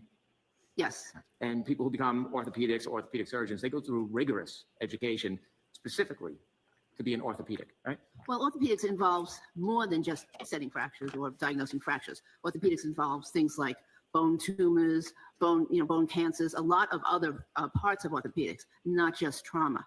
I am an expert in emergency orthopedics, I believe. So you have decided that you are an expert in orthopedics? Emergency orthopedics. Emergency orthopedics. She's like, did I stutter? You get a fellowship in, or somehow you are deemed an expert in any way? It's not a specialty that has a fellowship that I'm aware of. I see. So you are proclaiming that you yourself think that you're a emergency room orthopedic. I have expertise Oh. in emergency orthopedics, yes. Are you an expert in orthopedics? The whole field of orthopedics, no. And you don't have any specialized degrees in orthopedics, do you? No. You would agree that somebody who's gone through the rigorous requirements of being an orthopedic qualified, they'd have much more experience in that than you. True? In general orthopedics, yes. I have a lot of experience in orthopedic trauma related to emergencies. Have you ever been in any court where you've ever been qualified as an expert in orthopedics? It was never an issue. But I'm asking you, have you been in any court, state, federal, this country, any other country, where you've been? Play the Court of Appeals much. My God. What is he doing? What is he doing? He's Let me basically lay that trying to for make you. it Yeah. Right? like, Go oh, ahead. you're willing to pretend to be an expert in things you're not an expert in. And she's like, Yes. I don't think is this will play to a using- jury at all. No, it's not. But he's not doing it for the jury. He's doing it for the Court of Appeals. He is laying out all the buzzwords about the orthopedics. You're not expert in orthopedics. These are the But buzzwords that you, orthopedics are you completely use. irrelevant to this. Exactly. But he's trying to do it with the Court of Appeals to try and preserve any argument that he has that they were qualified or not qualified. That's what he's trying to do. He's trying to do it for the Court of Appeals. This Court of is Appeal an is appellate not gonna- argument. Yeah, and they're I not going to know listen that. to this. I know that. But my God, They're not going to You listen wanna- to this. you want to talk about coming in hot. So, trial attorneys, you guys might think that like we get like nervous or anxious. Yes, we get nervous and anxious, but how we demonstrate that isn't how you would imagine. Usually we're like a dog that you're trying to hold back from a treat, right? So the dog is very, very, very excited to get the treat. Dog Chad, I wants don't know to be where he's very, going with very- this either. Stop. Dog is very excited to get the treat. So oftentimes when we get the witness that we've wanted to cross-examine for a long time, right? This is the treat that we wanted. We've wanted to cross-examine this witness for a long time. The impulse control is often very difficult to manage. So you jump in there and you're like, Rob is correct on this. yes, you're like, you agree that this is right? And they start talking like, but that's not what you said. You just start going at them rapidly, like you can't control yourself because you're so fucking excited because you've been waiting to get at this witness for all day. Like, this lawyer has waited for 5 hours to question this witness and has been amped up to do so the entire time. And it's just, And now he's charge pissing on the ahead. carpet. Exactly. And this is a fucking problem. You're not supposed to do that. You are supposed to go in there controlled and measured. And every lawyer's a little different. Like this, I would have gone back to my fucking notes and started from ground, like point one. Be like, 1, 2, 3, 4, get them to admit, like coax them up, blah, blah, blah. This lawyer was like, I choose violence, and was like, whoa, violence. The thing is, there are some witnesses that you can come in this hot on. This ain't the one. This is not that. Like, you come in like this when you've got a witness who is sketchy as hell and their testimony is already pretty suspect. So, yeah, that's a good line. I like that. You know, when you've got a witness who like is sitting there and they've got a tattoo across their forehead that's like, born to kill or something, and like, swastikas on each arm, you can come in and just be like, so, isn't it true you're a sack of shit? And the judge or the jury is going to be there with you. Or if you've got somebody who's clearly lying through their direct, you can, but this is not that person. This is you coming in and it's like, nope. You know what's funny? This is like somebody watching somebody walk across the street to come up to you and just punch your like beloved grandmother in the face. And you're like, I don't care what else you have to say. I'm not listening anymore because you just punched grandma in the face. And then she made this expression. You know what's funny is honestly, ma'am, I do not apologize for that pause. That was completely unintentional, but my God, did I do a good job. Wow, that is remarkable. The pause, I will say the pause God did well, because that was like, sweetheart, you're trying so hard. I get it. I didn't catch that, Ian. That was up there for like 5 minutes while we were talking, right? Yep. Awesome. That's so fucking cool. So, you know, that face is awesome. The fact that orthopedics is usually about the break of bones. You know what you don't have to analyze here? I mean, I guess what he's going to say is you can't say it was unusual that no bones were broken because you're not an orthopedic wizard. There's no bones broken. And there's a point where common sense like just chimes in and says, hi, there's lacerations, but no broken bones. What does that mean? And she's like, I have some experience in emergency orthopedics because I have attended at all of the car accidents in the history of time. And therefore I know what I'm talking about here. You know what, Dr. Russell, I do not apologize. Dr. Russell, I did you right. I did not do you wrong. This is a solid pause face. Solid pause face. I love it. It's phenomenal. And exactly. Please never speak of I did you in that context again. Don't do that. Don't do that to me right now. It's rude. I was honoring Dr. Russell. That's mean. I'm That's just saying, mean. man. I did you right. I did not do you wrong. Don't do that. Do not sully her name. Qualified as an expert. Rob, it was your word choice. I'm just telling you. I haven't ordained myself as an Yeah. expert in orthopedics. I have a lot of knowledge and expertise in emergency orthopedics. Does any authority ever recognize you and qualify you as an expert in orthopedics? No. I haven't declared myself an expert in orthopedics. I have expertise. You've seen a lot of car accidents you shared with us Yes. as a police officer Yes. in the emergency room. Yes. Perhaps when you were at the ME's office, you saw the consequence of car accidents. I did. Yes. Are you an expert in accident reconstruction? Reconstruction? No. And when you see the different people that come in with overdoses, whether it's alcohol or drugs, you treat them, don't you? Yes. But you're not an expert toxicologist. I'm not a toxicologist. No. But toxicology is a part of emergency medicine. So we have training in orthopedic in toxicology. But no, I am not an expert. Yes, there you go. I'm not suggesting you're unfamiliar with it or you haven't had experience or some training. I'm asking you if you think you're an expert. In toxicology? Yes. No, And you've shared with us that you agree you don't have any expertise in DNA. that's correct. In fact, you know very little about DNA, don't you? I would say that's pretty reasonable. Yes. That's what you said. Yes. You mentioned that you are generalizing or approximating the number of dog bite cases you've attended to in the emergency room relative to civilian dogs or domestic dogs. Is that right? Yes. And you've suggested that you probably treated about one dog a week over a period of 27 years. Yes? This Yes. is be 1,000 interesting. weeks in your estimation. Yes. Okay. You work for some of the most busiest ERs. Was there a lot of patients every day that you treated? Yes. Yeah. On average, how many patients would you treat in the ER over those 27 years on a daily basis? Daily, I Oh would my think about 30.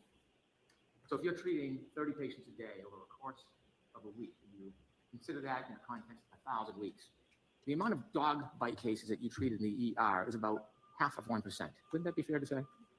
Wait. No, you- Wait, what? That's where what? He's saying that like half of 1% of the cases that come in the ER are dog bite cases. Therefore, Hundreds of thousands of cases. It's still thousands of cases. yes. I don't like math. I mean, he did the math, but the math is stupid. I don't like math. Why is he making me do math? This is bullshit. I don't like this. I disagree. Bad lawyer for making me do math. You lost me on that. Okay. Sorry. Well, if you had one dog bite case a week, let's say you had 20 Yep. cases a day, 100 a week, Mhm. that would be 1% of your cases. Nope. Oh, That's it could a be, number. yes, yes, but it's the number of cases, not the percentage that was asked of me. I'm just asking you a question. Okay, I just want to clarify that. And so you said how many? 25? Yeah. Someone taught her to be spicy. Yes. Call out the Expert bullshit when spicy. you see the bullshit. Yeah, exactly. Good call out. Great. That's the right call too. By the way, most experts will miss that bullshit. They'll miss that opportunity. That was good. Patients, yes. So that's less than 1% of the cases that you treated in the ER relative to dog bites. Okay, that's reasonable, and that's average, actually. Now, when you treated cases of dog bites in the ER, you said that you would sometimes have the reporter, the person injured or somebody with them, tell you it was a dog bite. Yes, Yes? And sometimes there's communication difficulties. There was a reason why they couldn't share it.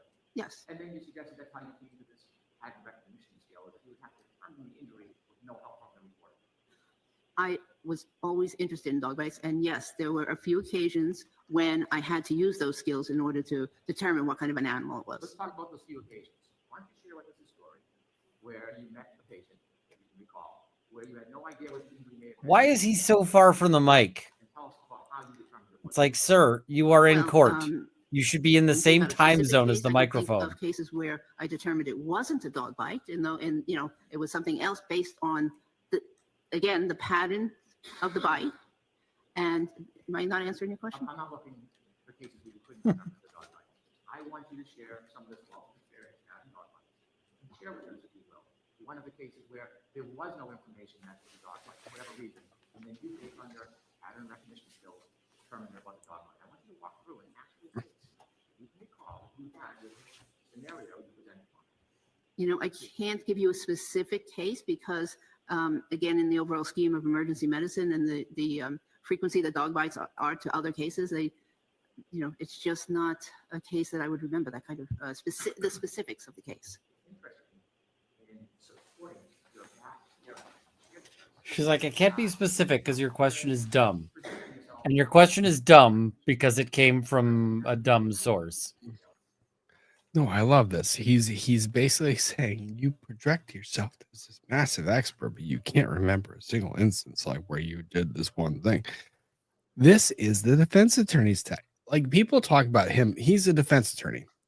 He is approaching this like a defense attorney. He is. The problem is he's practicing his trial cross He in a is. pre-trial motion. Why would you not take the chance? You do it. You're. Oh God, no! I don't do that. No. Oh come on! You're not. I don't want her being ready for my. I don't want her being ready for my trial cross. Because you're giving her practice. So you save your best questions. So you save your best. You save your best. But you see where she gets testy. I mean, you're not going to convince her to not show up. No, you're not going to convince her to be like, I don't want to do this. No, because but you poke. You try to see where you can get him agitated. It's like a depo. You do this too. In depositions, I will. She's going to be less agitated the next time. Poking. She's going to be less agitated the next time, and she's going to have all of this sewn up. But maybe this isn't what you want. Maybe this isn't what you want. Maybe you want her to sew this part up, but you want her to think that this is the part that she needs to sew up. But you're going after the other part. Come on. I could in depositions, you don't do that. I could assume that this is 12-dimensional chess, but it looks like he's just poking, doing some aggro practice. Yeah, a little bit. And I think he might be justifying to Lally, like, hey, Lally, this is why you sit in the chair and I do the work. It's clumsy, but it's better than what Lally did, to be honest. I mean, I almost feel bad for Lally because they've like put him in this chair and just sat him there. Yeah, no, baby is in the corner. Baby is in the corner. Baby is in the corner. I don't even know that this is like baby's in the corner. This is like the corner chair of the bedroom. Like the dunce cap. Like yeah, Lolly is Lolly. Lolly is lollygagging in the side. But if I have the chance, I'm asking questions. I get it. I'm not going to give her my best, but I'm going to give her some.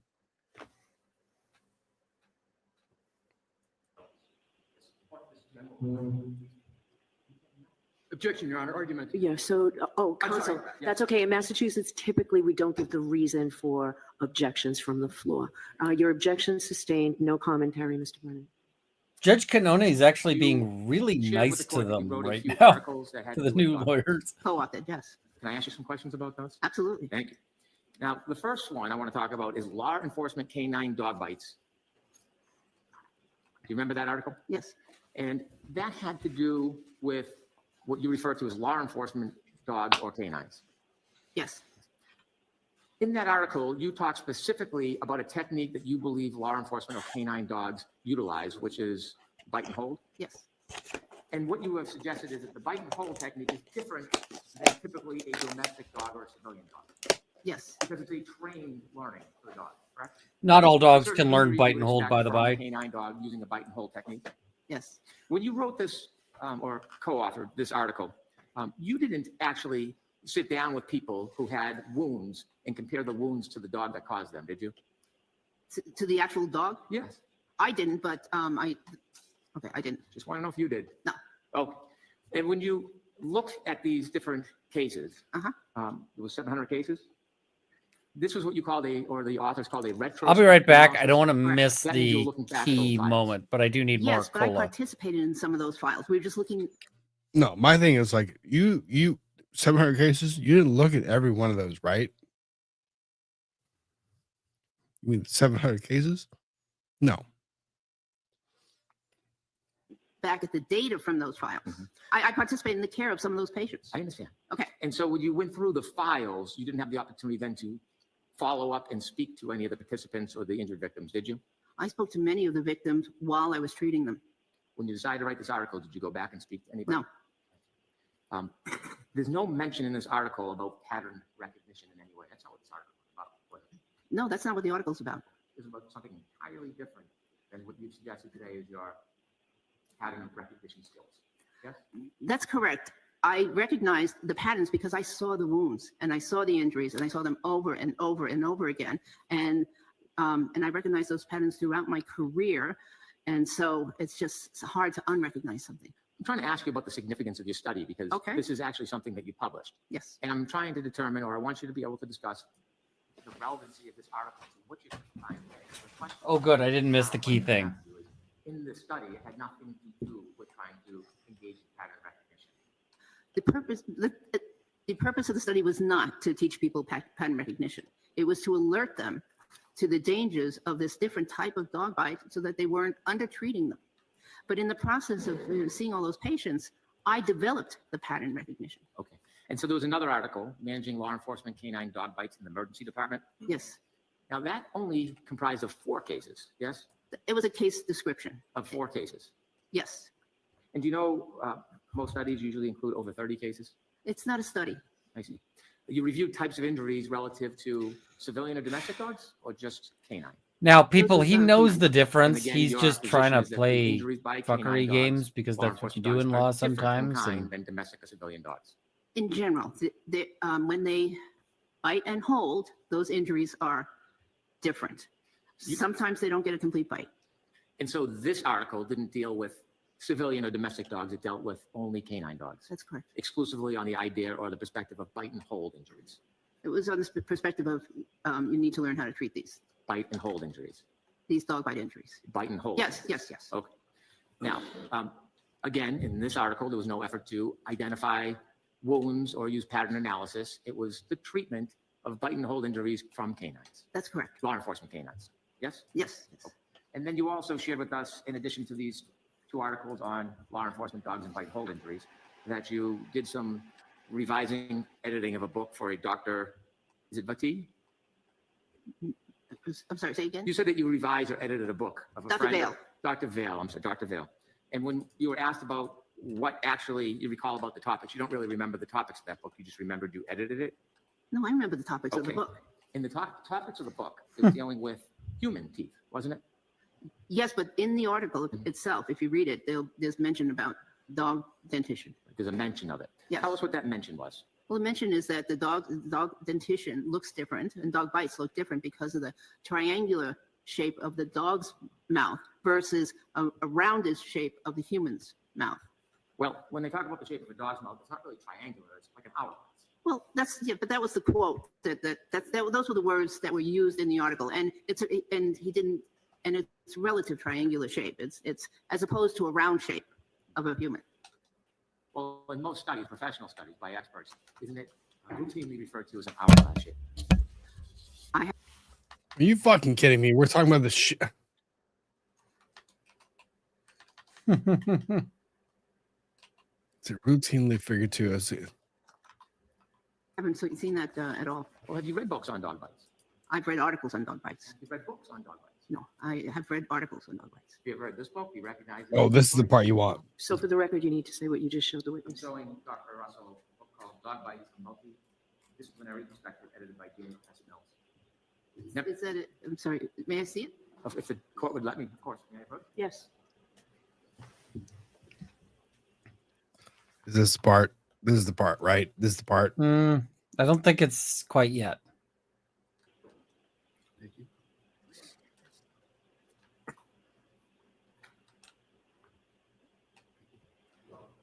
Soon. Side note, I love the fact that hang on, like the theatrics here, right? So even without a jury present, we are lawyers. We are theatrical beings. We are even Ian from time to time when you catch him in the right moment. Again, in this article, there was no effort Hang to on. identify wounds or use pattern analysis. It was the treatment of bite and hold injuries from canines, That's correct. law enforcement canines. Yes? Yes. And then you also shared with us, in addition to these 2 articles on law enforcement dogs and bite and hold injuries, that you did some revising, editing of a book for a doctor. Is it Vati? I'm sorry, say again? You said that you revised or edited a book of a Dr. friend. Vale. Dr. Vale, I'm sorry, Dr. Vale. And when you were asked about what actually you recall about the topics, you don't really remember the topics of that book. You just remembered you edited it. No, I remember the topics of the Okay. book. In the topics of the book, it was dealing with human teeth, wasn't it? Yes, but in the article itself, if you read it, there's mention about dog dentition. There's a mention of it. Yes. Tell us what that mention was. Well, the mention is that the dog dentition looks different and dog bites look different because of the triangular shape of the dog's mouth versus a rounded shape of the human's mouth. Well, when they talk about the shape of a dog's mouth, it's not really triangular. It's like an hourglass. Well, but that was the quote those were the words that were used in the article, and it's relative triangular shape. It's as opposed to a round shape of a human. Well, in most studies, professional studies by experts, isn't it routinely referred to as an hourglass shape? I haven't seen that at all. Well, have you read books on dog bites? I've read articles on dog bites. Have you read books on dog bites? No, I have read articles on dog bites. Have you ever read this book? Do you recognize this as an authority? No. So for the record, you need to say what you just showed the I'm witness. showing Dr. Russell a book called Dog Bites, a multidisciplinary perspective edited by James. Yeah, and this is a big thing. You pull out some random yeah. books that, If the court would let me, of course. you know, Yes. what you haven't read it in the original German? Wait, You know that. Wait. This is the part. So he approaches opposing counsel, right? So opposing counsel gets this book. Now, if you're the lawyer in court and you see this book for the first time, what are you doing? Judge, I need a recess. He's giving me a judge. He's giving me a book. He's not giving me a passage or an article or a case. He's giving me a book. What does this lawyer do? This is the theatricality of law. Ready? Theatricality of every lawyer. Now pretend for a second that this lawyer, I don't know, but tell me what your conclusion is. Has this lawyer seen this book before? Does he know that this is coming based on how he handles the book itself? Thank you.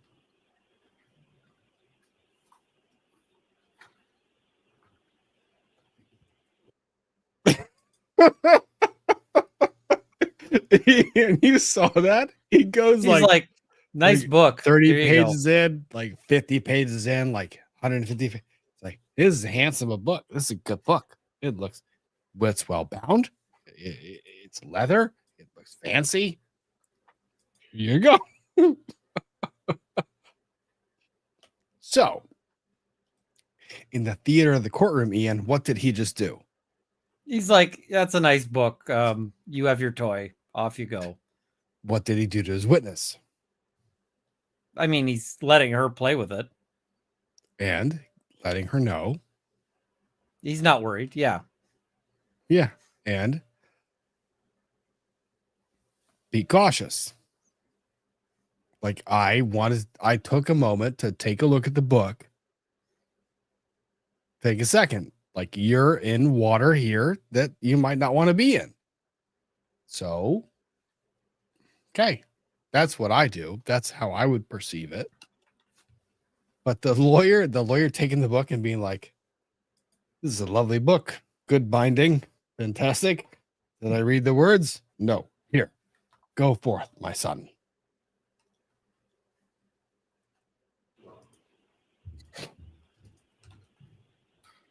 Also, he's read the fucking book. He knows the book. He knows it there. He knows it's been coming. He may not have read it. Mm-hmm. I mean, He knows enough about it. he may just be Doesn't like, it's a mention book. If any of these people have degrees of any. Sorry, Your Honor, I don't believe it was. She's like, This who is the fuck how wrote he this? knew it. This is how he knew it. This is how he teed it. I'm fucking telling you. They knew this was coming. Oh.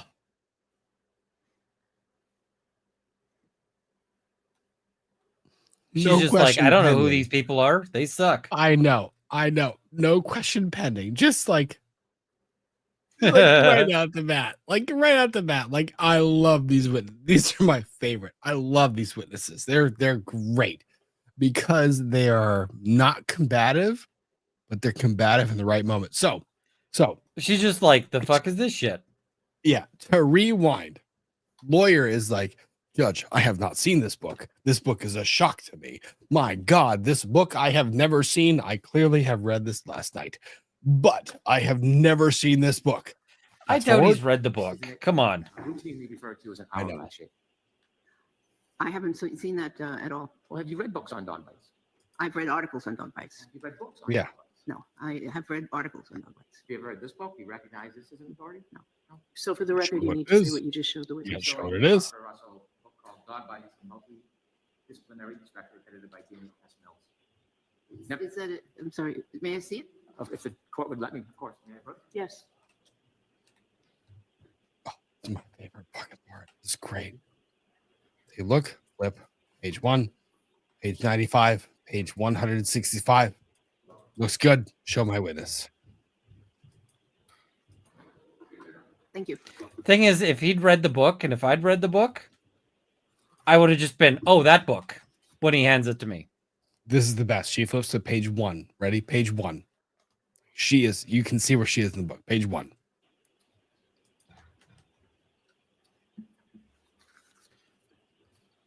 Like, I would have just been like, Page 2. Oh. It doesn't mention if any of these people have degrees of any. and he's like, I didn't ask.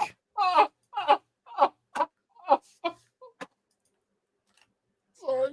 Go. Yep. I didn't mean that. I did not mean to laugh that hard. He's I just haven't like, seen I it didn't before. ask. I know. I hadn't seen that before. I had not seen that before where she just goes in and says, there's no question pending. And she just goes in and says, I don't see where they have degrees. She's like, who are these clowns? And this is why this lawyer, this is part of the whole, like, you get what you want, right? So you put the book in the witness's hand, you immediately say, turn to page 5. Like, you immediately take control back because they are very experts. And Ian, you know this too. Experts are very dangerous. Very, very, very dangerous. If you don't tell them where to go and you don't control them, like off leash, they are wild. I mean, he made that choice. It's a bad one. Oh, 100% it was a bad choice. Oh, sorry. I like that the word dog bites is just shining through right there. Dog bites. Doesn't show me their degrees. Sorry, Mr. Alessi, I couldn't hear you. Thank you. I don't believe a question. Oh, I'm is sorry. pending for the witness. Okay, are you moving to strike? Can't do it now. Sorry. I don't care. It was out. Strike that? Yes, I am. All right, I'll strike that. So, Yep. John, Well, Okay. I mean, with a wait judge, for questions, they'll please, okay? Okay. All right. Thank you. You done reviewing the book? Yes. jury would have already heard it, but the judge is Yeah. like, nah, she can disabuse herself.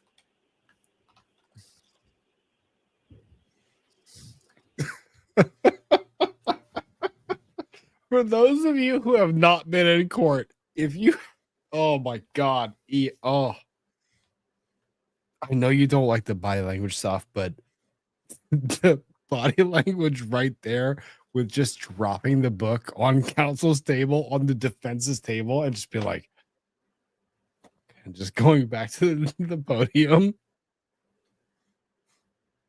Oh my God. Talk about a whiff. Like a whiff. Like you had a point.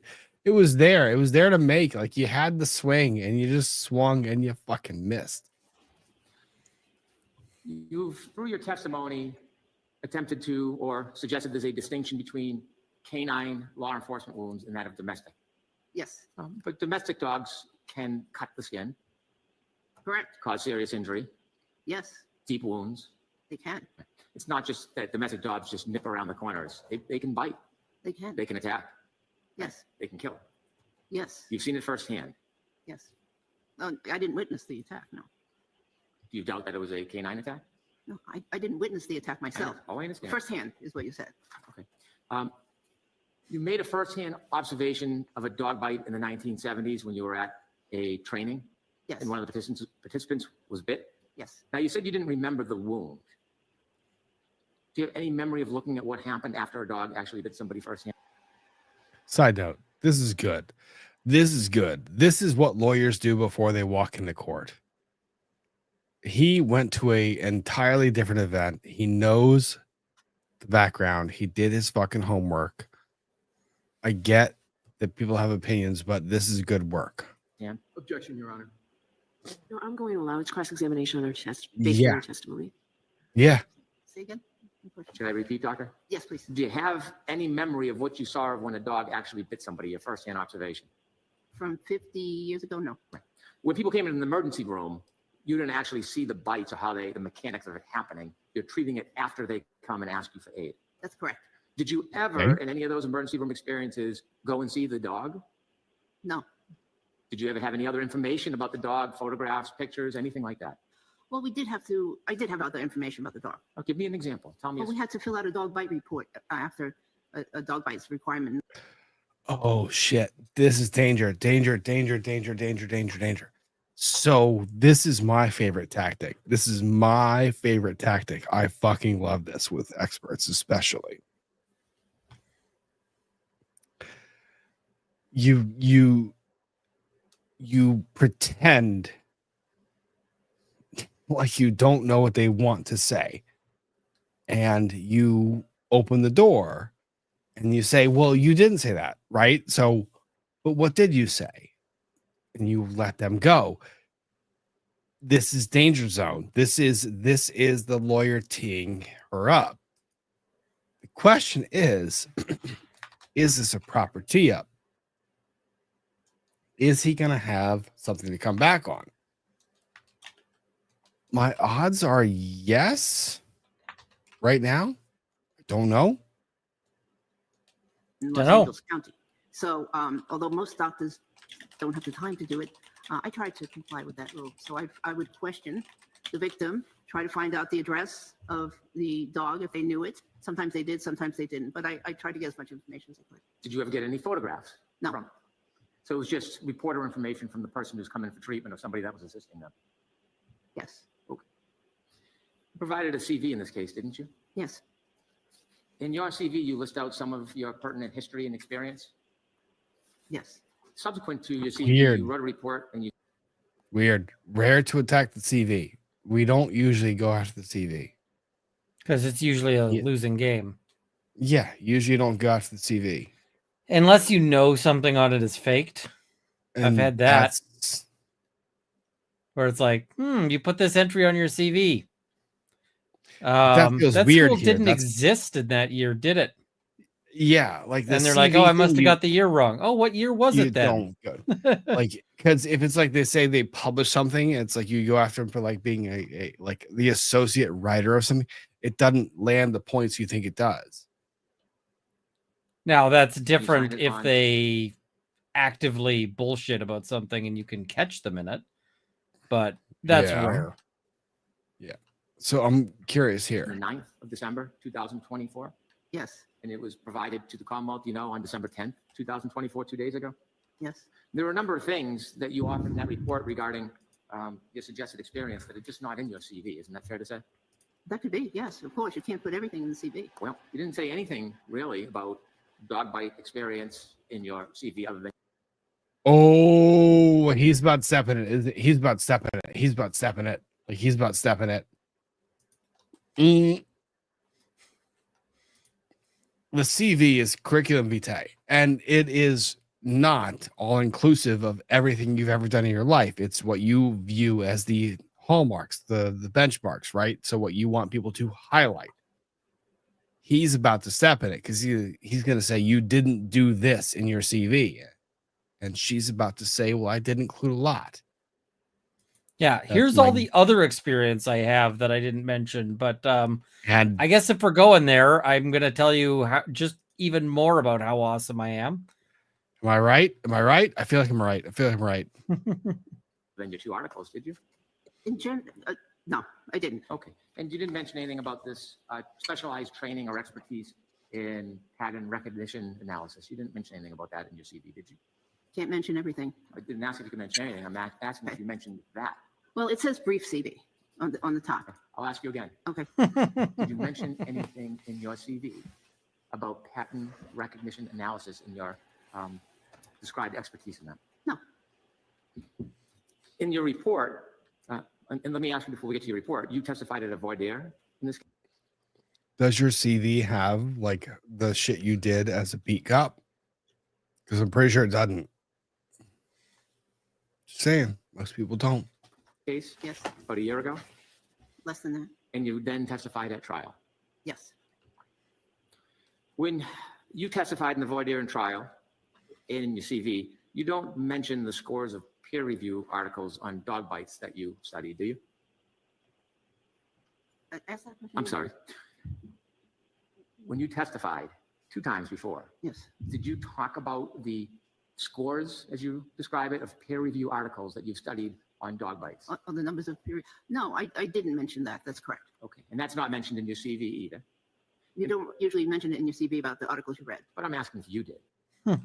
No, your CV doesn't usually say these are the books I read. Yeah.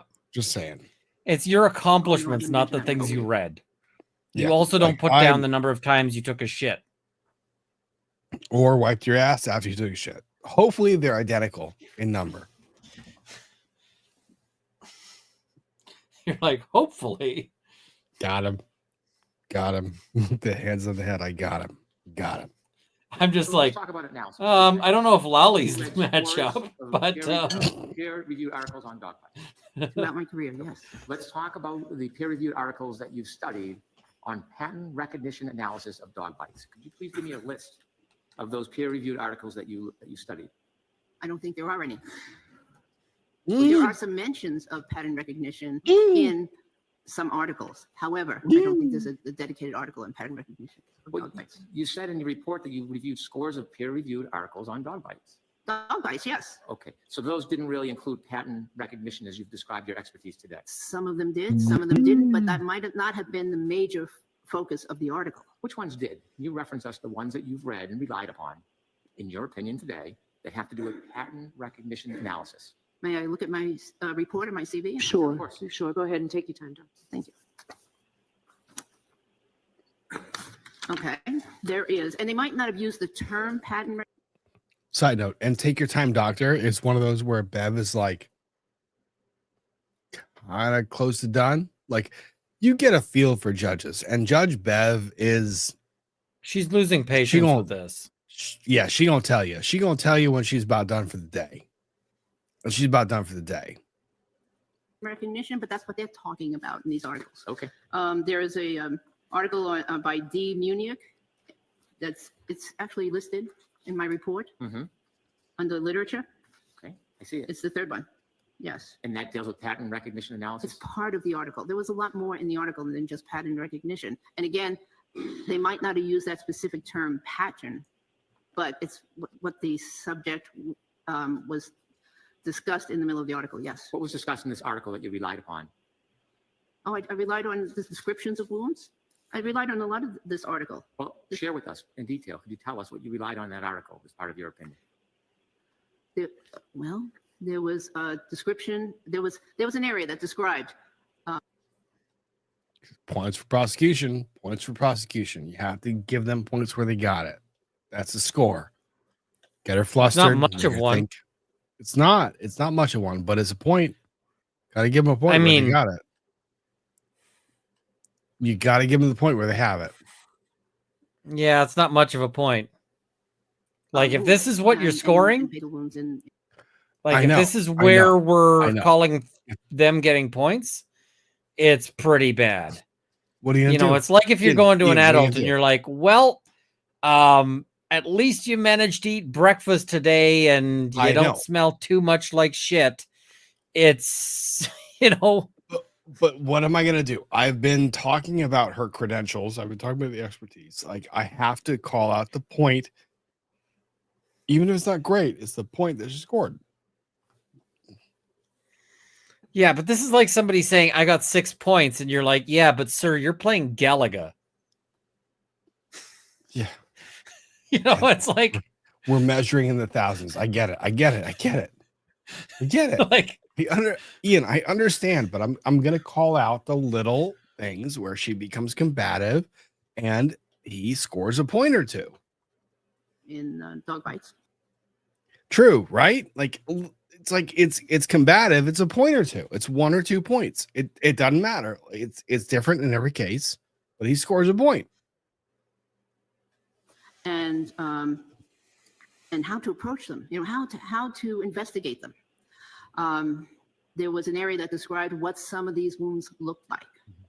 And there was actually an area that I believe it was this article that said that if you have this plus this plus this, that it is pathognomonic for a dog bite. Now, I believe that was the article that said that. Side note, here's me explaining my point. He has not asked this question. She is enunciating and going on. There's no question pending. She's going off. This is like point scored. This is a point. Don't minimize the point. There can be I feel like this is the place where lawyers think they have a point. I know. And jurors would not award the point. Jurors would be scoring the point against him. This is not a jury hearing. It's a judge hearing. But I don't think the judge likes this either. Yeah, it's she's really not given the judge wants this fucking thing done. And the judge is like, can we just get to the, I hate to say it, to the point, but the judge is like, can we get to the point? Yeah. She's not like, the judge isn't giving like, I'm feeling like this is doing well kinds of vibes here. That one of these articles did, but anyways, so yeah. So I think maybe you might want to look at them. Oh, I did. Okay. That's why I'm asking. Oh, Okay. That's why I'm confused about what you're talking about. There was not a recipe book that said, okay, you know, this is the pattern of a dog bite. It might, you know, might not get a lot of readers for that, but this was a forensic approach as to how to identify fatal dog attacks. So from your resume, doctor, could you tell me which article you're talking about? I'm talking about the third one down. What's the title? The title of the article is. yeah. Can we talk? Can we not do that in front of the jury? Like, just not in front of the jury. You do a lot of that like here, but if you do that in front of the jury, I'm going to strangle you. Like, don't in front of the jury.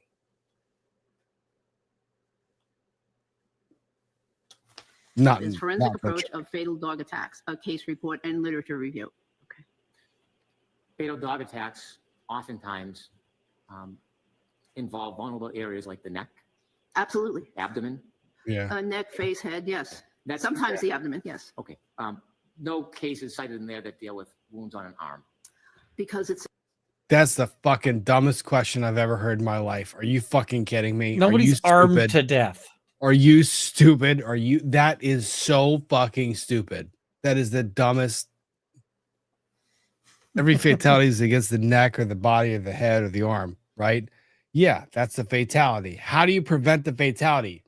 Gee, I put the fucking arm up in front of the fatality. What the fuck was that question? Oh, that was so dumb. That was so dumb. Why is it not a fatality? Because I put my arm in front of my throat where the dog was going to bite me and take out my throat. So that's why my arm is cut up and not my throat. Oh my God. That was stupid. That was so dumb. So you still think he's on the scoreboard? Nope. I don't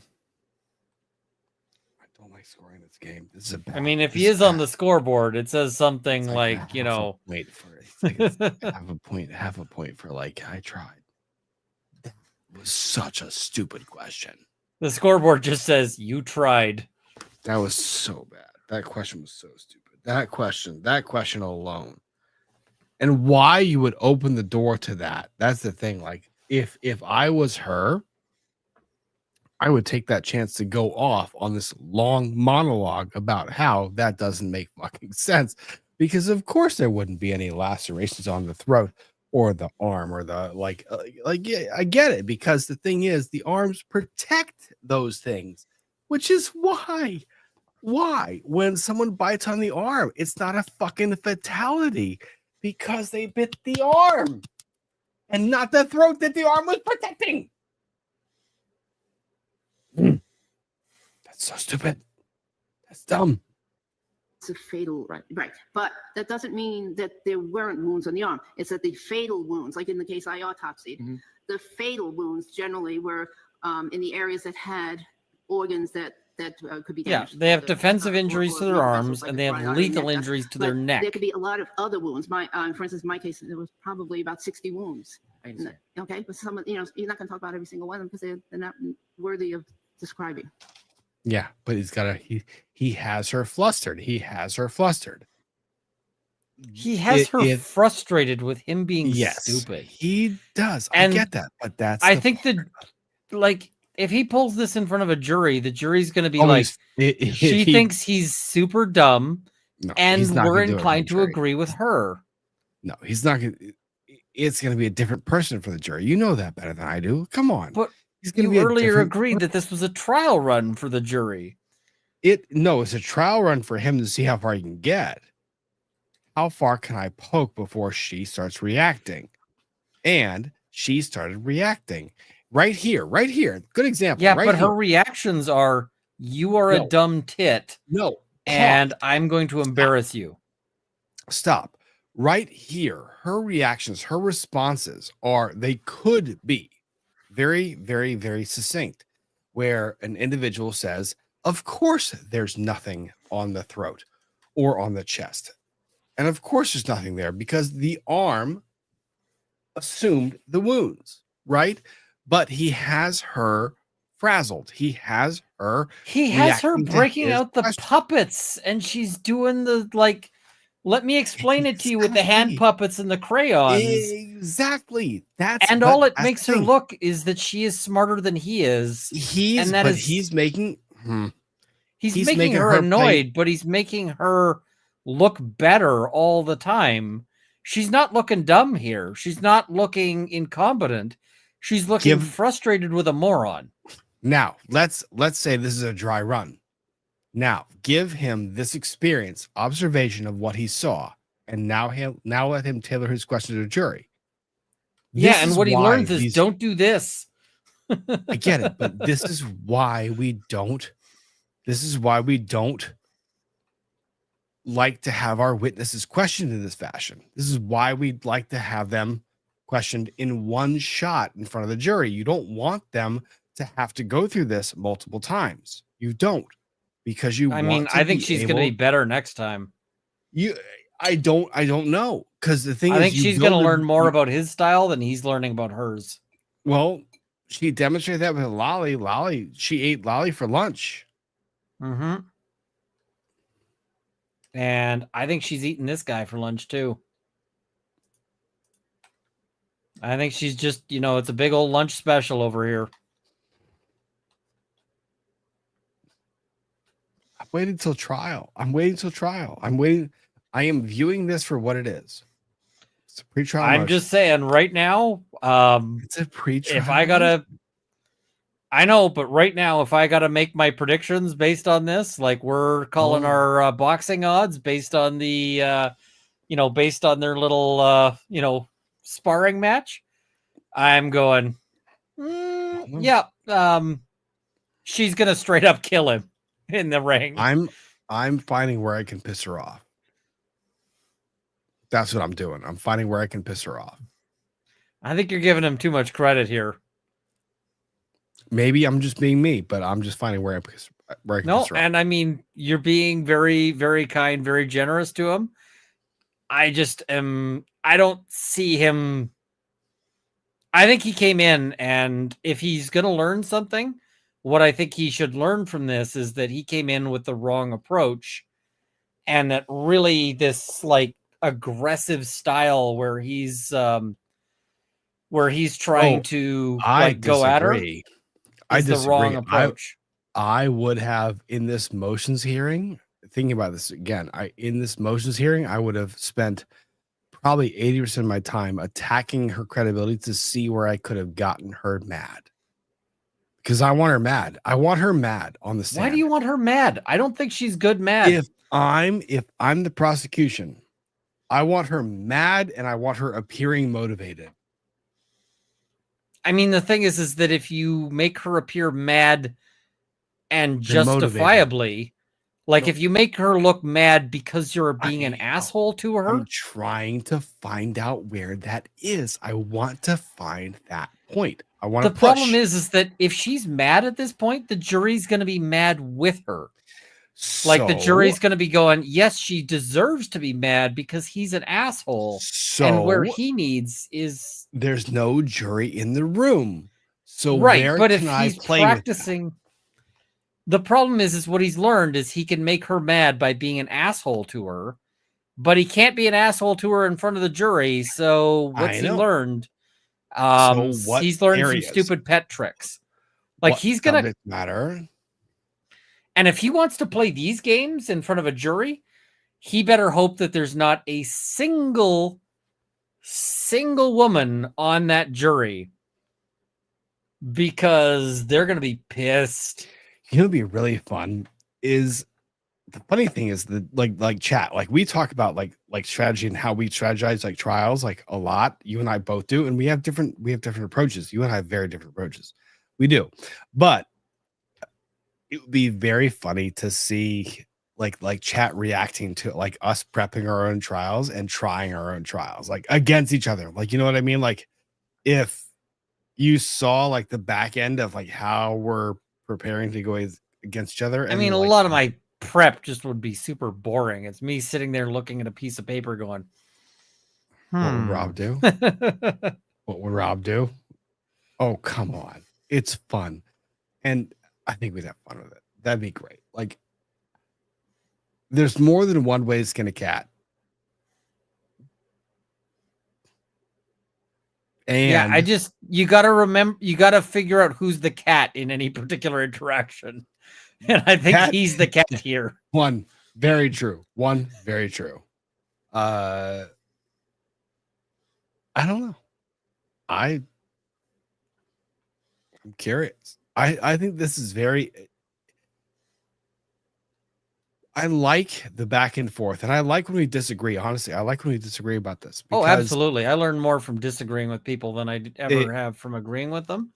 So, exactly. And there's a part of this where it feels like a test run. It feels like a test run to me. I don't know. Whether I'm right or wrong, I guess we'll see at trial. I guess we will. Like we're going to see it. Yep. So it's kind of cool. I love litigation. I love this stuff, man. Oh my God. Talk banana, no. That's rude. That is rude. Can I just everything? No. Hog banana, no, you are always allowed here, but my God, that was mean. Hurt my feelings a lot. Whereas it made me laugh, so we're good. It evens out. Rob is mad. I'm laughing. So it's on balance. Rob is mad. Rob is mad. Ian is laughing. The world is right again. Killing me. You said that you attended multiple seminars, talks, and lectures regarding wound identification. Yes. Okay. When did you attend seminars on wound identification? Intermittently throughout my career, I can't give you any dates. Okay. Were any of those wound identifications dog bite wound identification seminars? No, they were general wound identifications, and they may mention bites. Was there any of these seminars that focused on dog bite wounds? That focused on dog bite wounds? Yeah. No. How about the talks? Because it's a niche Any area. talks focus on dog bite wounds. There were several talks that focused on bite wounds. I'm going to ask again. All right, we're gonna play semantics. Okay, now I want to get back to the testimony we were talking about, your testimony at trial under oath, okay? Oh, this part you got to is watch. You believe they were sustained by an animal, possibly a large dog. You expressed uncertainty that you didn't even know or have an opinion about what type of animal caused these wounds at that time. Is that fair to say? I was leaving room for if there was for instance, another kind of animal in the vicinity but there's no evidence to that. There's no paw marks or anything in the ground. What other animal do you think was in the vicinity that would have caused these? Wow. Okay. That tone shifted a lot in that fast forward. I don't know, but I was just leaving that again. Being a trained physician, there's no absolutes, and so that's what, the way I approached it. I'm sorry. Did you inquire to see more discoveries to see if there was a pack of wild animals in 34 Fairview that would have caused this? Did you reach out to any of the witnesses or the lawyers? And all right, man, fuck you. You scored the point. Oh, And he's being a dick about it. that part. Fuck. Like, you scored the point. And now he's being Why a did giant douche. Why'd you waste it? Like, you scored. That was a fucking win. That was a win. That was a win. That was a score. Why'd you do that? Why'd you do that? That was so stupid. I think this guy has a problem that sometimes defense lawyers get, which is cross-examination is fun. When you get a really snarky, when you've got somebody just completely on the ropes on cross-examination, it's fun. The problem is that sometimes that beat 'em up style is entirely the wrong style for the moment. And even though it's the most fun style, like it's the moment when you're like, I'm really enjoying this, you can't do it for every witness. And you need to realize that it is sometimes the wrong approach. You will agree, the second that we started playing this new clip, right? The second we started playing, she felt not on the ropes, but defensive. And she portrayed that like immediately. She was explaining out of a problem. Oh, yeah. And he got her in a question. He had her. She was there, and he won a point. He won a point. Like, boom. And the thing is if he was more gentle about it, like, I think the approach to take on that is not the I am super aggressive. Like, it's okay, I'm sorry. I am kindly I'm sorry I gotta point out that you fucked up, lady. Like, sorry, you screwed this up, and I feel bad about having to tell you this, but did you not notice that you screwed this up? And that, that is the better way to do it. He went the other way. He went the I'm gonna be psycho. He went the real mad way, and the thing is that you end up looking like a real dick that way. And the thing is it was so the wrong approach there. It's just not where he needs to be. It was so dumb. So he dumb. takes what he earned and he pisses it away in a second. So dumb. And he does it, I think, because he wants to be well, and in that place where he's getting to hammer her. With a witness like that, you're gonna get one shot. Like, you can't miss. You can't. Not with a witness like that. You have to hit the shot and you have to fucking walk away. It might not be the 3 you thought you needed. It might not be but you have to hit it and walk away. Well, and the other thing is you have to realize that you may not, how do I put this? Sometimes the approach that you want isn't the approach that feels best. And he seems to be going for what is fun and what is the gotcha moment, when really he should be going for the So let's replay. He really misjudged the tone. Let's replay what he did wrong. Ready? If there was any reports or information Wait, hang on. inquire There's no evidence to that. There's no kind. Expressed on your testimony is you believe Ready? it was sustained by an animal, possibly a large dog. This is him putting her on the ropes. He's got her on the ropes. Ready? She is on the ropes. Listen to her try to explain her way out of this. You expressed uncertainty that you didn't even know or have an opinion about what type of animal caused these wounds at that time. Is that fair to say? I was leaving room for if there The exasperated sigh. One, if you're the jury, that's automatically disconcerting. Two, Yeah. she is on the ropes. She is fighting. She is in a position where she is fighting defensively. So this is where you want, if you're him, you want this witness. She is Yep. fighting. She is on the ropes. was for instance, another kind of animal in the vicinity that, but there's no evidence to that. There's no paw marks or anything in the ground. What other animal do you think was in the vicinity that would have caused these? Good. I don't Okay. know, but I was just leaving that again. Being a Okay. Every word that he has, so he said, that's good. That's good. You give her a little bit and you let her try to explain more because it sounds like she's scrambling out. It sounds like she's clawing out of the question, right? It sounds like she's trying to get her way out. Okay. We're okay. a trained physician, there's no absolutes, and so that's what. And the she way I is approach trying to it. claw her Sorry, way out of this Did you one. inquire to see more discoveries, to see if there was a pack of wild animals in 34 Fairview that would have caused this? Did you reach out to any of the witnesses or the lawyers and ask if there was any The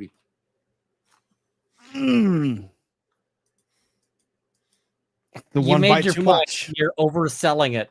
Yep. You took a bite. You took a bite and you did a good job because she was clawing. She was fighting to get out of it. She felt in a corner. And then you tried to make it dramatic. Yeah. You tried to emphasize. And now you're in a place you don't want to be. Because now you're like in this, I want to be a hot dog. Now But- you look like you're making something out of nothing when instead, Yeah. I mean, where he could have gone is he could have said something like, so you regret your phrasing before. So your phrasing before wasn't really accurate, right? Yeah, so you're changing it now. So would it be accurate to say it's more accurate now or before? Which one is more accurate? And why should we believe you now versus back then? Yeah.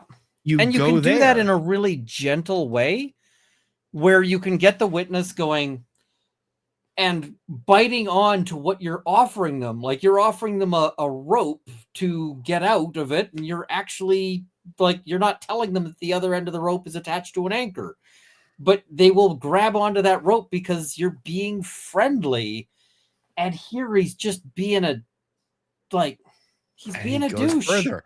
And the problem is when you do this, if you dive into this and if you want to do the whole I want to be an asshole, you have to let them answer. If you don't let them answer and you ask them their question before they finish, you double down on asshole. Yeah. And reports or information suggesting another animal? I did not. Were you curious? I did not. I just didn't do it. Okay. You were asked by that's doubling down on asshole. That was stupid. That was dumb. He lost the leverage. Fuck, and he had it too. And the thing is it stops making it look like he's got a good point and instead makes it look like he's just an overly aggressive shitbird. Yes. And, you're like, why would you trade I have a good point for I am an overly aggressive shitbird? Because nobody likes that guy. He had a thread. He had a thread. It. You've got it right there. And you know that you have to treat this very carefully. Just careful. You have to carefully treat this. Like you have the ability to take an expert and pull a little bit and they fall apart. And the expert was showing you like I have cracks in my shell and I could possibly fall apart. And you're like, I'm going to pull this thread and be like, I'm going to double down now. No, don't do that. It's a bad choice. Sorry. Bad lawyer, no biscuit. Mr. Jackson, trial page 23, line 3, he provided the question, does this appear as it's a pattern injury that you see appear consistent with an animal or a large dog? And you said yes. So you included that this, again, could have been a dog or an animal in your opinion? Mhm. Yes? I haven't, So I'm sorry, we can't take a, we need a yes or no. oh, sorry. Yes. Again, at trial, page 23, line 6, you were asked, does the number of injuries that you see here relegated to just the right arm, is that consistent with an animal or a large dog? And you said, yes, it can be. Okay. Do you want to see your testimony? Because I don't want to just put words in your mouth. No, I trust you. And so, thank you. So the question that you were asked was positing that it could have been not just a dog, but any animal. And you were agreeable to that at that time. Like, again, thinking like a medical doctor, not a participant in a legal setting. Not to belabor, but these are your words, so I want to talk to you about them. You were again asked, page 23. He still got her too. He still has her on the hook. He still has her. She's on the hook still. Like, she's still following his hook. He still could be doing a lot better. I know, but he could be, but this is what bothers me about him right now is like, you've got her here, right? Like, you've got But the thing is he's got prior inconsistent statements, and this is the best he's able to do. I know, but he's not completely bungling it, but he's coming off like a jerk. He's down, like he's inadvertently downplaying the effect of this. This would be so much like, my style is always to go, well, not always. It's almost always to start out friendly and then I'm the friend. And then go hot if you've earned it. Yeah. Go hot if you like when you need to. But right now, he's gone hot and he hasn't earned it because people still like her. He hasn't. Oh, it pisses me off because he's got the thread. He's got the thread. He has it. He has a thread. He knows he has it. He doesn't know what to do with it. Should have been. He's like a dog. He didn't know what to do with it. If you want to take the hot approach with her, the thing to do would have been to gently go through this and get her here, and then gently be like, but this wasn't what you said before. And then you can get angry about that once you've earned it.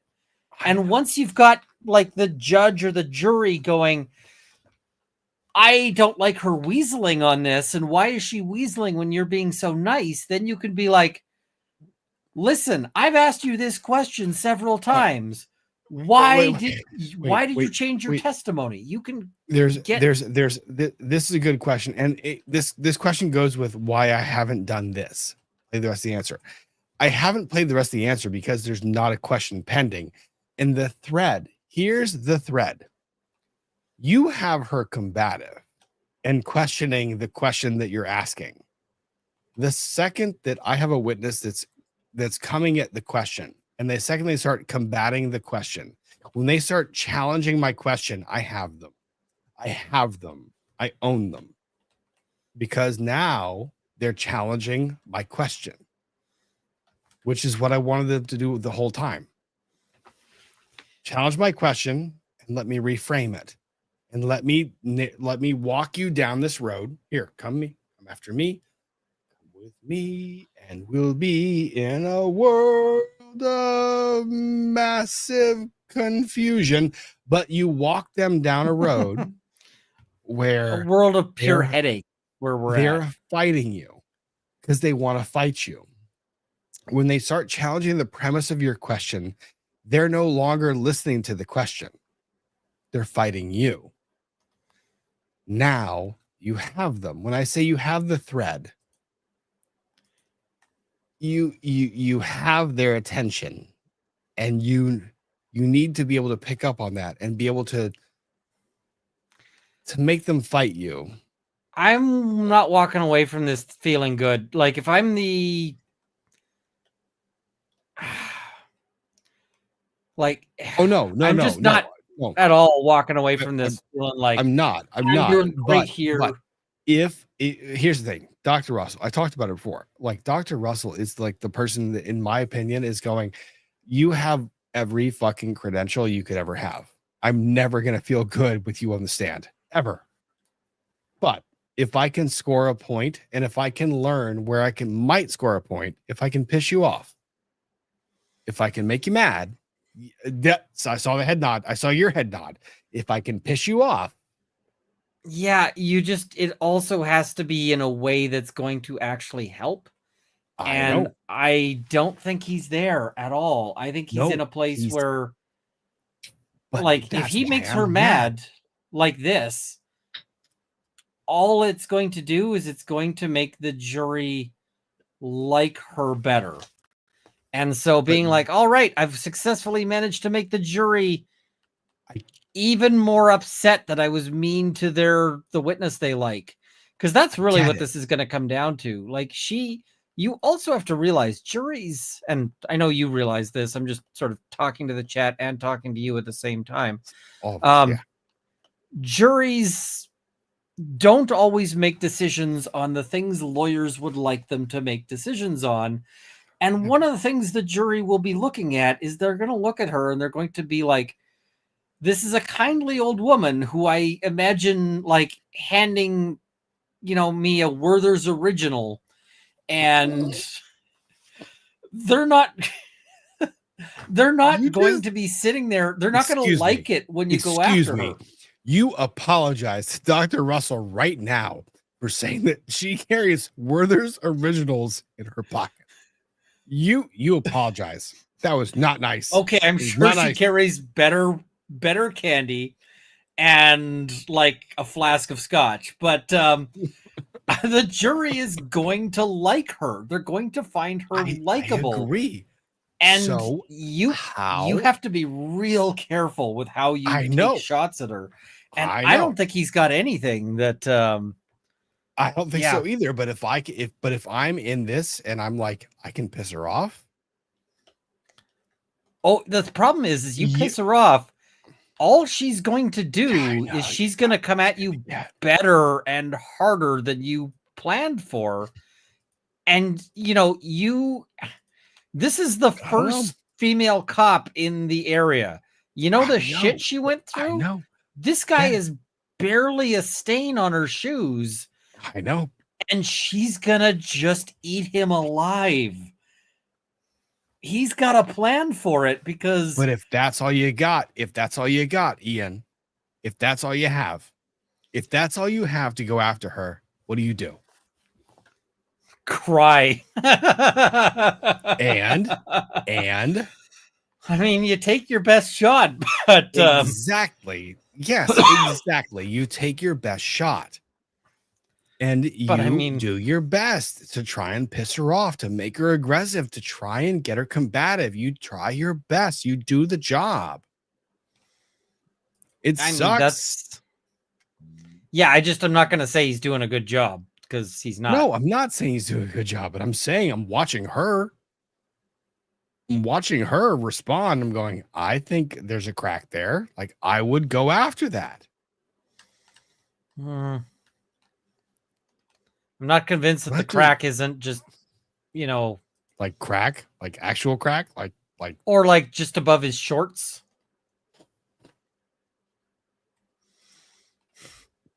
It's rude. I was trying to drink my cocktail.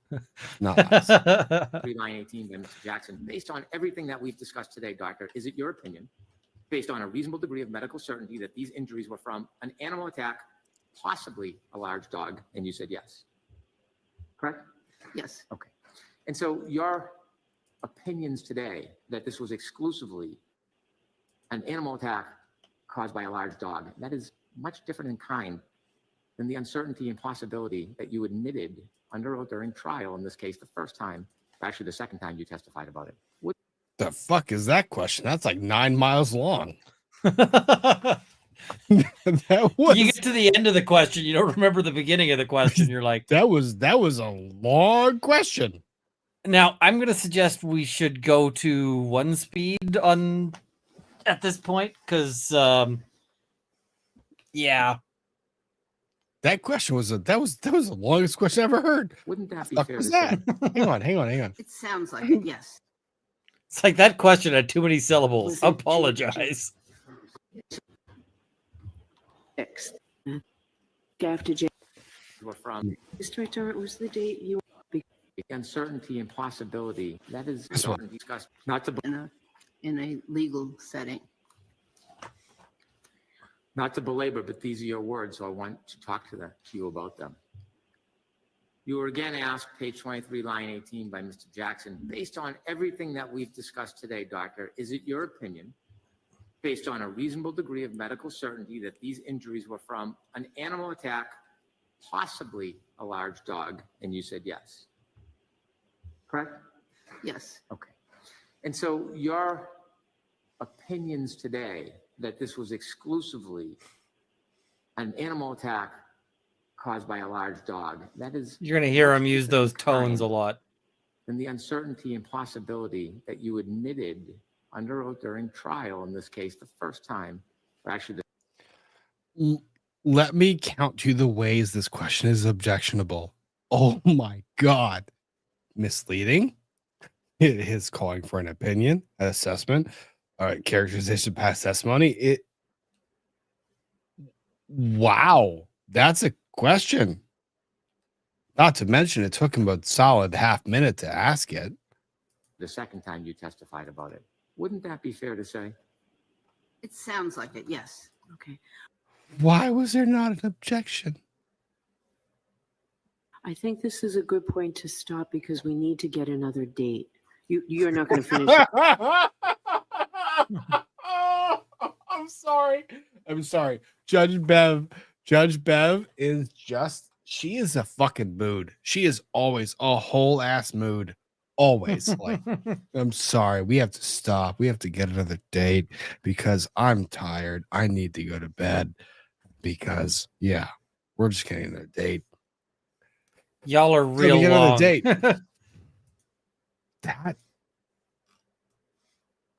That's intense. So that was 7 fucking hours. It was 7 hours. That was 7 hours. 7 hours. And she's like, I am so tired of your shit. Wow.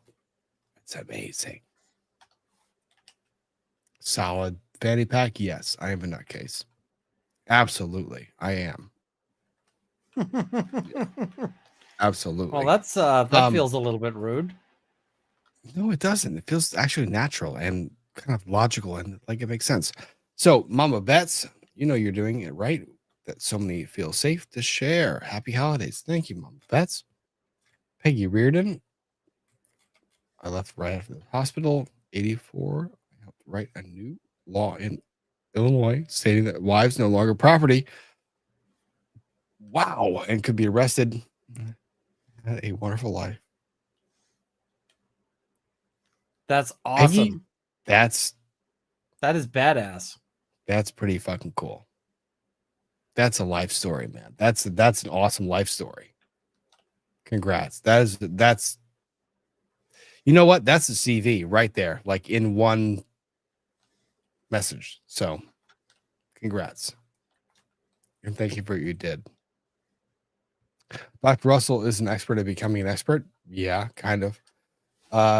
Eddie Fang, I know nothing of kinetics, but I know TP is wrong. Trooper Ball? Yeah, Trooper Ball is always wrong. AKA the cat lady, the guy who was charged with feeling witness intimidation for rubber ducks, saying FKR had his case thrown out, except littering. They're fighting that. I don't know that story. I've seen articles. I do not know that story. I mean, that one's pretty straightforward. It's basically guy left little rubber ducks around and they're like, oh, we're going to charge you with witness intimidation, which was the dumbest thing ever to be a thing, but it was a thing.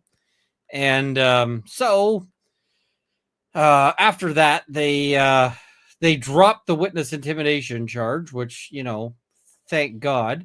But now they dinged him, like he's still got the littering. And the fun thing on the littering charge is that it is so obviously BS. And the problem they're going to run into, of course, is that so they're like, well, we look forward to getting discovery on just how often they prosecute littering in this town. because they're going to clearly argue that the whole purpose of this is, in fact, intimidation on their side as opposed to on his. So good for them. I look forward to watching or seeing some of that. But yeah, it is some hocus and some pocus. Yep. Baby Getter, do the dog bite speak to Dr. Russell and stuff? I don't know. It might. Canonical Heat, thank you for gifted memberships. Much appreciated. Improv, man, maybe it was a car from Twisted Metal. Might have been. And Bill Feinstein, the tie is not on the doorknob. Where is it? We just saw it. I moved it. It's back. Jen K popping in to wish everyone happy holidays. Wonderful holidays to you as well, Jen K. Happy 9. It's officially my birthday, and I love spending it here. Well, I'm glad you're spending it here. Happy birthday, Daffy 9. It's 2:13 a.m. where I am. Lynn Britton, love the way you are not biased. Like, prove it to me. Ian and I will often, this is what's fun about Ian and I going back and forth. We will often pick opposite sides, honestly, oftentimes because they're opposite, and we'll fight. Like there are times when I will 100% agree. It's with not Ian. so much because they're opposites. We just kind of naturally end up on the other opposite sides of things. But we do. But there's like a time when like I will like a little Ian, and then Ian will be like, "Oh no, I believe this," and I'll be like, "Oh, so that's your foot in the sand. Cool. Here's mine." And Google Maps did nothing wrong. Well, that's what it's that kind of stuff. But I go back to that live stream because that's one of the coolest ones I've ever seen, because that was the one where we were both 100% arguing, not disrespectfully, but arguing in opposition. I try not to be biased. I really do. And where I do have those biases, I count on people to call them out, like Ian in response when he and I fight. I like that. It's awesome. It makes better content. It actually helps inform people better. Jill and Brian, I'm hours behind, but saying hi and thank you both. Hi and thank you. Mr. Ray Romantico, I voted for you in the Gundies, bro. Thank you. Rain McAleese, evidence final on Monday. When will balancing all the different objects get easier? Never. Never, but I will say it is a skill worth developing, because the number of trials I have won based on like the right evidentiary objection is not small. There are a whole bunch of times when the right objection in the right place. And the other thing is not only strike the evidence. Not only can that win you the trial, but it can win you the trial in a way that is insanely satisfying, because watching the other side just go, oh, when they realize that they screwed up and you're going to get their evidence tossed. Oh my God, that can be so satisfying. And your client, if you're doing criminal defense, your client appreciates the hell out of that, and they will love it. So yeah. Dagny Taggart, Attorney Alessi went super slowed to stick it to Bev Brennan for calling this hearing. I've seen him tear people apart. It makes Brennan look like a choir boy. Just found your channel and heart you guys, by the way. Well, Dagny, thanks for being here. Much appreciated. I hope you like the analysis. We tried to do our best. Both of us, Ian, criminal defense and firearms law in Canada, me, myself, family lawyer in Virginia, try to give a perspective on trial that a lot of people don't see. So glad you're here. Thanks for checking us out, and hope you stick around. Cat Not Williams, thanks for becoming a member. Much appreciated. Crazy Cat Queen. Both authors are veterinary PhDs in the UK. Interesting. Mr. Ray Romantico, my philosophy professor, showed me how to search out authors' credibility like that, including look for footnotes and an index. Aha. Okay. Barb's negative on the scoreboard. Well, you never know. Allie Lawson, Judge Cannoli, could rule the doctor can't testify. Judge Cannoli. I said it out loud. Yeah, Judge Cannoli, she could. I think that I don't think she's going kind of- to. it's barking up a wrong tree. If she does, there's a hell of an appellate record that said she should have. That's the problem. I don't think she's going to. Yellow pill, Rob, you have her sped up, not a true representation of reaction. I get it. That's fair. I understand that. I'm sorry for that. Lady Fang, that pack of wild animals have names, the McAlberts. Not making an assessment one way or the other. And Oporowski, thank you very much. Maggie Beth, the prosecution can't produce an expert to testify this injury is consistent with a car injury. Are the defense allowed to point this out in court? No, they actually do present a witness. The witness is Trooper Paul, who we have disparaged greatly on this live stream and others because Trooper Paul is, well, I would call him a clown, except that is rather unfair to clowns. it's not. It's terrible to clowns. Clowns can be more organized. Clowns Helen go to clown Nichols- college. Trooper Paul. I think clown college is probably more education than Trooper Paul has gotten in accident Paul was like- reconstruction. Yeah, Trooper Paul was like, I took a class in physics. Like when? Like an hour ago? Like maybe a little bit. Was there a test? Nah. I just knew what needed to happen. I like that might seem like hyperbole, but go back and watch his testimony. It's really not. So Helen Nichols, does it give different vibes at normal speed? A little bit yes, a little bit no. It's kind of tough to call. Discworld Edge, which this hearing is to determine whether Dr. Russell can testify at all. How does this disqualify Dr. Russell? What am I missing? It's not. It was a shot for him to basically pre-cross. He gets some Like, practice in. He gets a practice. That's what it is. It's practice swings. And the problem is what he's practicing is not super Didn't work that spectacular. well. Yeah. Yellow pill, not armchair diagnosing, but hard of hearing patients tend to turn their better hearing ear towards me and read my lips when I'm talking by squinting.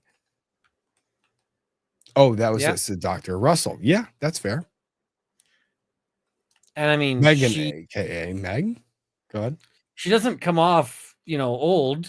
She Or no, she's with it. Like, no, she is super there's- sharp. no, there's no question. This no, Oh, I mean, she's sharper than I am by, yeah. and it's not close. Like, For me, it's not close. For me, it's not close. Like, no. If like I I'm would a- love if to I'm a say it lawyer, was close, but no, I'm just, yeah. if I'm in Brendan's position, I am not looking forward to that cross. Like, that is not a cross I'm looking forward to.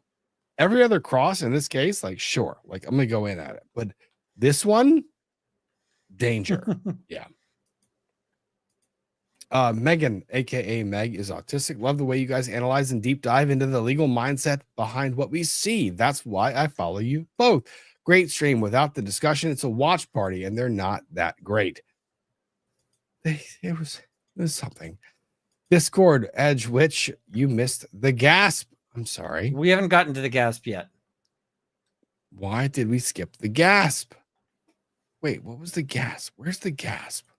I don't have the gasp timestamp, but Is it right at it's the end?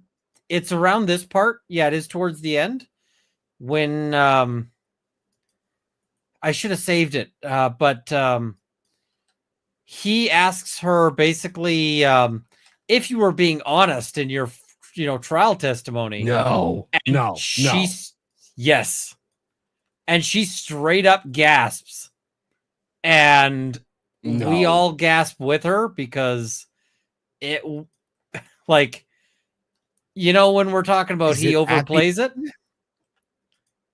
he overplays that real hard because No way. Is it at the end? towards the end. Yep. All right, so here she is queued up. I'm at. So the end is. It's towards the end. He Like the end is and like he's- 6:40. That's the very end, right? yeah, I And don't that's have the the very exact it's timestamp, I'm about- afraid. We're about 3 minutes prior. It's not different to me. Oh wait, I heard different. Let's go to page 19, line 21. What you said is, I believe that these injuries were sustained by an animal, possibly a large dog, because of the patent injuries. Yes, Is that your testimony? yes. Very different. I'll just finish if I could. Very different than what you're opining today at this hearing. I'm sorry that you think it is, and I can understand how you believe it is, but it's not different to me. I believed it was a dog. I was convinced it was a dog then, but going by the no 100% in medicine, I didn't say that. I am still convinced it's a dog. The one thing that's a little different.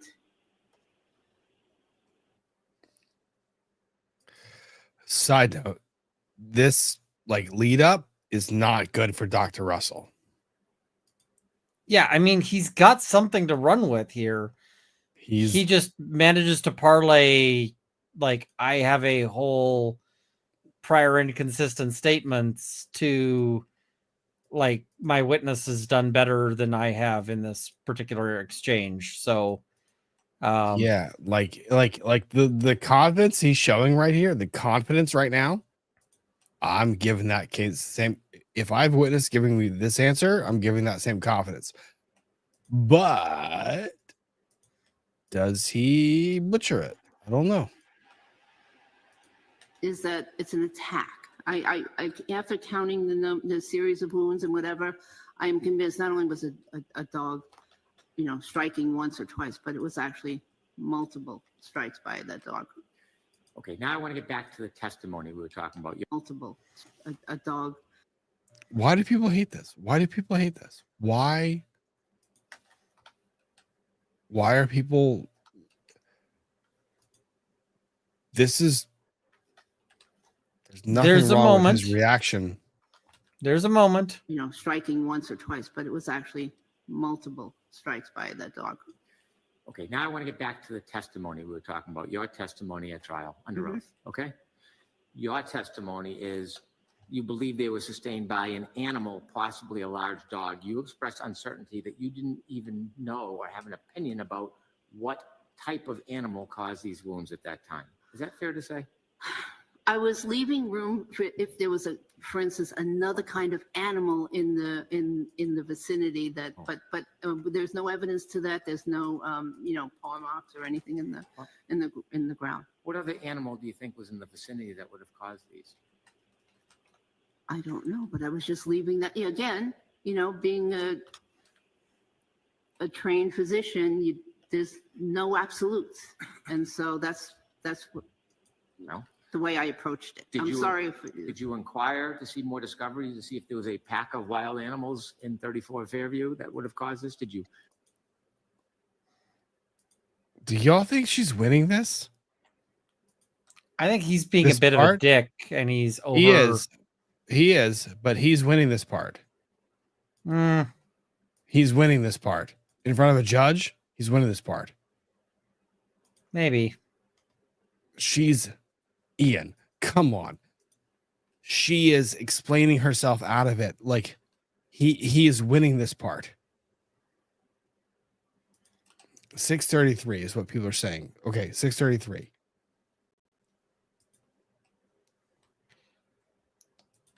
Thing is, I think he's giving her too much ability to explain herself out of it, and she's succeeding.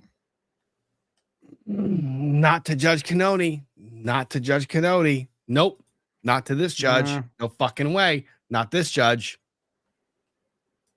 I know my judge. You know your judge. You know Canoni.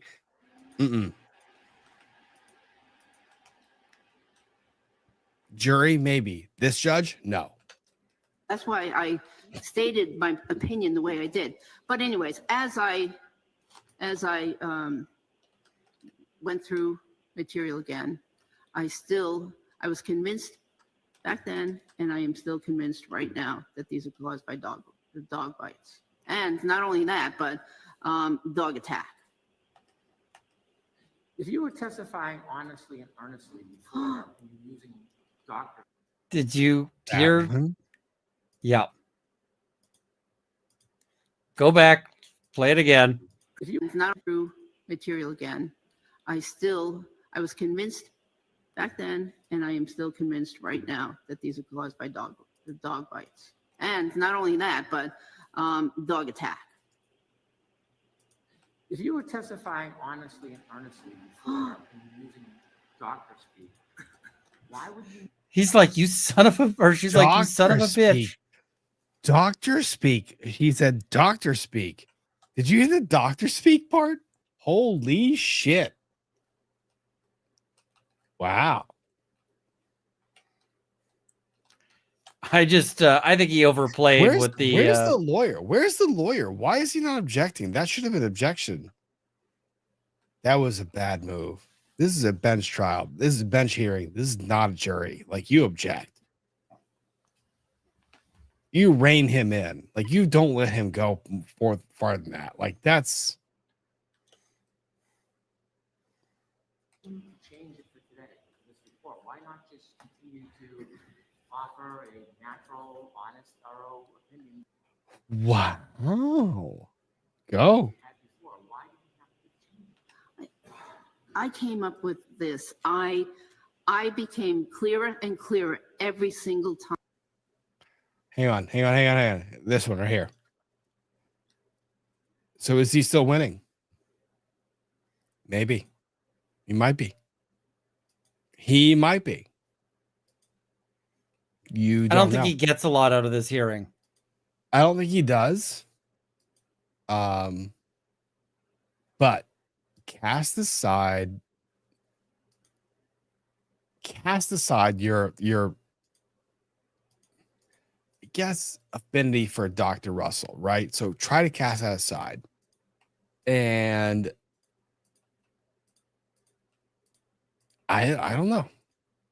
The standards for whether or not she gets to testify are real low.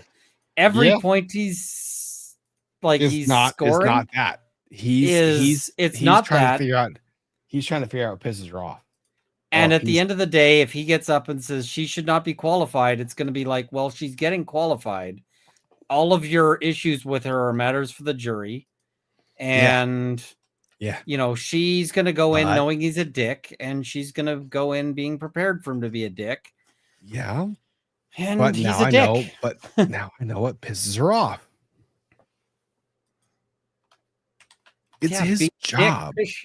They're off. You guys realize it is his job. This is his fucking job. Stop. People stop criticizing. This is his job. His job is to undermine her credibility, period. And he her should be job better is to at make it. her appear biased, period. This is his job. And he should be better at it. He should be.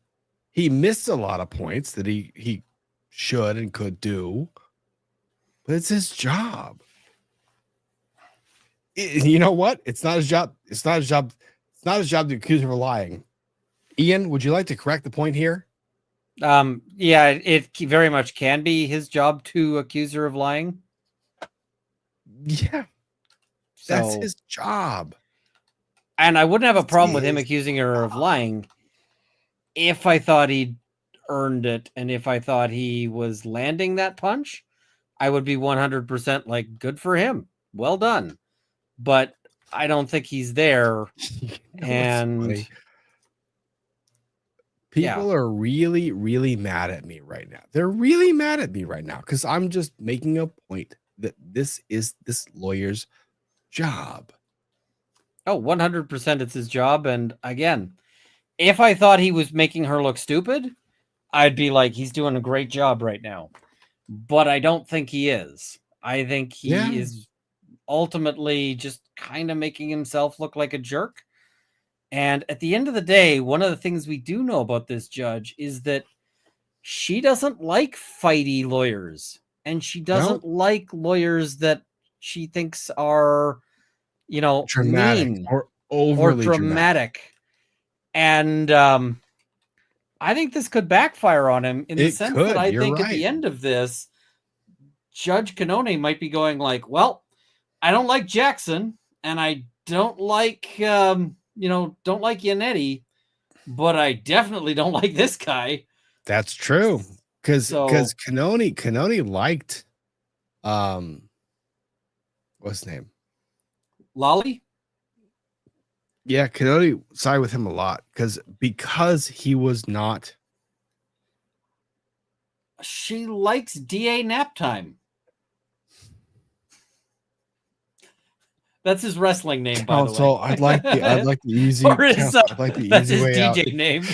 Yeah, counsel, I'd like the easy way out. Counsel, just give me the easy way out, please, if you wouldn't mind. Just these exhibits are numbered wrong. They're numbered wrong. I can't be troubled to change the numbers on the exhibits. Counsel, just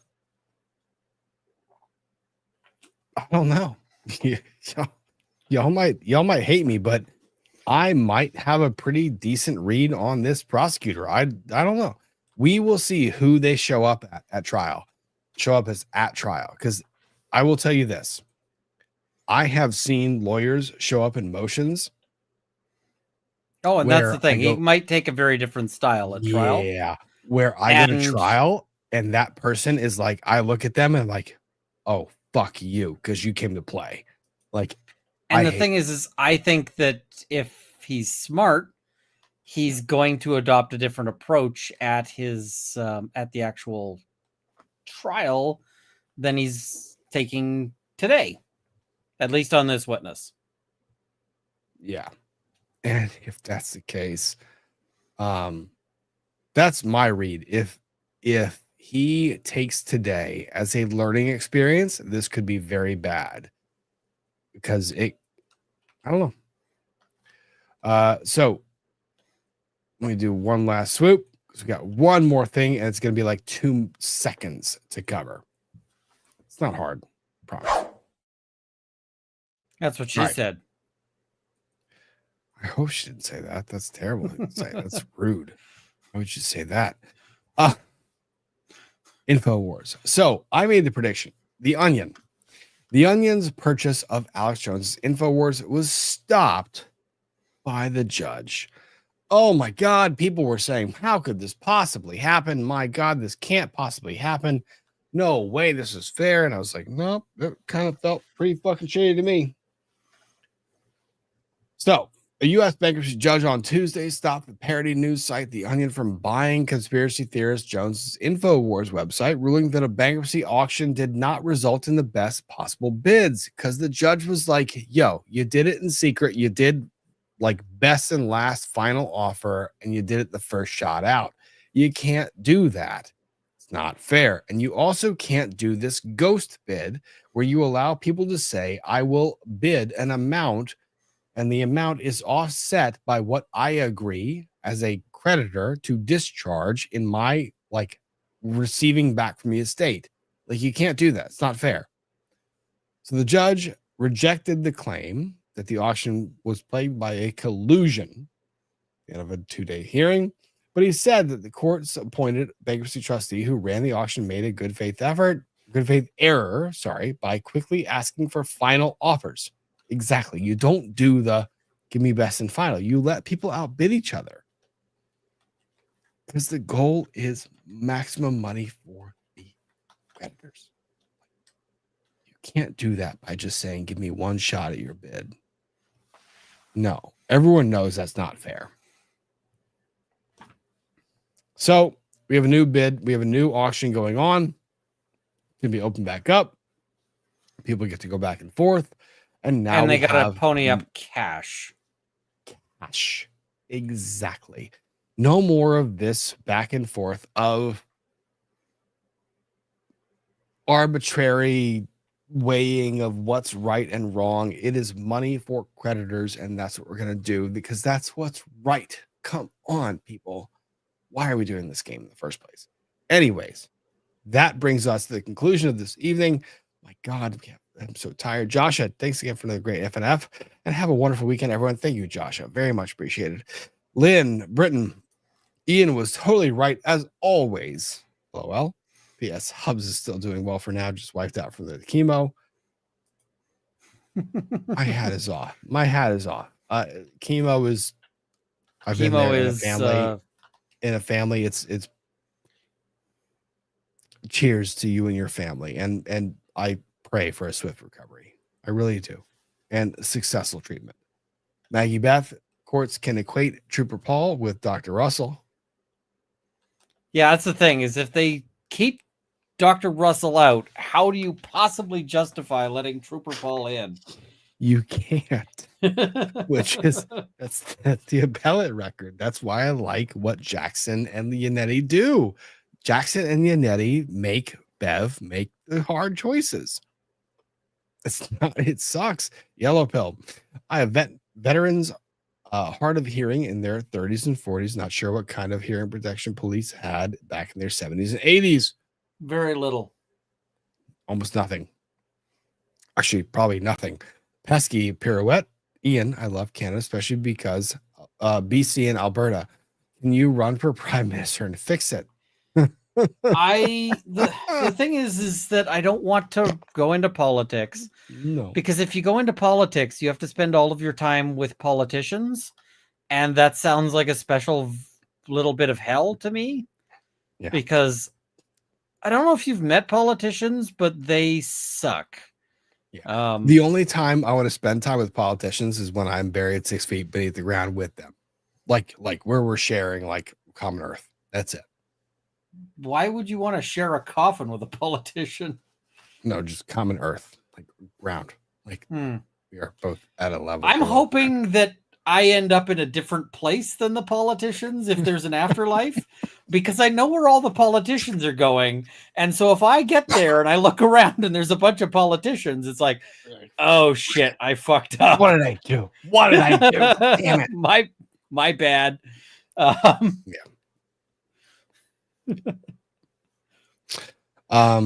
Maggie Beth, this judge is awful and biased. All logic is void. I don't know.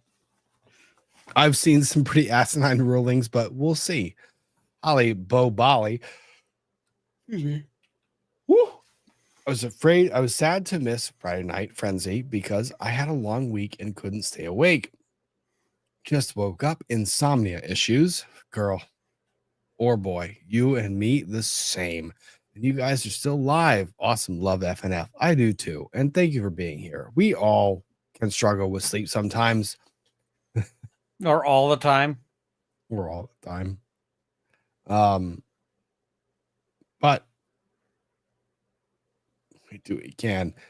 You know, I love this because I can spend time with friends. Ian especially. I was gonna say I'm also here sometimes. No, and I want to say this. Like Ian is here.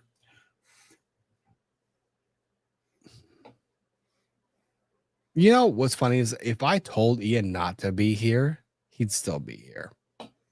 Now you make me sound like I've got no life. No. Don't mean it that way. What I mean is that Ian wants to. If I told Ian hang not out to be here, I know. If I told Ian not to be here, he'd be in the chat. He'd be in the chat. He'd be bothering you guys in the chat, not bothering, but engaging with.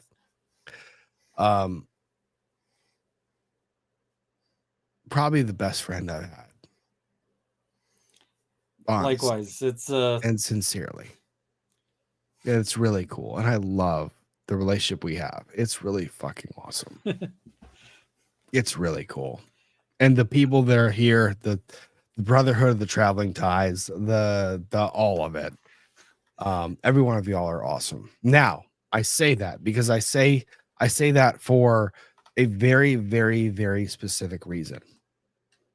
Twofold. One, there is a link at the top of the chat where you need to go vote for Ian as the great content creator he is. There's 2,426 of you watching right now. So all 2,000 of you and whoever shows up on replay, please go vote. Like, vote. It's not hard. Do it. 2, Ian and I both have channels, and Ian puts out a great deal of wonderful content all the time. And I want y'all to go please watch his content every time you get the chance to, because he's funny as hell. He's not being nominated for the best content or the funniest content creator for no reason. I've got the I think the sort of defining video on that is my get ready with me video. Oh, it's always always my favorite video. But that one was funny because I challenge- just had so many people saying you have to do a get ready with me video, and I was like, and a lot of them wanted me to take it seriously. They were like, hey, you know, you have got to you know, and I was like, I cannot take this seriously. I do not have that ability. Can I do it without will you guys put up with me doing this in a silly way? And they were like, yes, absolutely. So I was like, okay. Sir Winston Squeakerson. 1, solid name. 2, like you're partially right. Like you're a little bit on the money. It's mostly just that I enjoy. You've never seen. I don't think I've seen you drunk. I've seen you having had a few drinks, and yeah. You've never seen me drunk though. No, I mean, the only thing I've seen you do, like after having had a few drinks, is hang out maybe a little bit too long at the blackjack table. Whoa. Okay. That was okay. Fair. That was drunk. That was drunk. That was drunk, Ian. That you saw Rob drunk. Okay. There. Okay. Fair. That's fair. That one. Like otherwise, like at one point you'd had a few drinks and you're just like, all right, I've had a few drinks. I'm going to go. Like I got to go and, you know, like be in a hotel room and just not, you know, not be smashed. And I was like, yeah, reasonable. Yeah. But do you all see me tired at 3 a.m.? Yes, you see me tired all the time. Oh, yeah. All the time. What I find really funny is I get accused of being drunk more when I haven't been drinking. You're sober? Like, yeah, because it is so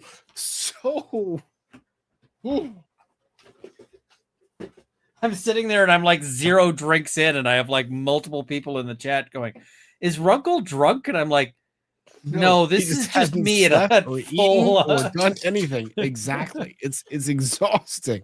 Exactly.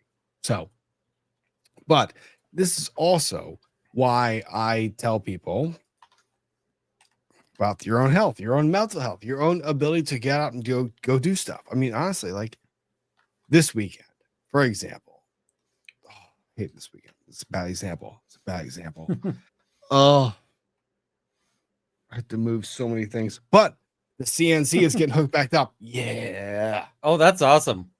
Yeah. And I've got I printed these cute little T-Rexes with Santa hats. Oh, that is cool. Yeah, they're fun. So I want to get a 3D printer. My law partner's husband just got one, and at our Christmas party, like bombarded me with questions like, what do you do with this? It's a lot of questions. It's a lot of questions. My answer is call me tomorrow. That's my answer. My answer is this is a Christmas party. I've had 4 drinks. I'm going to have 4 more. Leave me be. Yeah. So anyways, what I was saying is we are at the end of tonight's live stream, 6 hours in. 6 hours in. I was supposed to be not long tonight, but sure, why not? To those of you that I don't get to say happy holiday to, happy holidays. It is the 14th. I should be live next Friday. I will be, very likely. Oh shit, we're getting close to Christmas, aren't we? I know. And your voting is done on the 17th. The 17th. 17th. So the pin at the top of the chat, go and vote, please. Go and vote for Ian. Please vote for Ian, because the Vegas trips are a lot of fun. Oh, And that's I going to mean be a lot of fun for a lot of people. Like it's not like we pay our way there. Also- It's just a lot of fun. I'm still trying to figure out like how and where to do a meetup there. Maybe, I will I try think to we talk do. Rob into showing up for that, although I can't speak for Rob. But No, I can get there. I can get there with enough notice. I can get there. Absolutely. Yeah. and just trying to do all that. So So, cheers to all of you. Hope you have a wonderful weekend. Please get out there, go make something. You'll feel better. I promise you. Please, thank you to my lovely guest, Ian Runkle Bailey. Please go check out all of his videos. Please, every video you see, hit the like button on his channel, hit the subscribe button on his channel, and please watch the content. His goal is honestly to create a channel so that he can practice law free of charge for any of his clients. Pro bono, 100%. So that the is more the money dream. you give towards that channel, the more you get him towards his goal. That is So the dream, I- and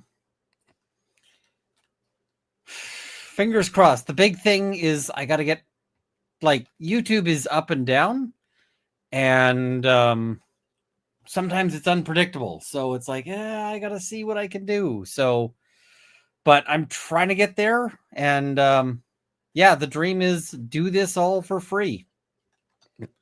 And other lawyers, most of them think I'm a crazy person, by the way, for like, they're like, why would you want to do this for free? And I'm like, because that's what I'm about. Okay. Other lawyers except Rob think I'm a crazy person. I'm also other lawyer, like saying you're crazy, but I understand and appreciate why you want to do it for free. We get it. And Terry says, you need to start a Patreon or something. I do have a Patreon. I'm just bad at Patreon because people are like, what do I get for Patreon? And I'm like, I don't know. So, yeah. Well, go check out the channel. Go check out anything you can. Please support Uncle Bailey. And I need to go to bed because it is 3:00 in the morning, my time. So cheers to all of you. Thank you for being here. Happy Friday. Happy weekend. I hope you have a wonderful weekend. Please go out there, go make something, go make yourself happy, make something you'll feel better. And until next time, I wish you the best of days, weeks, months, years, all of the above. Cheers, and I'll see you next time. Bye. And there's a button. I got to hit the button. Bye, folks. Bye.